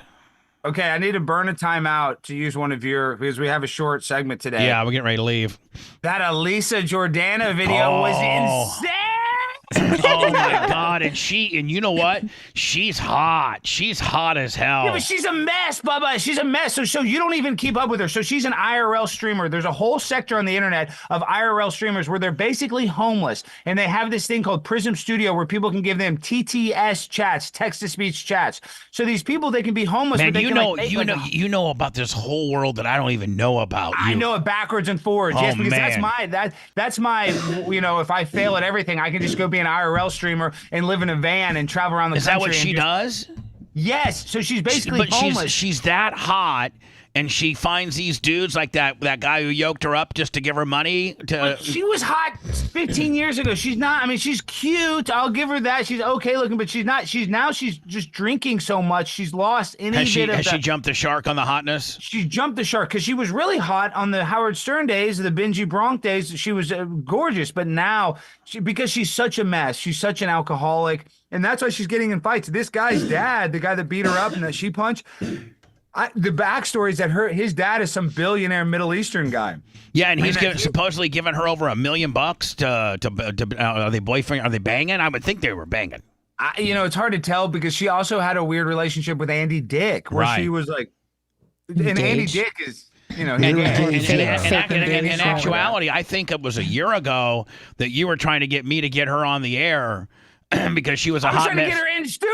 Yeah, I was trying to get her in studio. Yeah, I messed up on that. You are such a visionary. I'm like, that bitch is a clout chase, and you're like, no, she's a hot mess, and you need her. And I should have listened, Alex. In today's world, I would listen. That's before you were proving your credibility with me. It's funny because I got your Twitter back, Bubba. Oh, speaking of, last thing, Twitter intervention. Stop putting like and retweet at the end of your tweets because then people are going to think you're a Nigerian scammer. You did, Stein. He did. Just to show you how stupid you are. He did. Hours after you mentioned that to Lummy, that stopped. Did it not, Lummy? Yes, it did. It did. Hours after you mentioned that. So that just goes to show you how up to speed you're not on my current Twitter skills. Okay, bitch? About to get mine. About to get mine, bitch.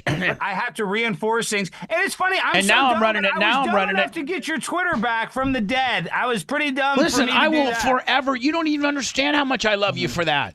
I mean, you would have probably not fared as well in your boxing match had I not taken you under my shoulder and been your corner guy, me and Rob Kahn. Yes, but who got your Twitter back for it? Did I get your Twitter back first? You did. You did. I should. You know what, Alex? Let me. I'm gonna say this right now. Okay. And this may not mean nothing to him, and he may clown it, but I'm going to put out, and we need to get his picture and everything. I'm going to put him in the Hall of Fame. Whoa! For not only what he contributes to the show, not only what he contributes to the show, but also he single-handedly, when I had lawyers that couldn't get it done, I had lawyers that sent lawyer correspondence to Twitter that couldn't get it done, even after Elon had taken over, and the only person that was able to get that done solely is you. I cannot thank you enough. Yes, you are very cute. He's basking.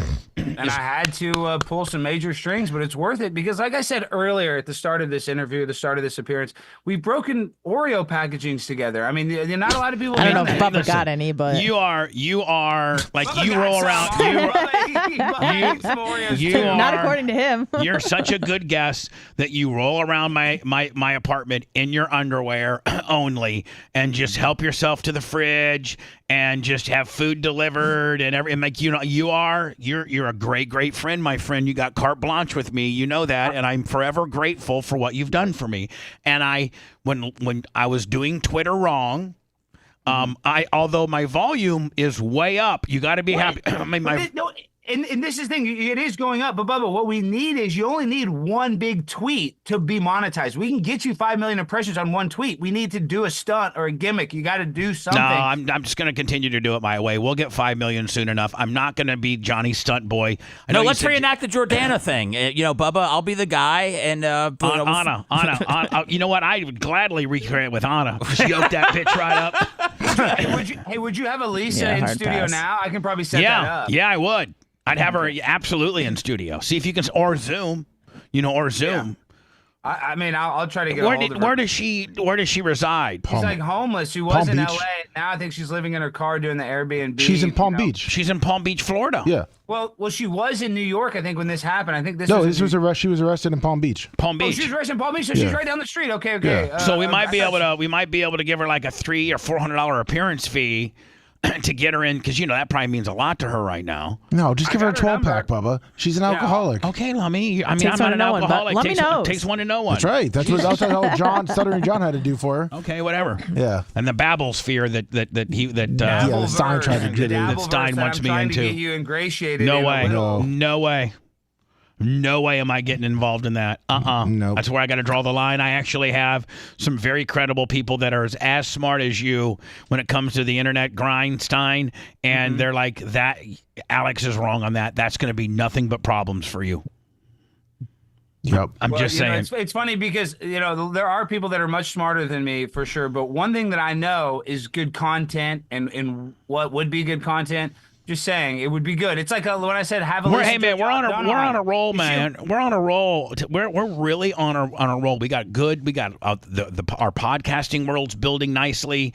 Our Twitter world's building nicely with some tweaking by you. So we're actually on the build. We're on the build. You're on the grind, and we're on the build. Okay? There you go. Well, I'll take it. Where's that hot pay-per-view with that golden areola? Oh, and then I got a video call scheduled with Tiger King. I need to get Lummy. Maybe I could just give Lummy my login, but it has my credit card. I don't want you guys to bill up too much time on the video call. You never do nothing wrong like that. I'll send you the money. Whatever we would build up, whatever we would bill up, just tell me the amount, and I would PayPal it or Venmo it to you. Yeah, well, I'm about to do a video call because I've been doing the phone call, but now he's in the Santa Rosa jail where we can do a video call with him. I talked to his lady yesterday, and I got set up for him. Yeah, today. we're set up. We don't need your credit card. Yeah. Thanks for the hookup, bud. Did you actually get set up though, Lummy? Yes, I am. Yeah, we're set up. Yeah, it's on that app. We're set up. We're set up, and when he's in Pensacola, we'd like to see if app. We'd like to if he remains in Florida, go up there and bring a camera and head to a sit down with him. That's what you should do. I think you just email the warden of the prison, and they have like a media department. His assistants check in on everything on for all us. that. Yeah. Hey, I gotta let you go. I love you, my friend. Hey, it seems like you're not in any hot water with the CEO. No meetings. No, He's got a new show starting on Mondays. Yeah, we got to, and I'm producing it. So we're adding a show because we've almost sold 100 subscriptions in one day. We're getting close. So they're gonna add 100 subscriptions to the Blaze. Yeah. Right, and so they're now gonna get in bed even more with Alex Stein just because the brand's so strong and you're selling so many subs. Well, I'm going to produce it from my house. I'm just adding a Monday night Blaze TV only show where I'm going to be live streaming IRL at my house. No Jimmy, nobody else. And I can say and do whatever I want because I'm on the Blaze. So we can say some really crazy things. Bubba, can we say too, his Eclipse video, his phone coverage was absolutely horrible. Okay, well, send me that. We went over it. We went over it, and you said his cell service was horrible. Did you guys even get to witness the full total solar eclipse? No, let me tell you something. What we got to witness is the fact that you have Cricket Wireless and you have the worst internet connection in the world. Okay, that's fair. Mint Mobile or Cricket or whatever fifth. It's AT&T. Okay, whatever. Cricket uses AT&T's tower, so let's not bash Cricket. I gotta let you go, Cricket boy. Real quick, it was a very emotional thing. I'm sorry you guys didn't get to witness it. It was emotional, all the buffering. Yeah. I'm just saying. Just call it like it is, my friend. Sometimes you can't capture the essence of how beautiful it was. I know. I wish we could. That's what it is. Much like your apartment, I wish we could really capture the essence, but all we always see is some Victorian home in the Hamptons that has a fire going on in November with a big cat. Stinky cat, and his breath stinks. We're going to have to get some teeth removed. All right. Well, you guys have a good one. You too, buddy. Bye. Love you, buddy. See you later. Yes, this is a daily telethon. We gotta keep the lights on somehow. So don't forget PayPal, Cash App, and Venmo. All at BubbaArmyHQ.com. Bubba the Love Sponge. We'll be back after this.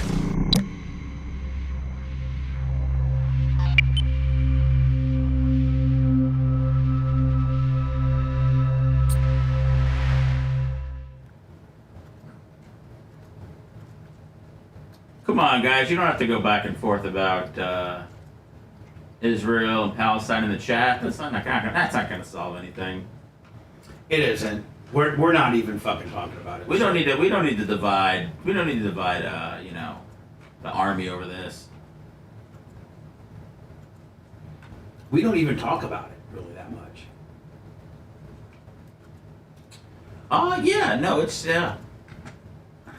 Lummy. Yes, Bubba. What are you doing? Sorry. We got 912 on Twitter, 960 on YouTube's, 1,700 on Riz Humble. That's pretty much kick ass. And today is a short day for me. Oh God, I'm so happy. What up, Gator? 113 on. Hope you're good, man. Hope your wife's okay. Let me give me that raw. Give me that. Give me that skag. Problem.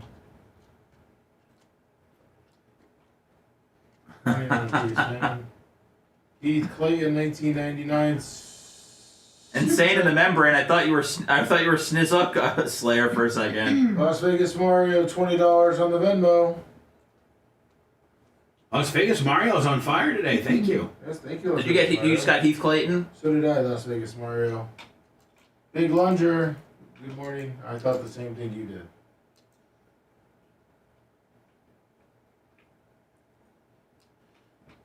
Hey Maria. No, Snizzuk, I'm good with wherever side you come out on. I just you guys can argue about other shit on there. What up, Lunger? Lunger. Sorry. Lunger. Did he tap it, Terry? Lunger. He looked like he really took the insult about his cell phone service personally. Yeah, you pointed out he had AT&T. Yeah, I think he's on the take from AT&T. He really jumped to their and he knows crickets on AT&T. That's true. Boy, that thing, I didn't know. Did you know about that thing that he talked about? That you just stream if you're like homeless or something? Yeah, the IRL. Yeah, I didn't know about that at all. I think she's staying with friends, but yeah, I mean. But I get what he's saying. It's like you really have. I mean, you've just that's your last chance. I mean, shit. I should have done that. Better than Or working. maybe think about doing it while you're still, then you could pad up Willie.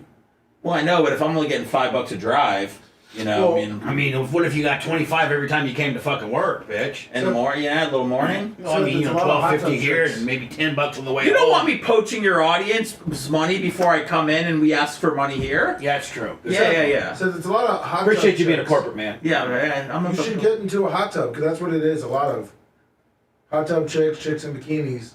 Oh, really? Yeah. Stuff to whack off to?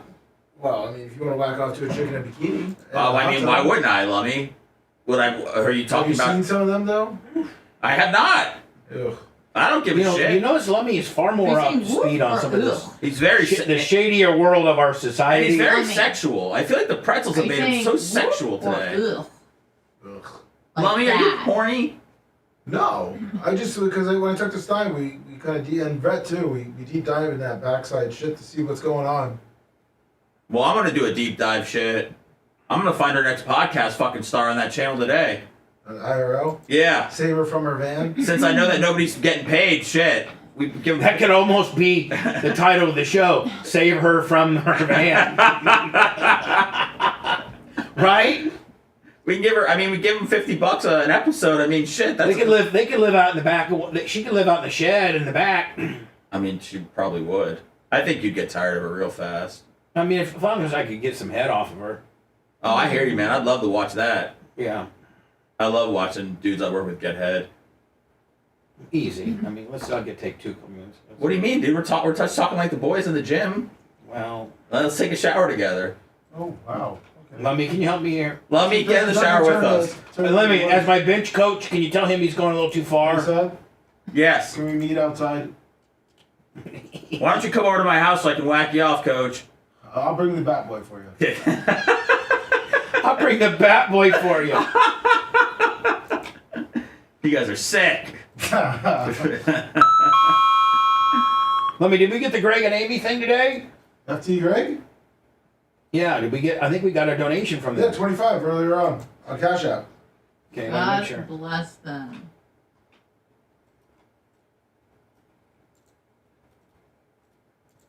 Yeah, I haven't talked to Greg and Amy in a while. Never go full Diddy. I don't know, man. I gotta go on that IRL channel today. I want to find somebody. A big chick in a bikini. That takes us to the next level. How many pounds? What up, Danny G? I guess Bubba doesn't like my locker room banter. I thought that I was one of the boys. Oh, I like it. It's fine.